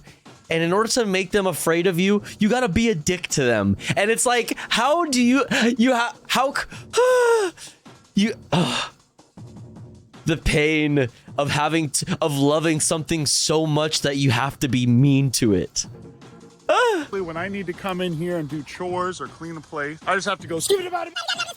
And that will scare them away, and it'll make them not trust me as much. I can also bang on pots and pans or all kinds of other little things like that. But we still or an air horn. Jesus Christ. He's just like, I'm gonna have fucking fun with it.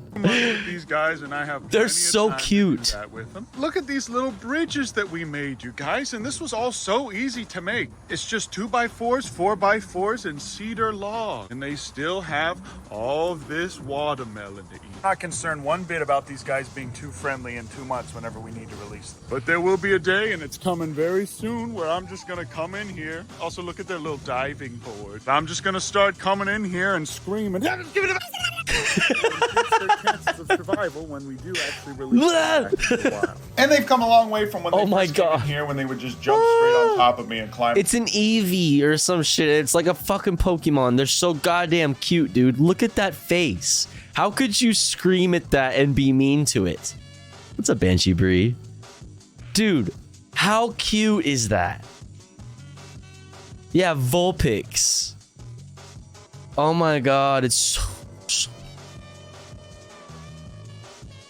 on my shoulders. You guys asked to see what they look like up close. This is what the gray fox looks like up close, you guys. I leave them alone in here, and because they have 3 other mates to play around with at all times, there are what's called conspecifics, which is they're members of their own species. These guys actually have a phenomenal chance of going back to the wild being completely wild. And I am a scat man myself, wouldn't you agree, Patrick? As you guys can see, this is the other one we're working on. We're getting there. The main framing is almost done. Tomorrow we're gonna get a big shipment of wood in here. And with that wood, we should be able to get the rest of the framing done for this big boy. That's it for now, though. I got some new interns coming in the morning, so I gotta get to bed. Now, people ask me, they say, Uncle Ben, how'd you get all the experience you needed for Raptor? Uncle Ben, don't you need a certain amount of hours of experience with Raptors before you can get your permit? Well, what do you think I'm doing now? I've just been sitting here eating protein cereal for the last 5 hours, watching this little thing. Wait, protein cereal, protein ice cream? Goddamn, my boy bulking. All hands-on experience. Good morning, everybody. This is day 2 of having this little fella in my kitchen. Go ahead and chalk up. He's kind of a hunk. I think he looked cuter with the short hair, though. 4 hours of experience. Gotta get those gains, true. Eat that up.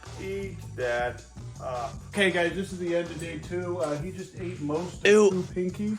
Ew. No more chopped up mice. I tend to not have this problem, but with baby hawks, they'll usually get the food stuck. Bless this man. I could not do that. Their beak, and then they won't be able to eat it. All right, you guys, we're gonna give them. My vegan ass would throw up every time. One more little pinky. This is like the 3rd pinky he's had. This guy. Pinky, little baby mice, little dead baby mice, and chopped up into pieces to make it easier. Gulp that down. Oh my god. A little bit, but long term, you don't want to make a habit of speaking to them while you're feeding them, or else they'll imprint on you and not go back to the wild as easily. Good morning, everybody. Today's wait, specifically speaking to them. Big day. It is 6 in the morning, and I'm taking this little pipsqueak over to the Raptor Rehab in Cedar Park. The sun is just barely starting to rise here. I'm gonna feed him real quick, and then I'm gonna weigh him, and I'm gonna take him straight to our buddy who has a Raptor Rehab down south. And I am gonna miss this little creature because he's gotten a lot better at eating lately. But the guy that we're taking him to has a lot of big flight pens. Why Texas though? Probably zoning laws. And he's also taken care of thousands of these guys and mentored tons of other people for it. He's doing a lot better off than he was before, whenever we found him covered in ants. We are all blood balloons. Speak for yourself. I'm literally made of fucking soybeans. Okay, he weighs 148 grams with a couple fuzzies in his... 148 pounds? Holy. 30% of the viewers are subscribed. I'm going to do terrible, terrible things. We're going to be taking him straight to Austin. I'm also going to be bringing Sir Biggerton with me because the fellow who does the raptor rehab lives right next to our buddy. We got a lot of work done on this thing yesterday, and we should be about ready to start putting the fabric on there. Queen's over there sitting on the little trampoline. I just fed all these cringe little foxes, and I'm not going to go in there right now. And check out this small green heron. They're voracious, huh? Voracious. What the fuck? Oh yeah, so he'll eat just about anything, huh? That's funny. I've actually gotten several calls about little baby herons and cranes, but now that I know what the enclosure should look like for them, I'll make a bigger version of this for a bunch of them. He also told me you can use this or reptile calcium to put on meat so you don't have to feed them rats. I've also been getting I thought he said erectile calcium. Also told me you can use this or reptile calcium or reptile calcium. to put on meat so you don't have to feed them rats. I've also been getting a few calls about screech owls, so now I know how to create a little enclosure for them that won't damage their feathers. And he even had a few older versions of Pipsqueak already in here. And this plastic lattice is perfect for keeping them from getting their feathers stuck in the wire. After I left, I broke onto the Alvia sanctuary so I could kiss Stompy. You think, chat, should I hit this deer? Should I hit this deer, chat? My son Gustavo's doing very well. He's getting much bigger. In fact, it's almost... Wait, did he say chat? Almost time for me to feed this beautiful little boy again. Sure is funny how we need special federal permits for those raptors, but not this little fellow. Kumala, Sylvester, Gordon, Quandale are all doing well. And just about all of these boys let me pet them now. And sometimes they even get jealous of when I pet them. Oh, they're so awesome. The little Fellinis. Coconut. But I know you guys are upset because I haven't been posting to the hit YouTube channel Capybara Mukbang Pooey Pooey. But rest assured, Uncle Ben's gonna get back on his grind real soon. I might hurt people, Mater. There's just... What? Gonna get back on his grind real soon. I might hurt people, Mater. There's just been a lot of things going on over here on the back end. Fencing should be up on this enclosure this week. Also, I moved all the goats and the rhea here from the back because we're going to be getting a bunch of all the construction done in the way friends. back there. And Kevin doesn't mind being here one bit. Kevin. You silly goose. Funny, Poggers is barking at Kevin because he sees him attacking. But if you guys have any recommendations for a fish and livestock safe algicide, please let me know. The rhea also always have access to clean water right in here. And as long as I have my handy dandy net here, Kevin won't hurt me. He'll just hurt the net. Amazing. And they're way more happy over here than they were in that corner. Morning, Homelander. James Charles is much more I hate when he fucking rubs their necks. I'm training these fish to come up whenever I feed them.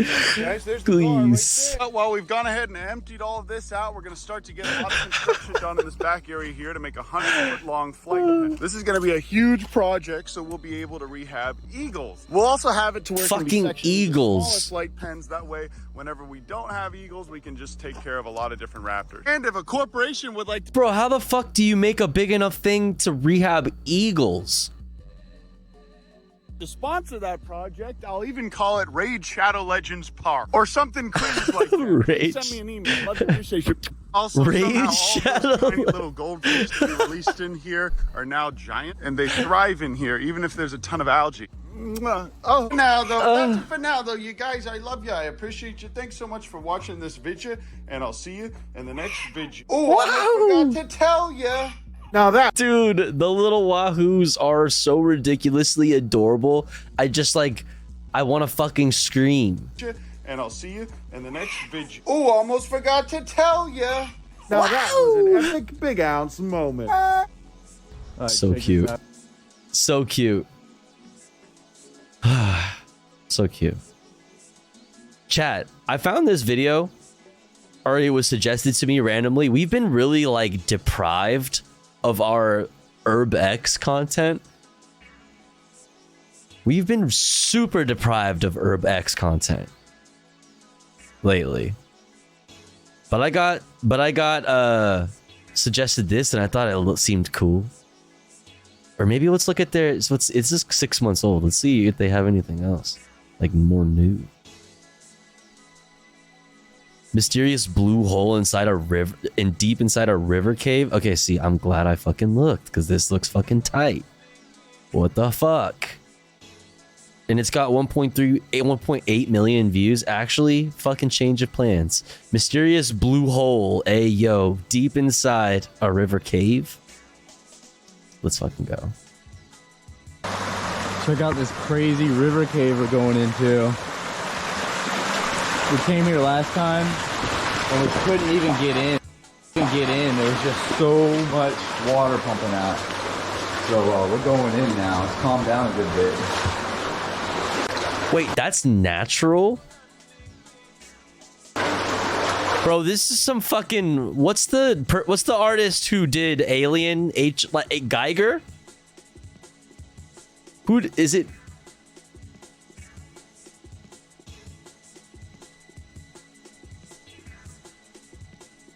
H.R. Geiger. Okay, so I'm not crazy. Okay, it looks like some fucking that kind of shit. Do not fucking proceed. Oh my god.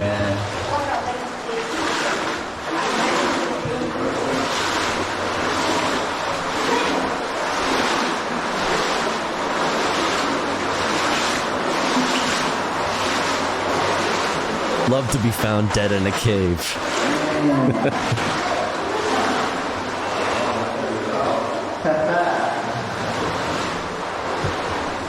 This thing goes. This thing goes.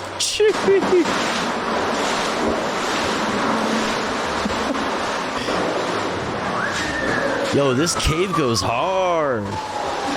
Could go that way. Well, we're following the river for sure. What in the fucking hell is this? The cave-ussy. That way. Well, we're following the river for sure. For sure, brother. Oh no, that's their headlamps.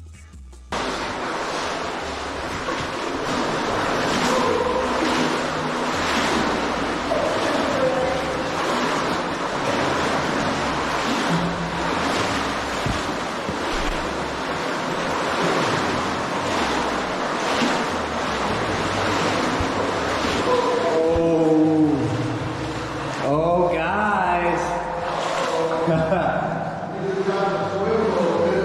It's getting pretty deep. Honestly, it'd be like more effective to have a kayak or some shit.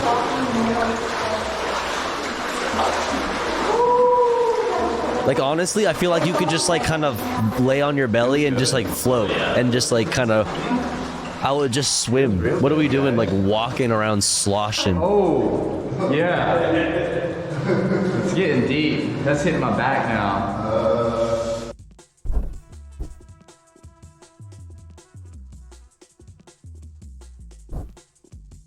On God? It's going deep.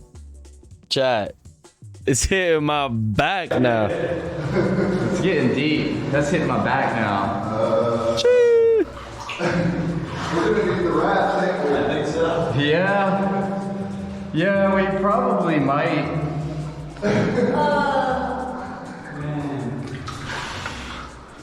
You want me to go see if it, If you want to check it, but it doesn't look like it's gonna be raftable. Oh, heck. Dude! Dude! Massive. Yeah. Bro! Massive. Dude! I never had to swim once. Holy crap. Bro! It was a big time. It also got shallow again. It got like a foot deep. I love them. Dude! You guys have to send it. No. You have to send it. Send it, bro. No. You just gotta send it, bro. No, just walk on the edge. You'll be Dude, deep, just but it'll be send fine. it, bro. Yo, what's up, send it? This is crazy. Okay, a little deep there. A little deep. It's a little deep. You just gotta send it, bro. Yeah. Bro, this opens up huge. Dude. Look at that. I love them. Yeah, that's a cave.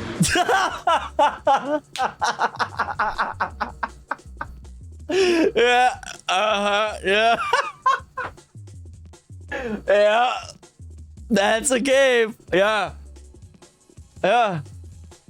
This sucker can fit so much cave water. This bad puppy can fit so many bats. It goes up over there. It goes up over there. That's like a giant dry walking passage. Bro, let's go up there, bro. Bro, yeah, this baby can fit so many stalactites and stalagmites. Let's do it. Let's go. Let's do it, dude. You just gotta send it. Just send it, bro. I love them. We just gotta send it, bro. That is a passage, man. That is a passage. Man. Okay, that is actually crazy, though. That is fucking insane. Yeah, I don't know, man. I don't know if I would send it any further. This is getting kind of scary, man. Starts getting tight.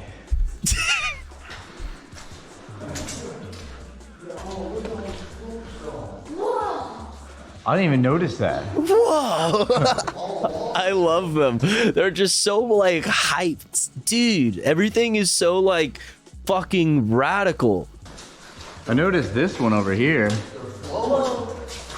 Dude, whoa. Dang, this one's like crystals almost. Yeah, dang. Wild. Bro.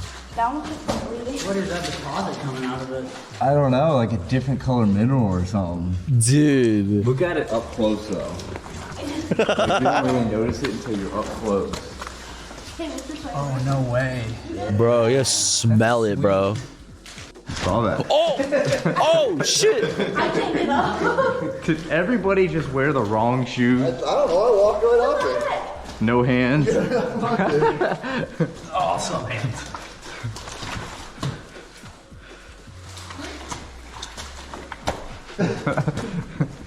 You're all on like a treadmill.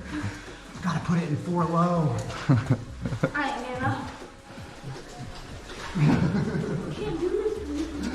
Yeah, it's GG if you get injured in a cave. I mean, I guess they're with a bunch of people, but still, if something fucking happens, dude. No, because there's also steps cut in to that thing by the formation and it just ended. No. Yeah. Does that say 1849? Michael just found a signature from 1849. Goddamn. It's carved in deep to the rock. That is crazy. Till? It's like, I think till. Almost 200 years ago. And look at even how he did the teeth, like that super, and everything. I know. Super old school. Intricate. Cross him out. Cross his ass out. Spent a while on that one. Oh, shit. Yeah, there's no other way to do it. Once you're going, you're going. Alright. Looks like snow. Yeah. Yeah, dude. Makes sense. It's so cold in here. Yeah, dude. It's snow, brother. Yeah. Uh-huh.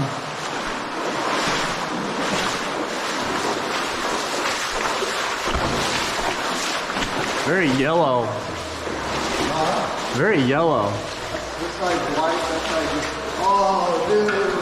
You should have brought the UV light. The UV light. Bro. Should have brought it, bro. It might. Oh, fuck. Wait a second. I think I've been to this dungeon in Elden Ring. Oh my god.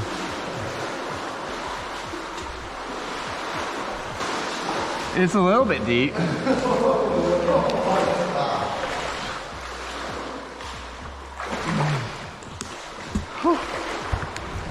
Would y'all do this?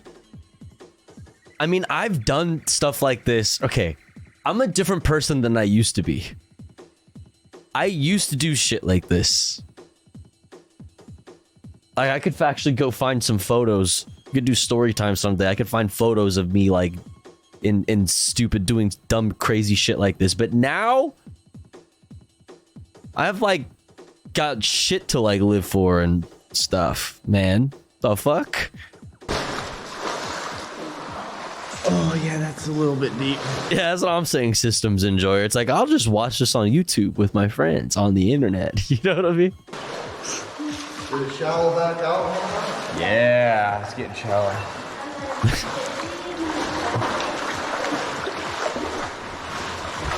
Like, I don't have health care. Actually, no, I'm on the state health care. But still, bro, I don't know if like getting stuck in a cave and dying is like covered. I'm not sure.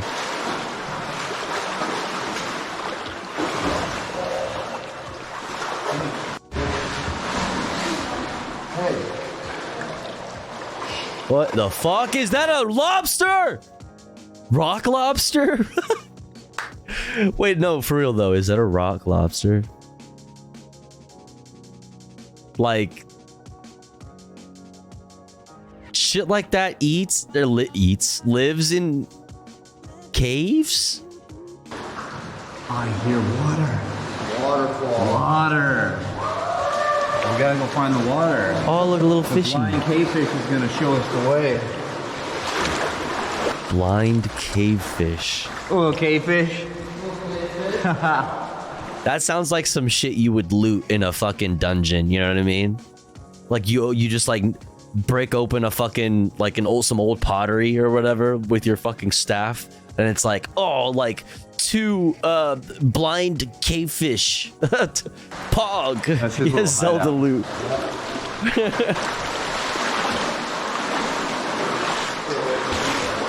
Yeah.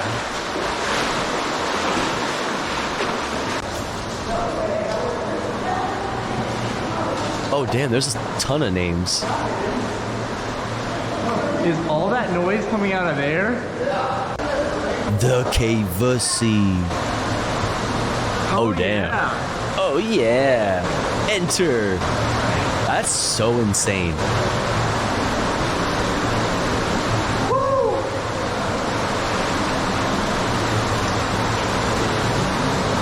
Yo, that rock is also probably fucking sharp as fuck, too. That's deep. That's so... Oh, damn, they're up to their... Oh, they're up to their knees right now. The Cavusy is gushing. Dude, they are up to their knees right now. That's so crazy.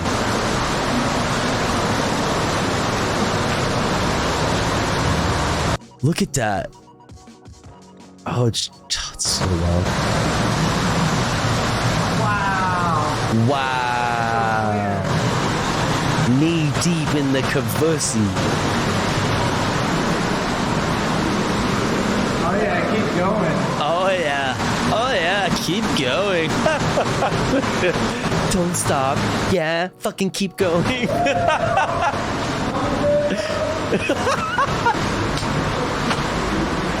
Oh yeah. Oh no.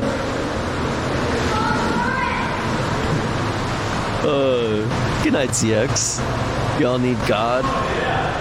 I am God.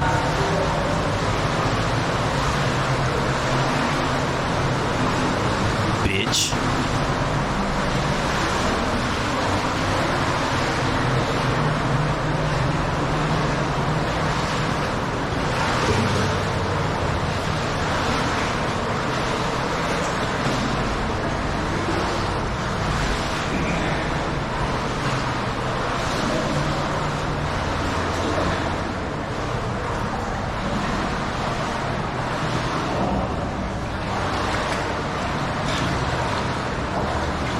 We ventured deep into the Cavusy.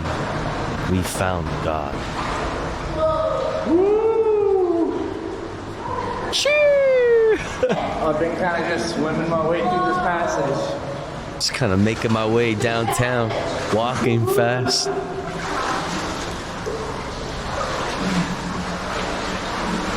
Big passage, right? How I be in the pussy.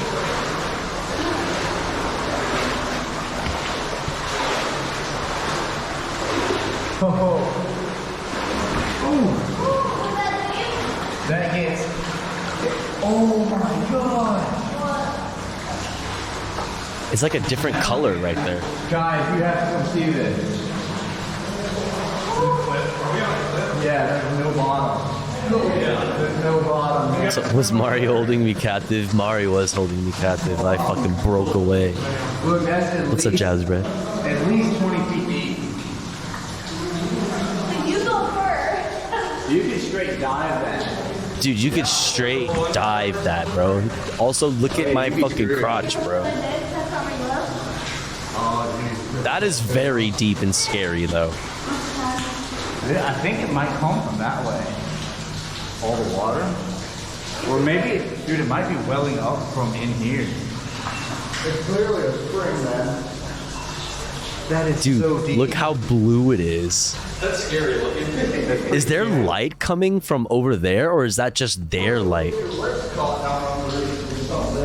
No.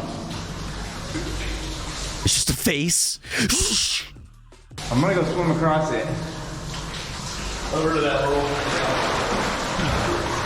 Oh, it's sucking me down! Oh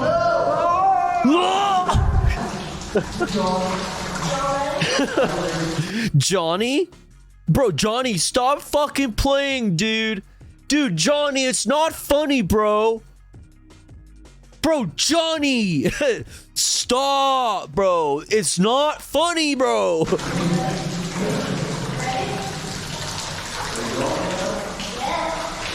I don't think there's anything over here.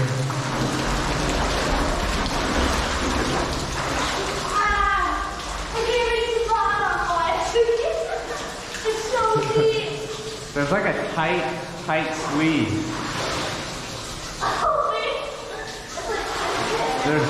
There's also carbide numbers on the wall. Yeah. They might have ended the survey right there. What was that water coming from? Oh.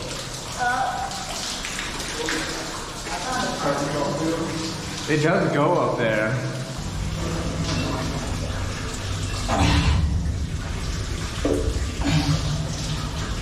Bro, you can't keep going deeper. You have to stop. Oh my god, you can't fit in that hole.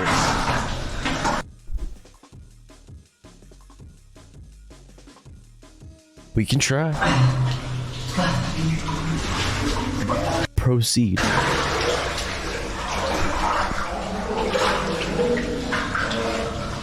Bro, you are too deep in the caboose. Oh my god, dog, you can't fit in there. Okay, unironically, you cannot.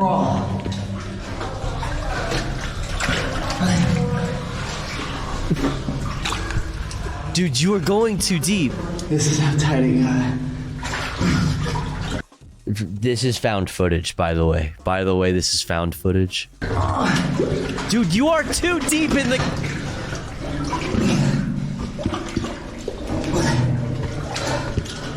Oh my god. I would... Okay. I would never do this. There's at a certain point, if I can't fucking... at the very most, I will like crawl, you know what I mean? But I have to have like some kind of fucking room. If I'm doing this, I would have a panic attack and assume that I'm stuck. There's no way. I would, even if I wasn't stuck, I would think I was stuck, and then I would have a panic attack and I would pass out, and it would be GG for all of us. I'm freaking out just watching a YouTube video. Tofu, do you know people do solo spelunking? Spelunking. Like this and have just got stuck and died? It's like a thing. Absolutely. And that's crazy. That's insane. Oh my god, dude. Like, there's nothing over there. Like, how are you gonna get back? Okay, I'm actually getting like worried. I'm like getting like, dude, how do you, like, seriously though, like, how do you back up? Bro, if you're having that much problem, that much of a problem going forward, like going backwards, dog? Step cave, help me, I'm stuck. Yeah, what is even, bro? Oh my god. There's nothing in there.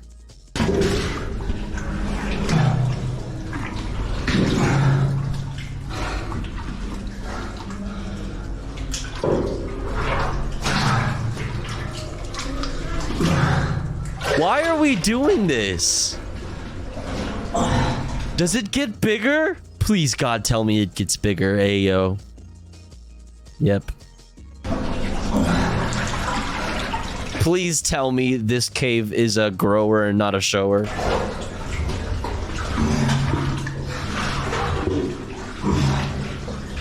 Oh my god, this is making me so anxious.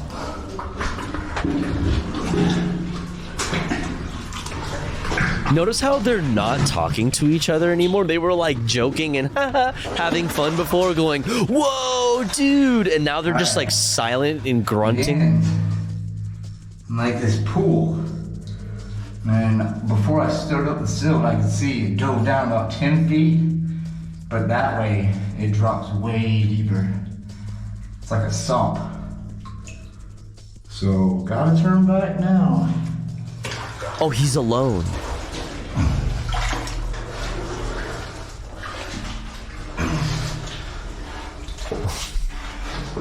He's great. Cool. Now let's go back.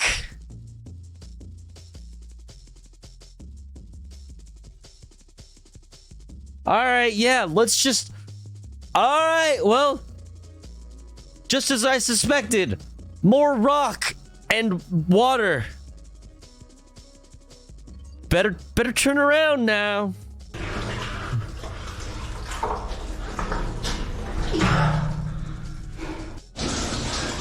What's up, Azure? Oh, they dove down into a deep, dark blue pool. Let me just say it when I get out there. A deep, dark pool. Bruh.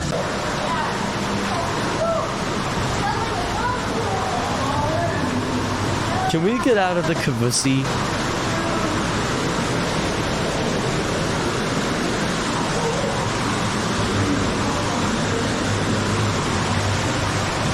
I want them to be safe. What's up, Crypto Logic? Full commitment. Full commitment. Send it. Dude, send it, brother. Send it, brother. Choo! Come on, bro. Yeah, dude. Choo!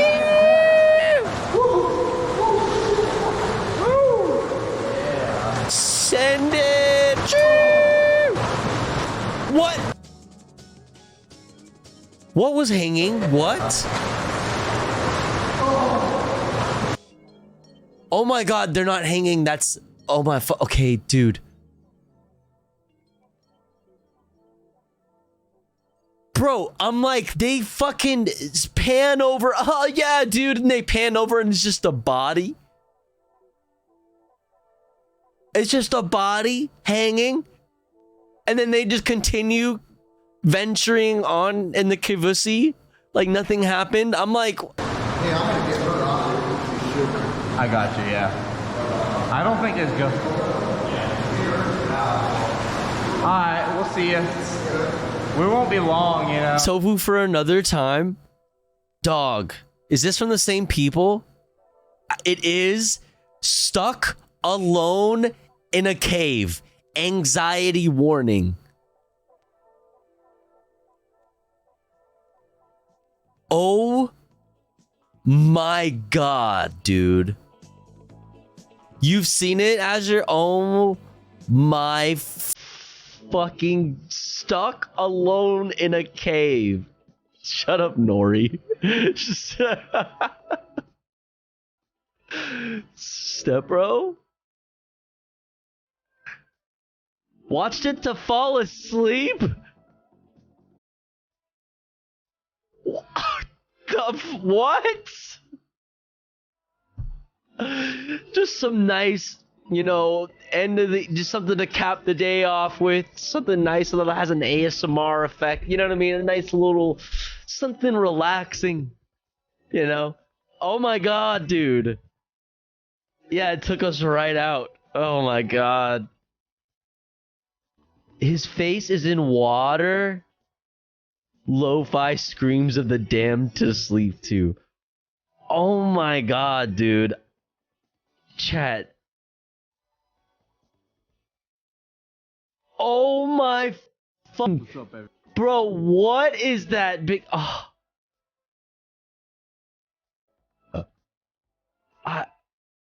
Okay, well, we're saving this. Okay, tomorrow we're watching this. I have to think about it. I might freak out. Dude, because that last part in this video was really difficult to watch. I'll put it on the playlist. We'll see how I feel about it, though. Honestly, dude, I think just keep going. This is the mainstream passage. That's nice. Oh yeah, look at the ceiling. Yeah. Oh, this is nice, not like super muddy mud either. I know. I'm gonna cover bag right here.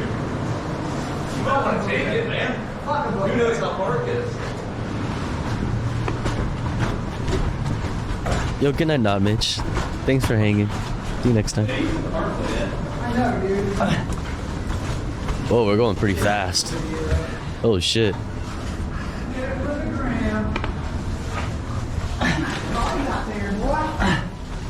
Hopefully I'm making it slick for you.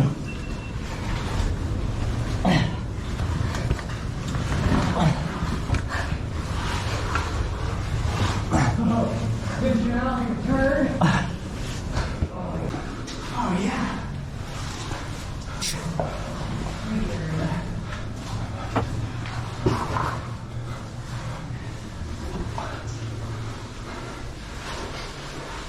Oh, yeah. Much better. Oh, fuck.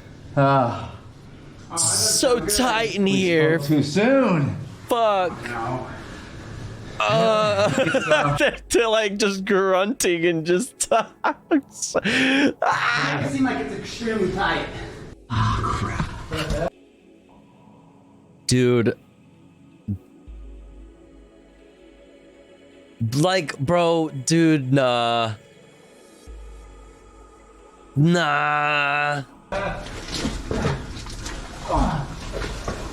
Like, why would you want to go in there? Like, there's nothing for you in there. There's nothing for you in there. I need more light. I love it when it's so cramped they have to take off gear to keep going.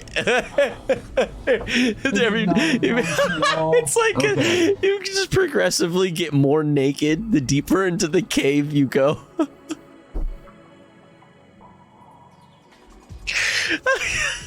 Let's get out of here. Yeah. I seriously might have you pull me out. Okay. Let's get the heck out of here. Yeah, bro, why the fuck? Oh my god, dude. Unironically, bro, step bro, I'm stuck. Before we all get stuck.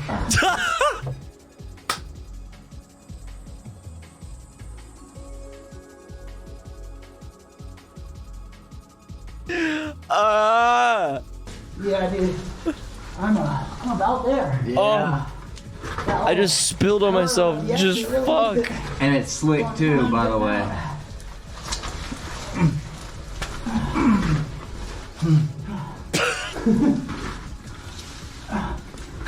This isn't funny anymore, step bro. For the love of God. He's almost there. I hate this.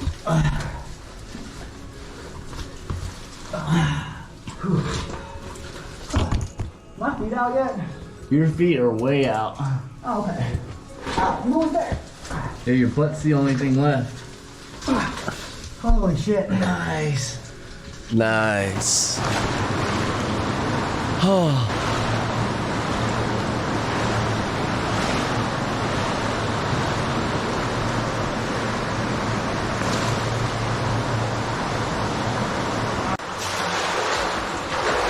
made it back to the entrance.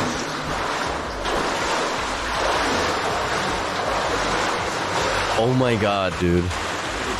The relief that I have just watching this video, seeing them get to the fucking opening of the cave, like I feel like a weight, like a physical weight was just like lifted off of my fucking chest.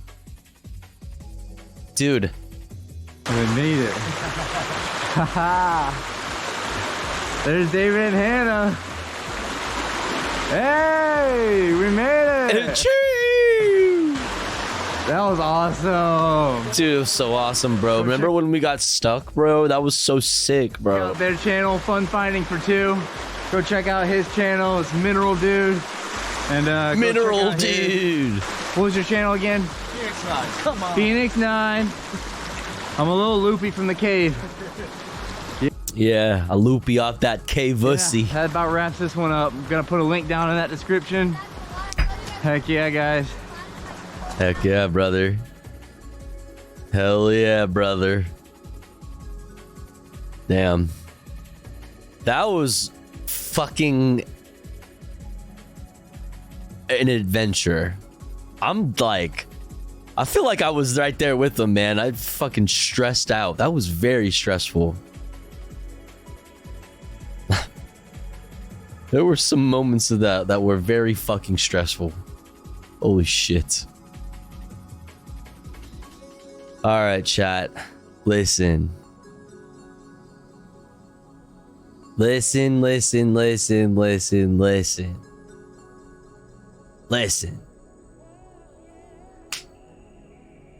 I've had a good stream. It's been a good stream. I hope you enjoyed hanging out with me, because I enjoyed your company.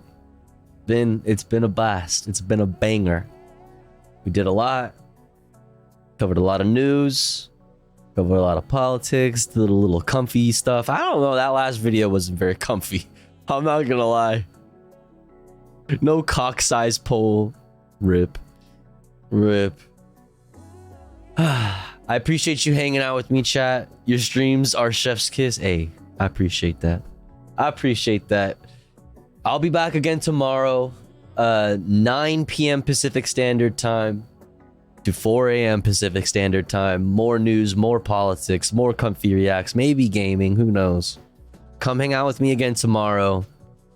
But we got to take this party elsewhere. I haven't had the ability to raid Left Flank Vets in a while, so we're going to do that.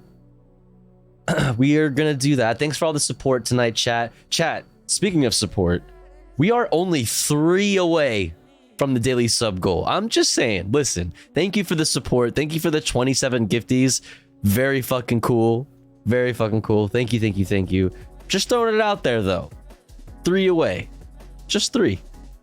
But let's go hang out with Left Flank Vets.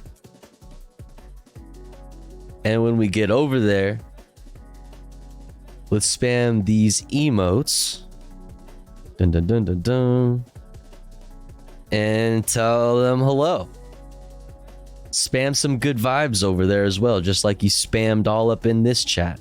Appreciate you all. Thanks for all the good vibes. Thanks for everything. Yo, Rohawk, thank you so much for gifting to Butt Stuff for Beginners. Pog, thank you so much. I hope Butt Stuff for Beginners enjoys the Tofu Ghost emotes and an ad-free viewing experience. Very cool. Thank you so much, Rohawk. Thank you. Very cool. Butt Stuff for Beginners. Let's go. I'll see you guys tomorrow. See you guys over in Left Flank Vets chat. Yeah. Bye, everyone. Take your meds. Remember to take your meds. Remember to drink some water. Stay hydrated. Remember to be kind to yourself. Be kind to others. Don't be a dick. But also don't be a pussy. See you guys tomorrow.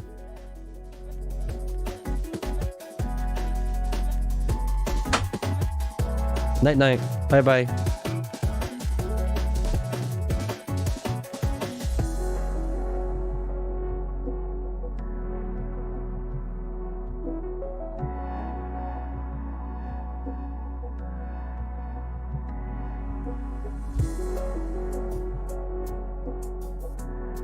And all these House members came into the government. They were mostly black House of Representatives and stuff, but they got voted in to help.